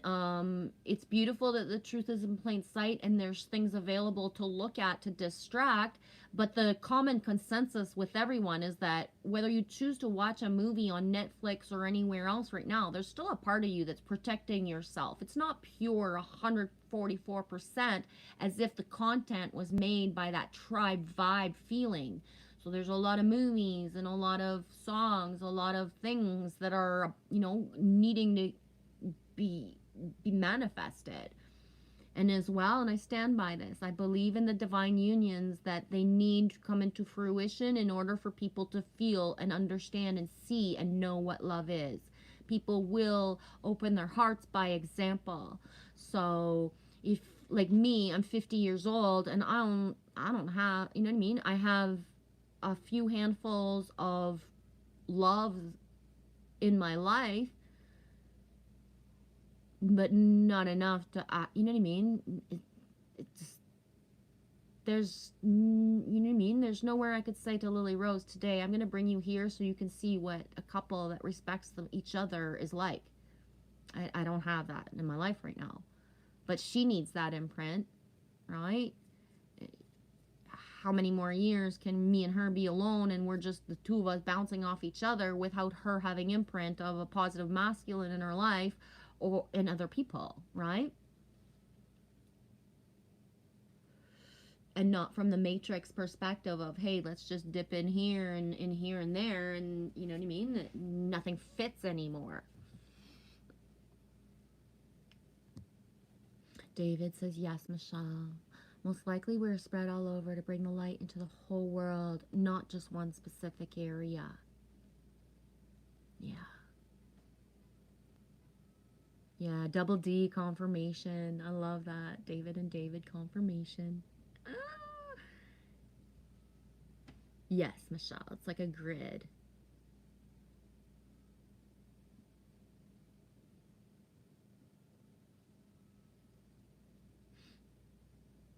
Gunnar, merci. Individual, collective effort, raising the vibrations of ourselves, the planet, new levels of consciousnesses available. Access my mother as well without fully realizing it yet. Yeah. Yeah, bravery. Cheers to life. I'm gonna go grab more water.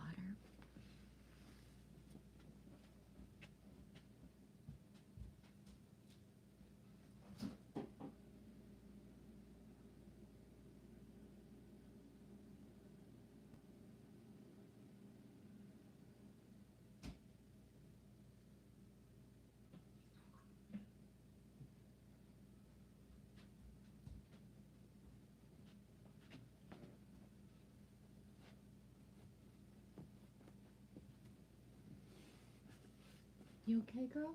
Mm-hmm.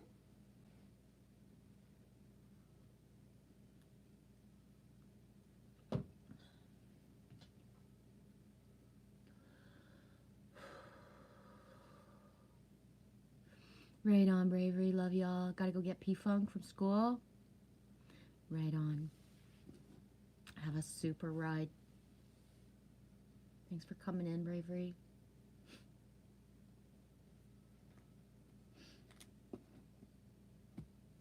Grab Crystal.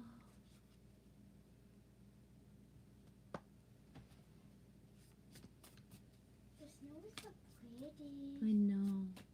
So Do you soft. like it now that the couch is that way, to just be able to... Yeah. Yeah, it's cheesy looking. It doesn't make any sense, but it feels good. I twisted the whole living room around. It makes absolutely no sense, but the way that sitting and then being able to just face the window instead of cranking the neck or sitting from afar, it's just like, you know, window, table, couch. You can see.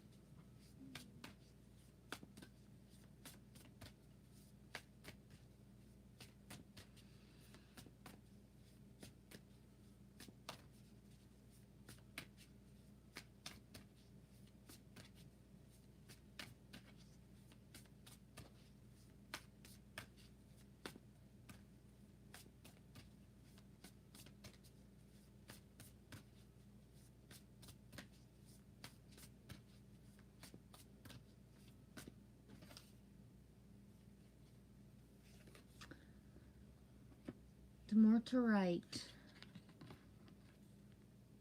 I think this is the same one from yesterday.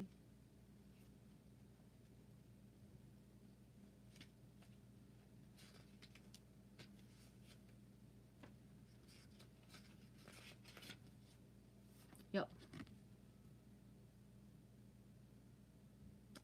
Clearing the clutter, orderliness, and organization. Water. Yeah.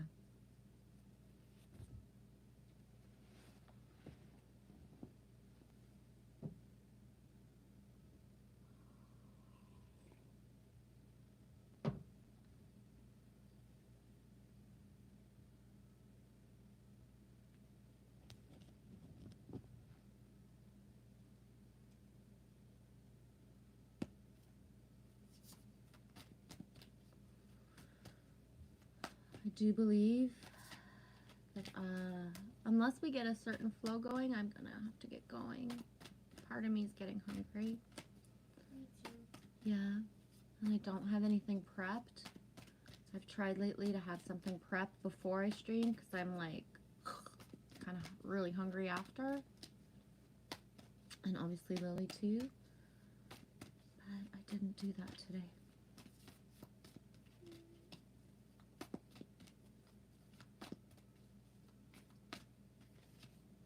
Boom. Whoa.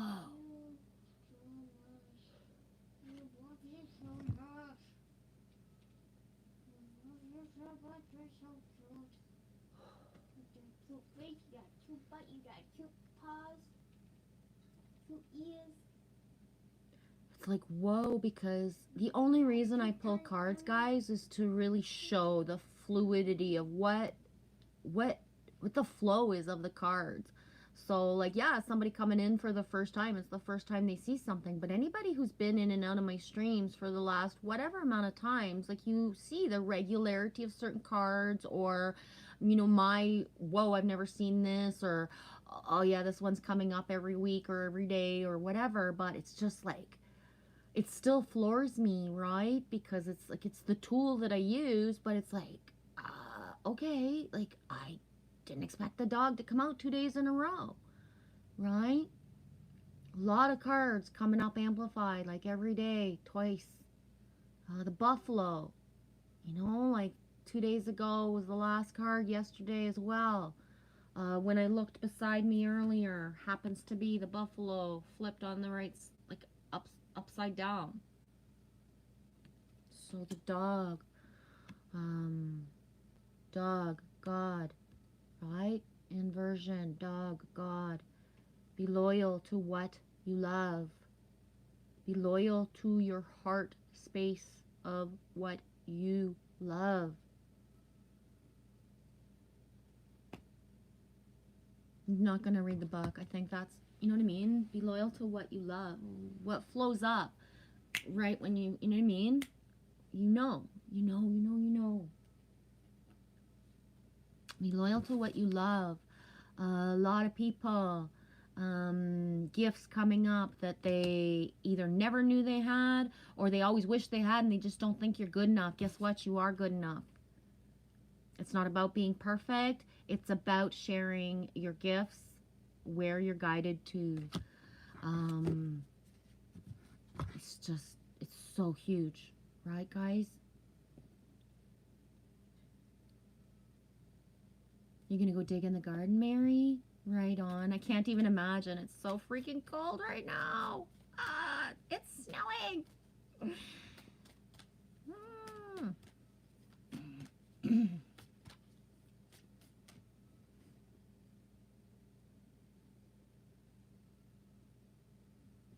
You gonna stay as you go for a walk to ground, Michelle? Right on. That won't be very much longer. Star.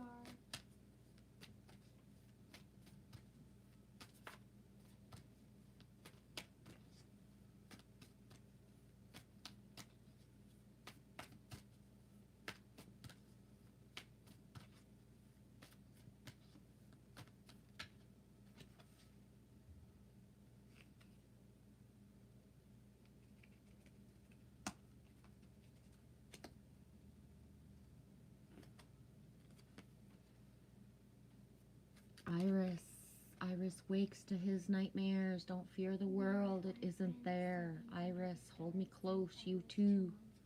Rebirth. 24, 2 and 4 is 6. Iris. 3 and 4, 3 and 4 is 7. Maya. Illusion. Illusion. Yes, dog and God, and that is so important. So important, right? It is. Hey, the conscious evolution. How's your day going, dude? Happy, happy, happy Tuesday. 5:08 Eastern Time. You came in. I say came in. Chose to write. I knows if you was there before. Chose to write. I say that, but I didn't feel that you were here. Did you just get here, Dana, or have you been listening for a while? I feel like you just popped in, but I could be wrong.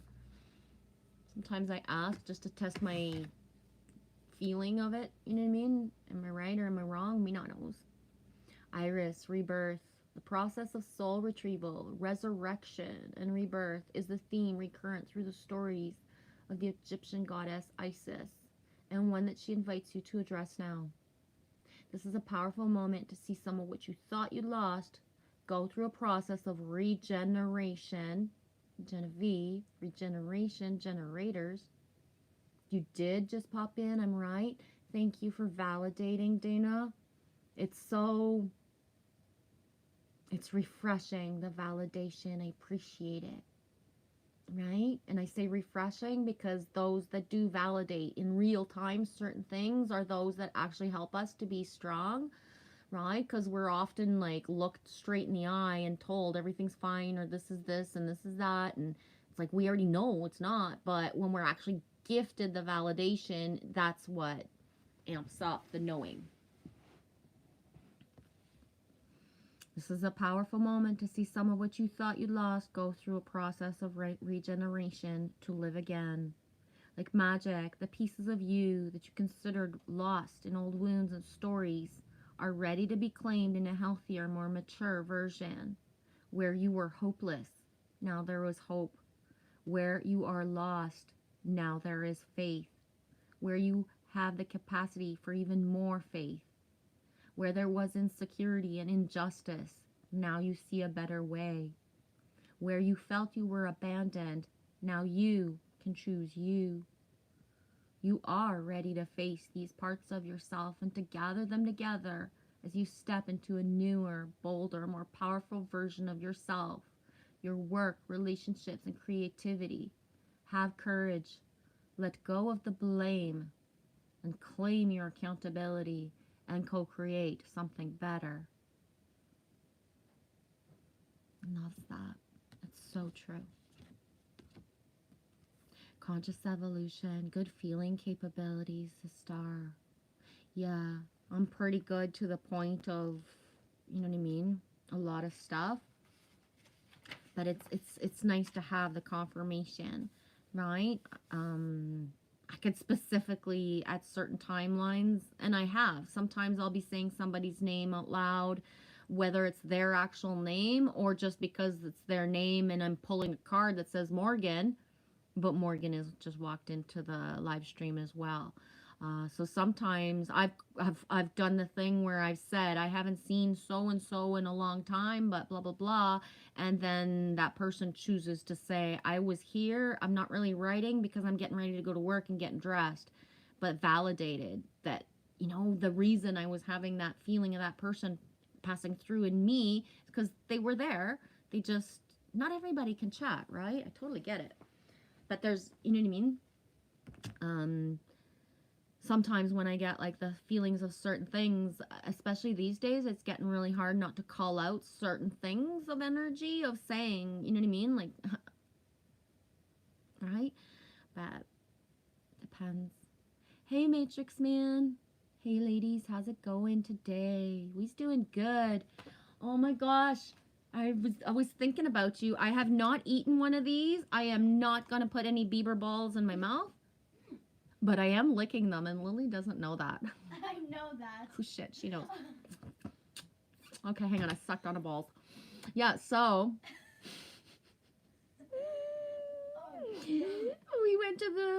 we went to get coffee, which mine is still full, pretty much. I finished mine. We finished. Actually, no, I'm down here. So hours and hours ago, we went for coffee, and you know, I got a coffee too. I put my hat on so that I had balls on my head when we called for the beaver. I wanted to say beaver. The beaver bits. Yeah. I wanted to buy a hat, but they're like $30. I don't even really like Justin Bieber. It's just for my girls. So I was wondering if your girls are going to partake in eating Justin Bieber's balls that are available at Tim Hortons this week. Or if you don't have any Justin Bieber fans in your like little home. Yeah, we's driving. Yeah, I made my ladies at the cash, like they were like, just like, I couldn't keep a straight face. And I was like, no kidding. I've been planning this for 2 weeks. As soon as I knew they were going to have Justin Bieber's balls available at Tim Hortons, I knew I was going to wear this hat. Right? Anyways, I can't help myself. I gotta have some fun. Yeah. Yes, Gunnar, it is spot on. New cycle, being reborn. Yeah, conscious evolution, it really helps a lot. We all benefit from confirmation. The abilities are still being learned or remembered. Yeah. And here's the thing for me, my conscious evolution, Dana. Within my journey and life path, and even on YouTube and just a lot of stuff, I've always had the healer people, guru type of people avoid me or not give me information or not validate me. So really early in my YouTube journey, I thought because we're all the same and we're all in this together, right? So I texted a certain person who... I don't even watch that person anymore. He's not a part of my reality, but that being said, he's still a part of tribe. Anyways, I realized that he was close to me, and I think I scared the shit out of him by saying, like, oh my God, you're not a wall. Like, I'm going to go get a session with you. But then one day, out of the blue, I could feel that he was really not doing good because when we're open, we feel it. So I sent him an email, and I was saying, like, I know I'm just like really little and I just started my channel, but if ever you need to talk to anybody, I'm here for you, brother. And, I would, you know what I mean? And then he wrote me back, I think you're projecting. I think that you're not feeling very good right now in your reality and you have a savior complex. So you're emailing me out of the blue because you're projecting your wounds onto me. And then said nice things, right? But then a week later, shows up in a vid saying, I've been on my ass for the last 2 weeks and feeling, going through all my stuff and blah, blah, blah. And it was like, that's all you would have had to tell me. Like, instead of, like, making me feel like, and in the moment, I'm like, how can I be projecting? I'm sitting here in my house. I just watched a vid. Your energy feels like you feel like shit, but you're showing up pretending that everything's fine. And so I emailed you to say, if it's not fine, you know what I mean? And then, but I was right. I was fucking right. You know what I mean? So all these sticks and these people of like, just say the truth so that we can all help each other out, right? Instead of blocking each other. It makes no sense to me. And that's why people think I'm so, like, you guys know I'm so fucking cheesy and open. It's like, why? If I can do anything to make somebody know that you are powerful and you have the gifts and you are a healer and you are an artist and I hear your voice. You never even sang and I'm sitting there telling you I want to hear you sing. I can't wait to hear you play guitar. I know you play the drums. I know you do this. I know you do that well because I've already heard it. It's in my head and I'm like, you know what I mean? Because I have zero pride or jealousy or think that, you know what I mean, that I have to be anything. I just want everybody to, like, find what they have, those gifts, and share them openly, like, everywhere so we can move this train along and, right? Especially the feminine. I'm here to make sure that, oh my God, could we stop with the perpetual, like, Eve and Lilith and that there's jealousy or that the backstabbing of women, You know what I mean? Me is not here to stab you in the back. Me is here to like pump you up, right? It's important.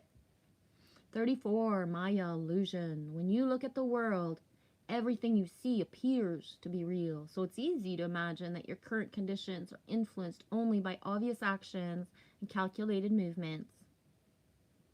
This is an illusion. Everything is intrinsically connected, though not visible to us due to the limitations imposed on our perception by our five senses. The Hindu goddess of illusion, Maya, calls you to trust that the invisible world is responding to your deepest desires and intentions to make a better life for yourself and others. You are able to see through the curtain of the illusions. Your clarity and intuition is heightened as your next steps are sure-footed. Ooh, sure-footed. That sounds good to me.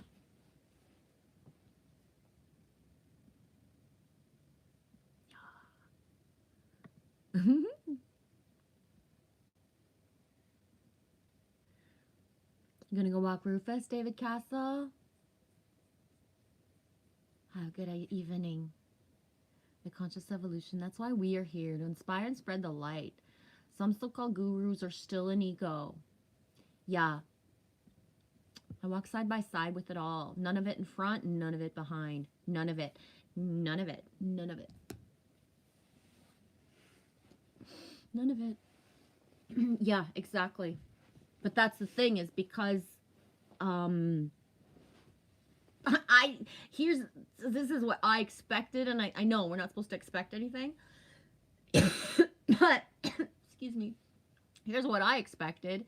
You find people that like have gifts, and then they see that you have gifts. Are they gonna like use you for the greater good of like, let's all gather together, make sure we're really strong? Or are they gonna like not, right? And a lot of it is that we got the inner journey and all of it, but me knows exactly who is, especially, it's so easy to know, because if I don't do this a lot, but I know when like, let's say I'll go into a live stream of somebody who is of a certain energy flow and what they say they are versus what they're actually an embodiment of. So, I'm so multi-layered that I don't need for somebody to call me out and say something in a stream. But if somebody is really at the level that they say they are at, I send them a question or say something inside of me and they answer it directly. Does that make sense? So I'm not talking about like a chitty like 420 live stream, right? That's a whole other level of let's come to hang out, right? But when I go into certain things, or I will know if somebody is in a certain embodiment because they'll read everything else, but they won't read my comment. But it's like I saw everything else, and I saw them, I felt them physically ignore exactly what I said. And it's not a pride of like, oh, they didn't see me, oh my gosh, I'm so wounded. It's like, oh, okay. Right? Me knows now. Me knows. And me has been through the ringer enough of, guess what? We are all in this together. And the more that we rise each other up, support each other, make each other visible, like you can go back throughout my whole journey on YouTube. And you know what I mean? There was a time in 2019 when they took away the right of people to do live streams under 1,000 subs. Go look at my 2019 videos, how many shout outs there are to make sure some people got to 1,000 subs, right? I've spent my whole 3 years making sure that you guys know who the people I resonate with, but sometimes I don't resonate. Like, I don't believe a fucking word they say. They are not my timelines, right? They're not close to me. But guess what? They are of tribe. They are solid. And whether they're in whatever embodiment they're at in the moment, they are tribe. They are important. They are master builders. And we're all just here learning as we go. So, you know what I mean? I've shared people have actually emailed me like, why did you send me to this bozo? And it's like, you'll see over time. You chose this time to go in, and he's, you know, talking about these things, and it doesn't resonate with you today. What doesn't resonate with you today will be your best bud in a month, 2 months, 3 months, 2 years. I mean, I knows the timelines, but we knows who's me's meant to send people to. Me does knows that, right? Sometimes I send people to the people to get triggered. I don't mean to, but, you know, I do. Why? Because this is who I'm guided. This is, you know what I mean? It's like, and when I say I don't resonate with people, it doesn't matter to me if I believe what you say and what you choose to do in your life path. What matters to me is this part right here.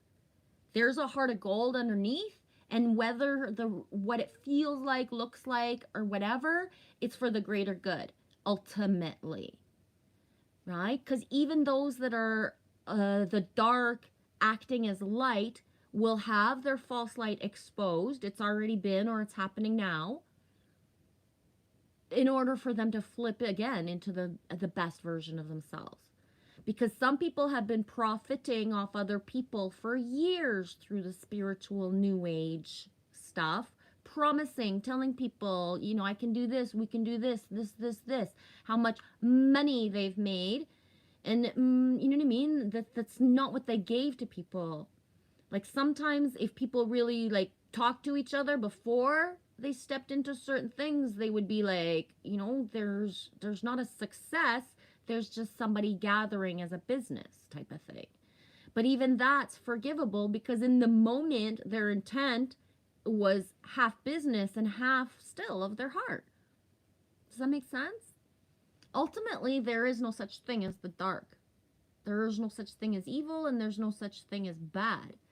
People only must act certain ways right now for us all to learn to bounce off each other. So the brightest lights are hidden in the darkest places. The players that in our lifetime are the most horrible characters, well, if they hadn't acted the way that they did, we wouldn't have pivoted into different awarenesses. Right? It's like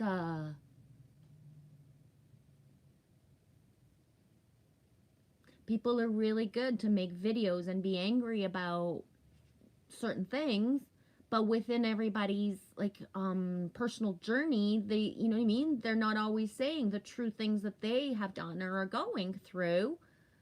Because if you've been screaming for years about like not wearing a mask, and then are you going to show up on screen and tell everybody like, yeah, I actually have been wearing it for the last year and a half? Or are you going to continue to show up in comments ragging everybody else who wears a mask out? Right? A lot of people are doing the exact thing that they're bitching about because they're too scared and they want everybody else to stop wearing it so someday they won't have to wear it, but they never stood up in their reality and didn't do it. Right? Does that make sense? That thing of like, everybody's going to flip into their most best version of themselves, or they're just not going to choose to be here.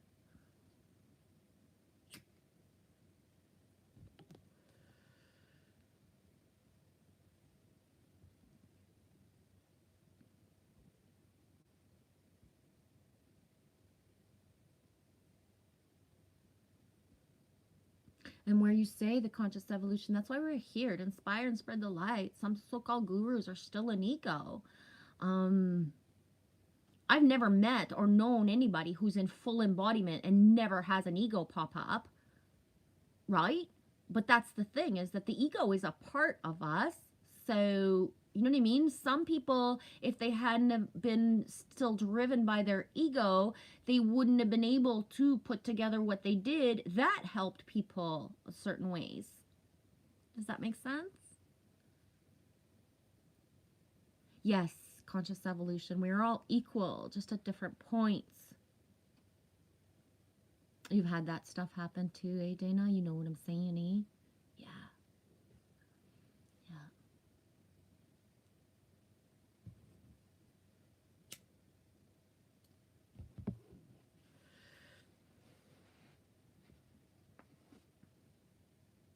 Yes, Gunnar. This kind of stories happen to me too. People grow eventually and spread the light. Exactly. That's what I believe. The conscious evolutions. I also connect with some people's higher, and they don't even know. Also have downloads of people's psychology when I get the recall emotional. I stay in flow, and I know a lot to learn. I know a lot to learn. Like, all of us have a lot to learn. It's all perception. Yeah.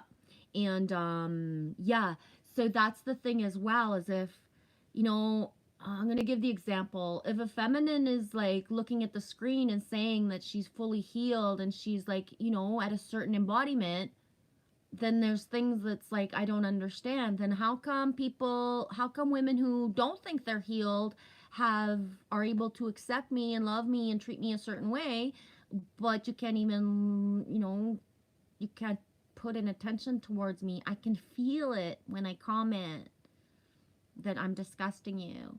I can feel it when I'm in a live stream and I comment and my stuff's avoided.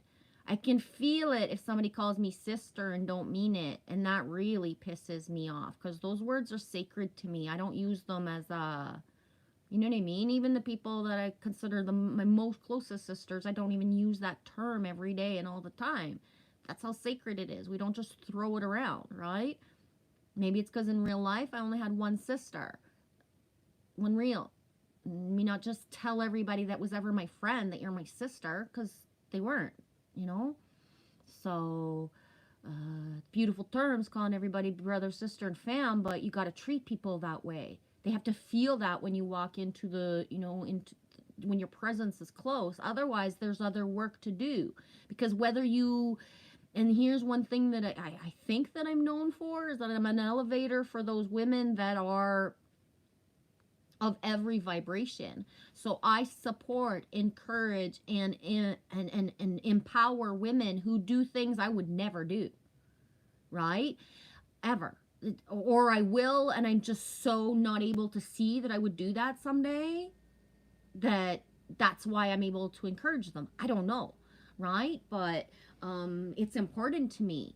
There's a model on Instagram, and you know, I would go and comment to her, and she took the time always to comment back and say like how it feels when you say these things to me. Thank you. And I was like, if I can wipe away from all the smut and the shit that you get, if my one comment that's from my heartfelt feminine, then I'm telling you, you being you makes me proud to be a woman. If I can take away what it feels like to be violated, looked at, harassed, bullied, told all these nasty things online, then, you know, I've played a part. It's important. Because especially those of us that put ourselves out there. In my channel, I kept it small on purpose. I made sure till I'm ready. I don't want to deal with stuff. It's, you know what I mean? I don't. I won't. I won't show certain things and do certain things until there's a readiness to it.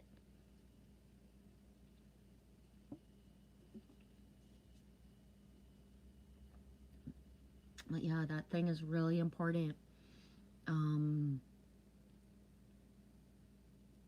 You'll see it. You see the flow. You see in the comments. You see in the videos. You see in the live streams. Like when we gather as masculine and feminine together strongly, how, you know, how powerful it is.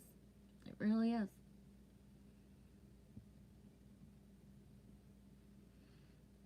Exactly, conscious evolution. It's a need to balance the ego. The ego is part of the 3D life, but we must balance it.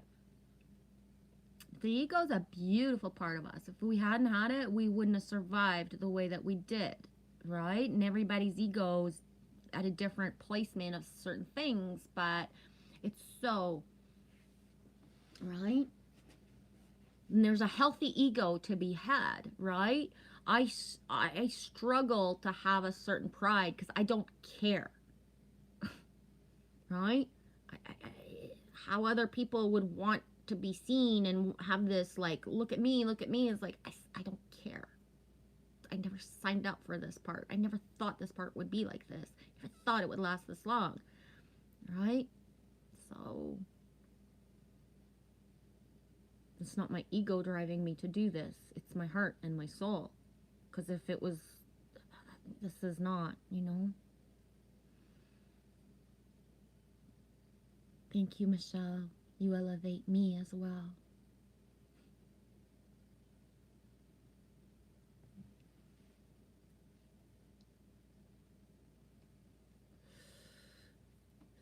The conscious evolution, I seriously feel no pain when trolled and attacked. It takes a lot of control. I lived through a lot of weird stuff. It taught me a lot. Well, me as a naive little pumpkin, because I get hurt and I feel it physically. So I can be doing a live stream and then all of a sudden my breath cuts out and I feel like I've been punched in the gut with the energy that came in, and it didn't even write anything on the screen. It's just a presence in the background.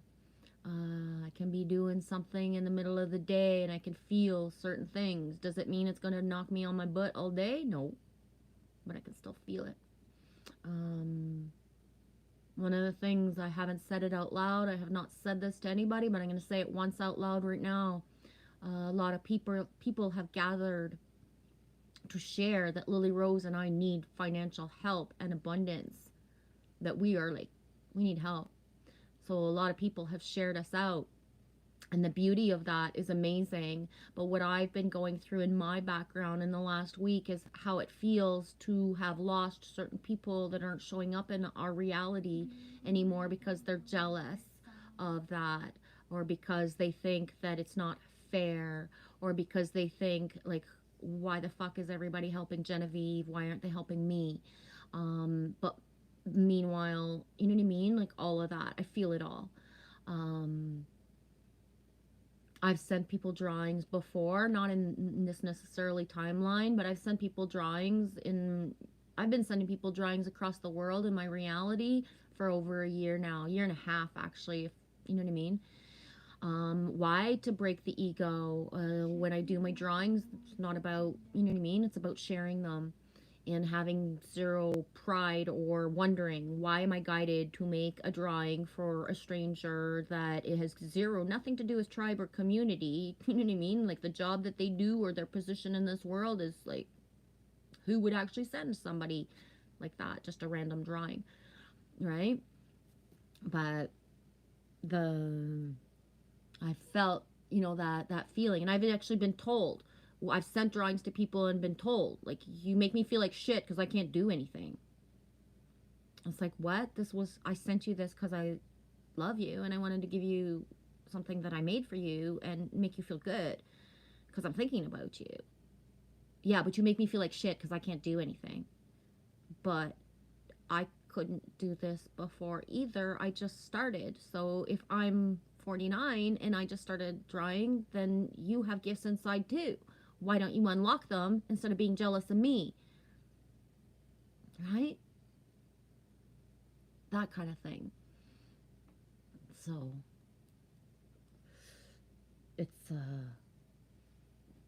it's already hard to, like, receive, but when feeling the jealousy and anger even, right? We're in the flux of being from 3D to 5D, and in 3D you shut the fuck up, you go get a job, you go do your job, and then you got enough money to pay for your shit, girl. That's how it works. Go get a job. There's plenty of jobs. Go get a fucking job. Go do it. But that's not how it works in 5D. That's not how it works in 5D. And we're shifting into 5D.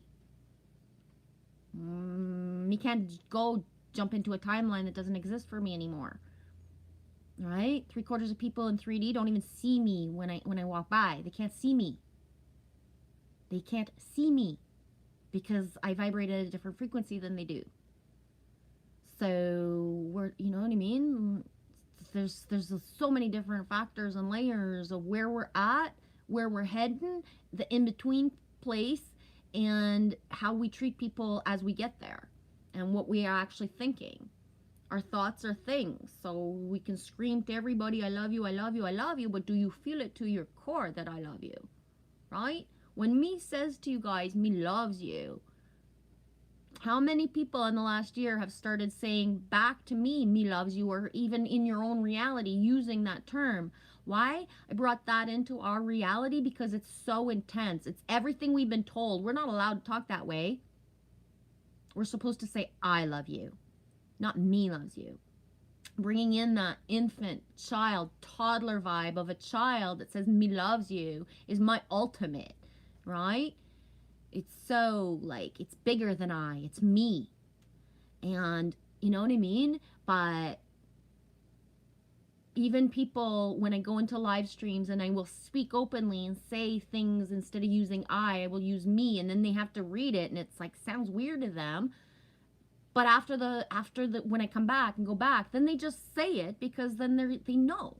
It's like Elf herself also uses the me instead of the I. There almost all the time. I bounce from it all. But you know what I mean? They understand. This is the way she speaks. She's not condescending people. She's not trying to be baby-like. This is how we choose to speak. And it's for the effect of what it does for our childlike vibration.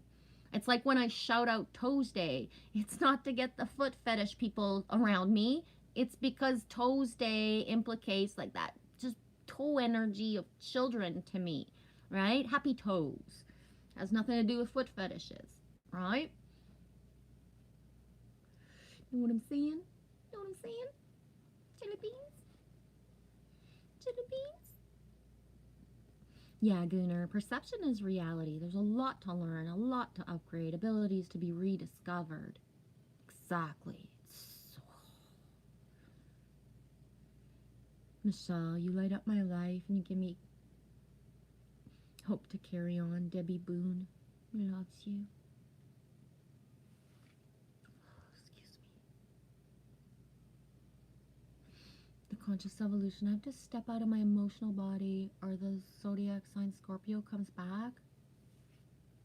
I'm not into the signs so much. I believe I'm all 13 signs. I don't do the stuff the same way as everybody else.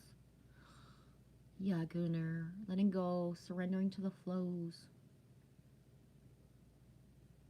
Conscious evolution, it's a great thing to learn. It was what was tripping me up. I was directed from one side to the other to learn to do it.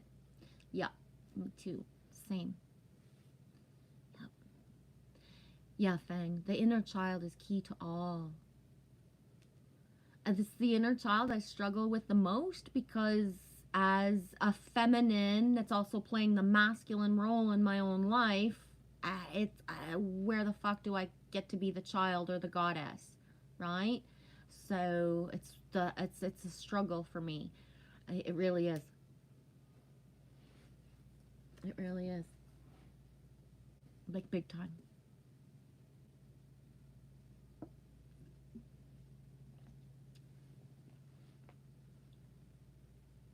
Yeah, Bang, the inner child is the soul. Yep. And one of the things, I'm going to say this, the way that it comes out, I don't know if I've ever actually tried to say it out loud, but actually I have. Michelle might remember. I don't remember when I said it, but I've spoken of this openly before.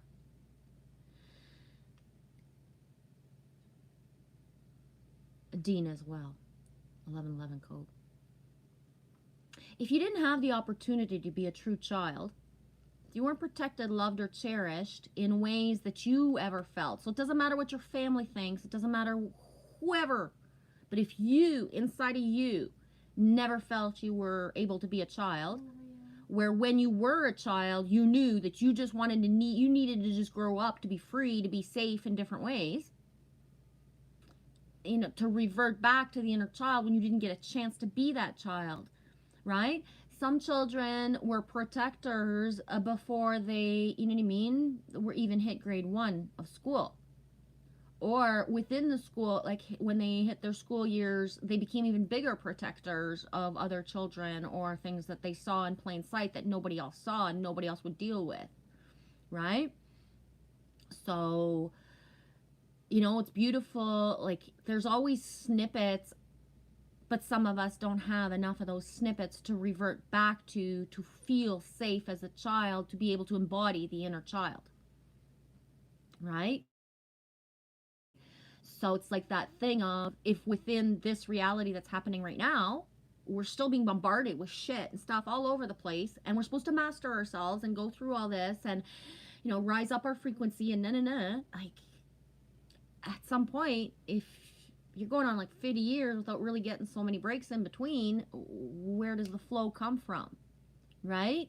For those of us that pour out muse energy as if it's just liquid gold, take my muse energy, do what you will with it, is how I am.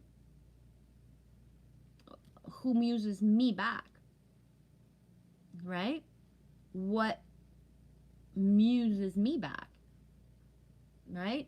So self-sustaining that energy for so long and without respite, and then intensified in the last 2 years. It's like I had said to Michelle, I think it was like midsummer, we're going to get to a finish line where we're going to be like, everybody else is going to go through because we've been dragging their fucking asses, planting the seeds, but we're not going to make it through because, you know what I mean? It's not that we're not doing the inner work, it's not we're not focusing on ourselves, but it's like that our reality never comes into fruition. I've been in an in-between for going on 2 years, but if I count really the fact that I've been questing for tribes since a child, and there's like nobody, right? So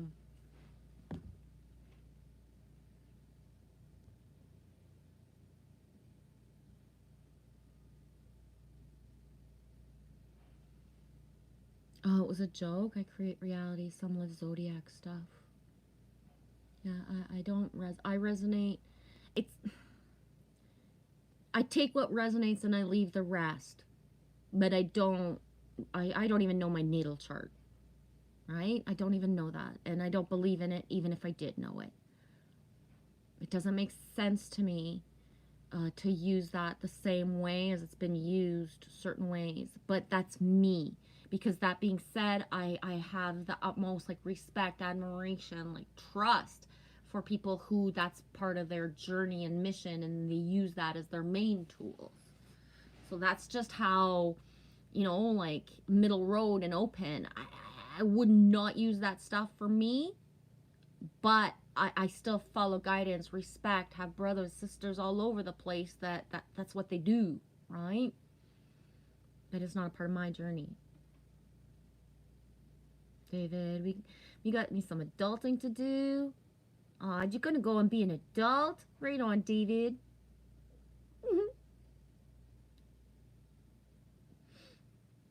Have a super evening, David, or middle of the whatever time it is for you.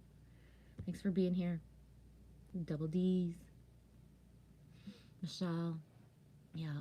I was my mother's mother by the time I was 6. I love you. Yep. Conscious evolution. Most don't even know each sign has evolutionary signs within it. Yeah. I'm that kind of person where, have a good evening, David Berry. I'm that kind of person where I hardly ever go into readings of signs, but when I do, it's because I'm guided. When I do, it's because it's like someone like Chakra Bunny. She'll put up stuff. Sometimes it's not even the Capricorn reading that I'll specifically go get. She'll put up an Aries, and it's like, boop, this is the one I'm supposed to go watch. And this is it, right? And these things. So that's what I say is like, we're all here to share our gifts. It doesn't matter whether other people, you know what I mean, believe it or not. That's still the reality that's needed. And I jump into whatever I need at the time. So I'm a part of all tribes, right? Sometimes when people come in here, it's like, how did this person find Genevieve? Well, yeah, that's my blood over intent people. Me known them forever and a day. If I hadn't had them in 2019 to 2020, I wouldn't be the person that I am right now. They were my elevators. They were my cheerleaders. They were my best friends, right? David Matthew.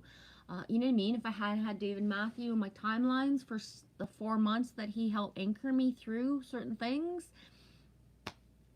right? So all of the ways that we found each other, like the way that I found Tom was through You know what I mean? All of all of it is so layered.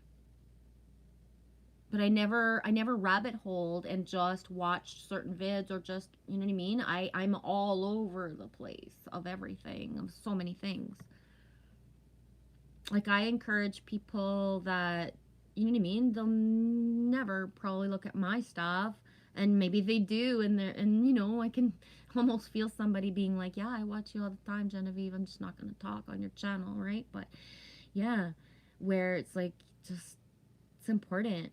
As soon as I know that I'm directed somewhere, I just go in. It doesn't matter what their belief system is. It doesn't matter. As long as my soul is guided, I'm there, right?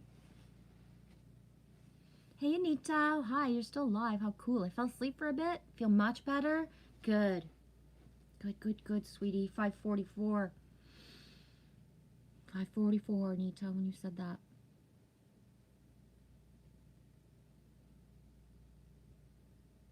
Assess. The tarot is supposedly inherent of astrology. Yeah, I don't do tarot. Assess. I have 0 tarot cards. When somebody pulls up a tarot card, I have no idea what they say that it means. I have 0 training or tarot-based knowledge, anything. All my cards are oracle cards, nature, animal cards, angel cards, oracle, spirit cards. Like, I don't have a tarot deck. I don't do that.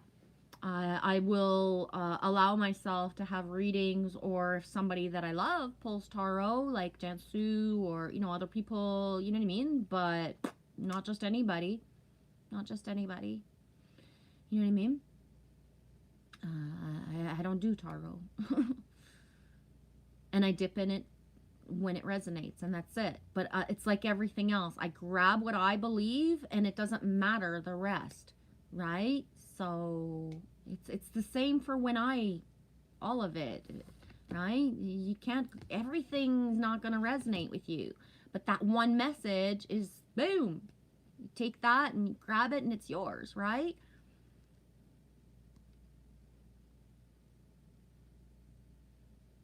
Yes, Gunnar, open mind, curiosity with an open heart. Loving you guys. Hey, Sensamilla. I don't know what the difference is between oracle reading and tarot readings. To be honest, I am not not a card reader. I used what I have for flow. So for me, the way I would describe is tarot is like, you can't just grab a tarot card and decide what it says. It actually means something. And then your intuition, or depending on people's gifts or how they read cards, they will have more words or more things. Like, but a tarot card actually means something, right? So when I look at when somebody holds up a tarot card or has a tarot reading, because sometimes like on Instagram, Jessica Starseed will put up like 4 tarot cards, and she doesn't write anything at the bottom. And so I'll look at the cards, and whatever little things stand out for me is what I grab. But I don't know what it's supposed to mean. I don't have, like, you know what I mean, the knowing of that. And the oracle cards is just, it's like, the way that I would explain it, and I could be wrong, I don't know, but people choose to share their artwork then with written explanations of what they, in that timeline, felt about it. So everything that's visually here and then written down here, it either resonates with you or it doesn't. Feels good or not, right?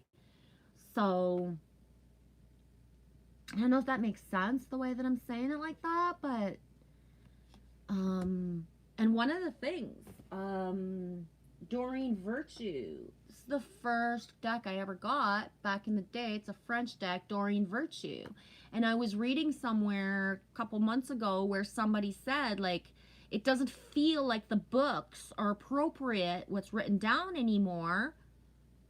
But the messages, I still use the cards because of the beautiful colors and the messages that are very simplistic here. And I was like, yeah, I hardly ever have opened those books. And really, I only started using the books. Like, if you go back into my live streams from last year, you'll actually see that the books are like, I had to like crack them open because I never used the books before. But the reason I started using them within the streams is that, okay, my stuff that flows out, but when I read that, there's words that have nothing to do with me that I flowed that other people need. So, or I'll read the book and everything I just said out loud is said more eloquently and or differently in the book. But it's funny because some people are either fascinated by cards or afraid of the cards, right? And the you know, the fear, the witchery, the I don't want to know, or I don't want other people to read into me, and that kind of stuff. But and that's part of the, just we're all different as well with what feels good. We were talking the other day, I think it was yesterday, about guided meditations. I don't really like guided meditations very much at all, but once in a while I do, right? And then one day, you know, in my reality, it'll be like I'll flip into a whole thing where maybe I'll be the one making guided meditations, right? Just because I didn't like them or use them doesn't mean anything. I told my mom something 2 months ago, and she was like, really? I was like, yeah. I was like, when I was young, or even before, not long ago, I thought that one of the most ridiculous things that artists did was to write their name and decorate it. Yeah. One of my judgments that I had, even as a child, when we would go to Quebec City or, you know, Toronto, and we'd be doing like, you know, vacation-y, touristy type of things, and there would be vendors sitting there, and that they would offer, you know, what's your name? I'll draw your name up, and I wouldn't think that was cool. Or I thought it was cool until a certain time, and then I thought it was ridiculous, right? And now here I am, and that's what I pump out all the time is names and words with lines. I'm doing the exact same thing that I thought was really cheesy, and why would somebody, you know, buy that? Or why would somebody do that? Like years and years and years ago, right? It's weird, but I never even thought I could draw. Doesn't matter. I never draw it. I even don't still think I can draw. Because if somebody asks me to draw something, I can't. That's why I don't like when people say you're an artist. Well, no, I'm not. I'm drawing lines. Because as soon as I say, yeah, I'm an artist, then you're going to ask me, can you draw me a dragon? You should draw this. You should draw that. Actually, no, that's not how it works. I kind of fall into a flow and trance. I grab a Sharpie, there's a blank page, and I don't know what's going to be there at the end. So I'm not an artist in your eyes because you can't tell me what you want. I'm going to like pump it out, right? Does that make sense?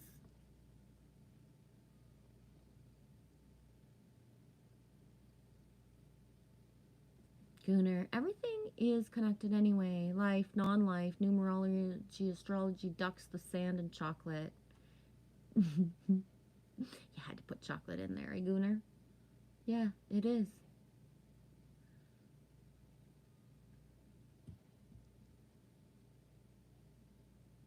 Yeah, Gunnar. I like that. Guidance or just positive messages. Divine wisdom. I take all the good vibes.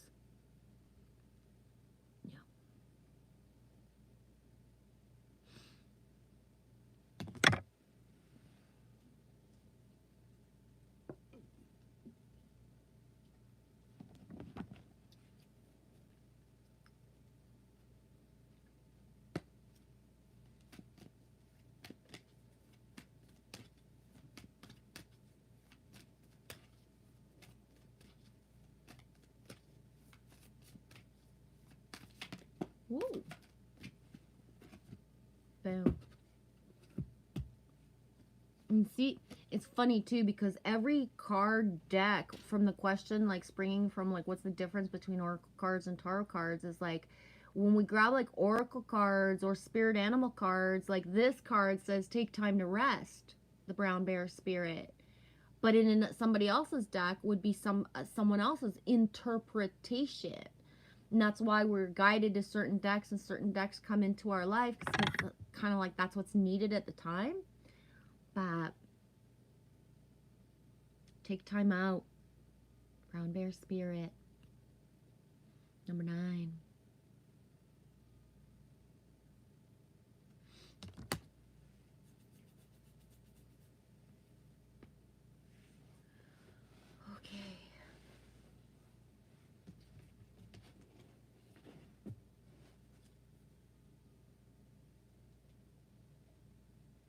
Gunnar. Paint your life with good energies. Yeah.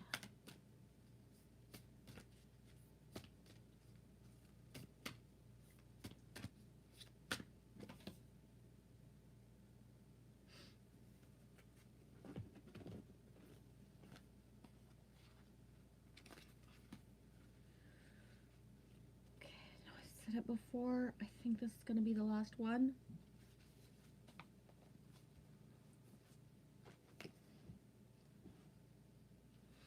$33, the gathering, community, kinship, companionship.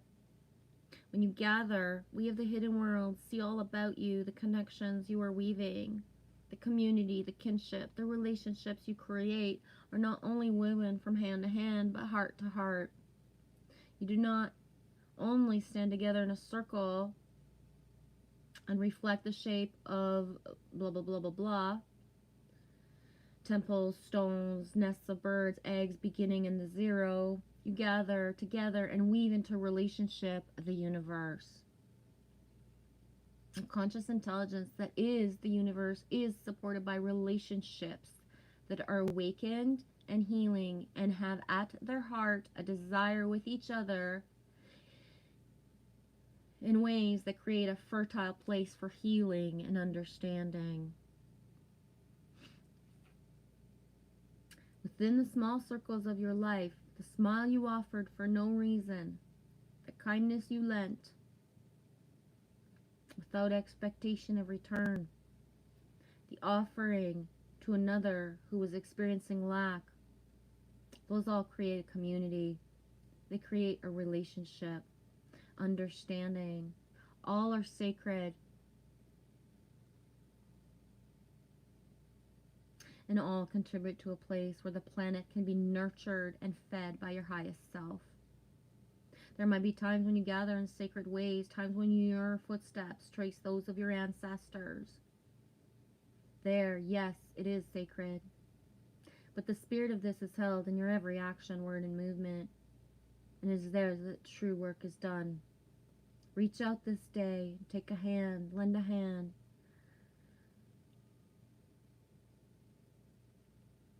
Today I will create community, weave relationships, I will connect. Yeah. It is a good final card, Gunnar. Creating links as you do, co-creation, stronger together. Exactly.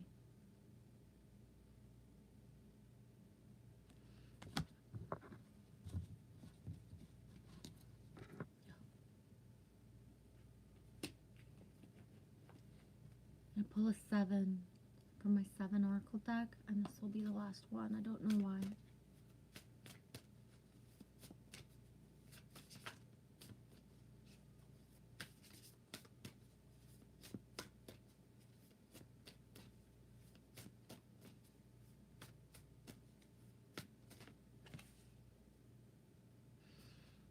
You had just written it down, right? The open heart, open mind, opening to discovery.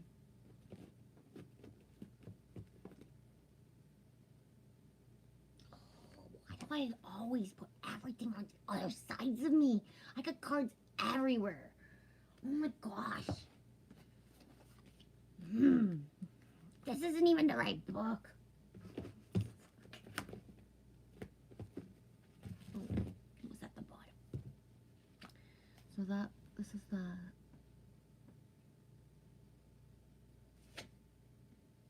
3 and 4. 3 and 4 is 7.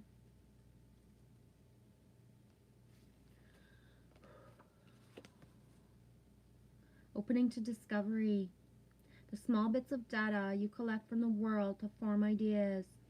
The transfer of vital information via the universe, always speaking to you. The need to integrate information and be discerning about what you expose yourself to. Yeah. We tune in to information from our outer environment, then we assign a meaning to it within our psyches. Every day, however, the data that we sort through exceeds what we're capable of processing. Especially since the advent of the internet, we have become bombarded with more than we could ever absorb. Therefore, it's important to be mindful of what we expose ourselves to. Consistent exposure to unhealthy messages invites us to be cynical, fear-based. On the other hand, conscious exposure to information supporting our well-being shifts us towards growth and expansion. And that thing about there's a difference between being aware of what's going on in the outside world and then feeding your mind with the programming and so much of it that you go back into fear or think that, it's not all for the greater good. So to be aware of things that happen, but not to immerse ourselves fully into it so that we are part of the fear base, right? The choice though is not always obviously ours, which is why we must be discerning on a daily basis. I think the choice is ours, because if you're on the internet everywhere, you're the one that actually padded your algorithms. So anything that pops up should feel for your greater good, or otherwise that's when you do a cleanup, right? If there's no vids popping up for you that you want to watch and everything feels like a trigger, then delete those channels. Don't put them so that they keep popping up for you, right? Yeah. Somebody had told me once, like, whoa, ever since you came into my life and you send me vids and I press on them, my algorithms are different. I'm not getting all the shit that I used to. And I was like, yeah, but you're the one that used to press on the shit that you used to, and that's why your algorithms were like that. Right? Nobody comes onto your device in the middle of the night and starts pressing on shit that actually, is not like good for you or that feels good. You're the one that took the time to watch it, so that's what's going to be fed. Me knows, because me's been padding my algorithms for so long. If somebody grabbed my phone, I don't have Instagram on my phone. Somebody was beside me and looked at my iPad and then flipped through my feed of Instagram, they'd be like, what the fuck, right? Why? Because I padded my Instagram so that what would show up is all the stuff that I love. And it's so fucking cheesy. And it's like, what the fuck? Okay, now there's trucks. Now there's bears. Now there's moose. What the fuck? Now there's a belly dancer. You know what I mean? Like, what comes up has nothing to do with, fucking nothing. And then there's a couple things because I want to know. I want to know certain things that, all of a sudden, there's another mandate in Ontario. Oh, wonderful. Now I'm aware of it. Boom. Out of my, you know what I mean? I don't press on enough. I don't go look, and I don't get so that I'm not receiving 10 articles a day about what's going on in Ontario. It's like, oh, no, one. You know what I mean? So just the padding of what comes to us is our free will choice, and we are the ones who made it happen. And you can change your algorithms overnight. Clean out your sub list, and only who feels good will pop up for you. And one of the things that people tend to do is, I'm just going to go see what's going on with these people. And then you stay there for 1 minute or 2 or 3 or an hour because you just want to see what's going on the other side. Okay, when you're done that, do you feel calm, safe, happy, giggly? Or did you start to kind of feel dirty and crusty, and then now you're looking for a video that's going to make you a little happier before you go to bed type of thing? You know what I'm saying? It's a fine line to think, I can look at all this and it's not going to affect me, because that's a lie you're telling yourself. And so it's very obvious when people are still have a lot of fear bases because of what they're imprinting their eyes with, because that's what they talk about, right? Me has no clue of certain fucking things. You'll never hear me talk about certain things unless I dip in and then I get told about it. But I will only go in and be told about it certain ways, right? If somebody comes in shouting about certain things certain ways, it's like, I'm going to go check out the source for real, right? What's happening in a certain place, this doesn't feel kosher to me. This doesn't feel like this is the whole story, right?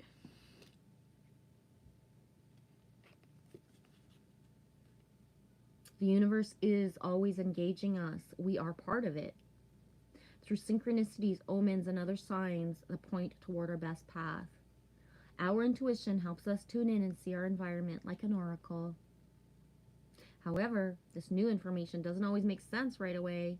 So being curious and non-resistant is the key to learning. Today, be open to receiving. Blah, blah, blah, blah. I need to stop fucking yapping. Blah, blah, blah, blah, blah.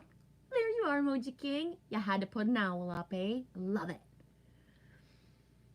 The universe wants to help you, but recognizing the way this aid will arrive depends on your willingness to shut out the voices and the noises.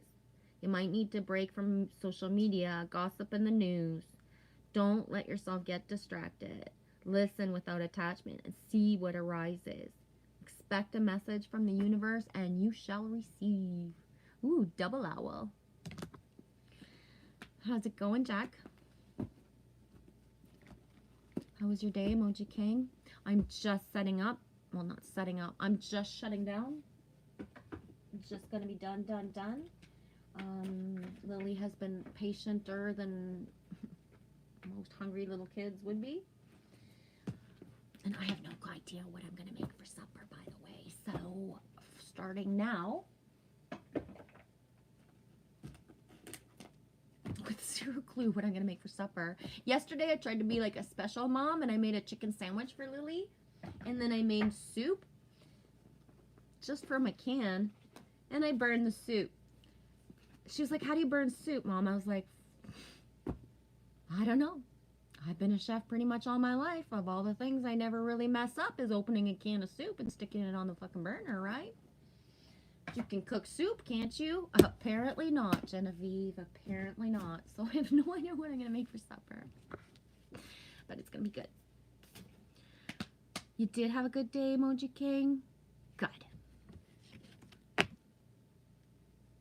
Thanks, Emoji King. That made me sweatier than you could ever imagine. I can pump out lines all day long.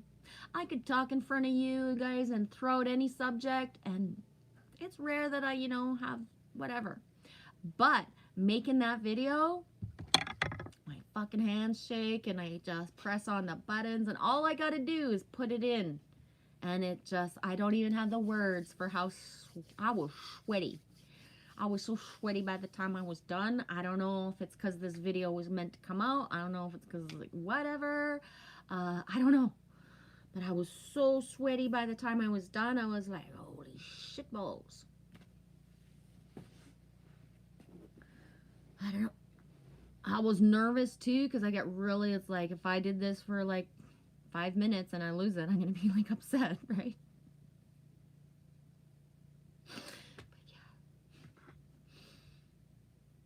I want it. I don't know. Like maybe, I don't know. Just thank you. It was amazing. Thank you. Emoji King says, Anita, I thought of you today when I saw a man dressed in gray exit a gray house to get in a gray Toyota pickup. Boom. Sank. I love it, eh? And that's, yeah, we talked about the gray. I love it.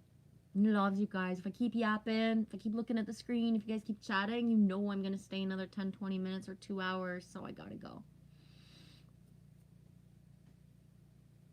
That was an awesome surprise today. Right on. Right on, Emoji King. It's 9:11 for you.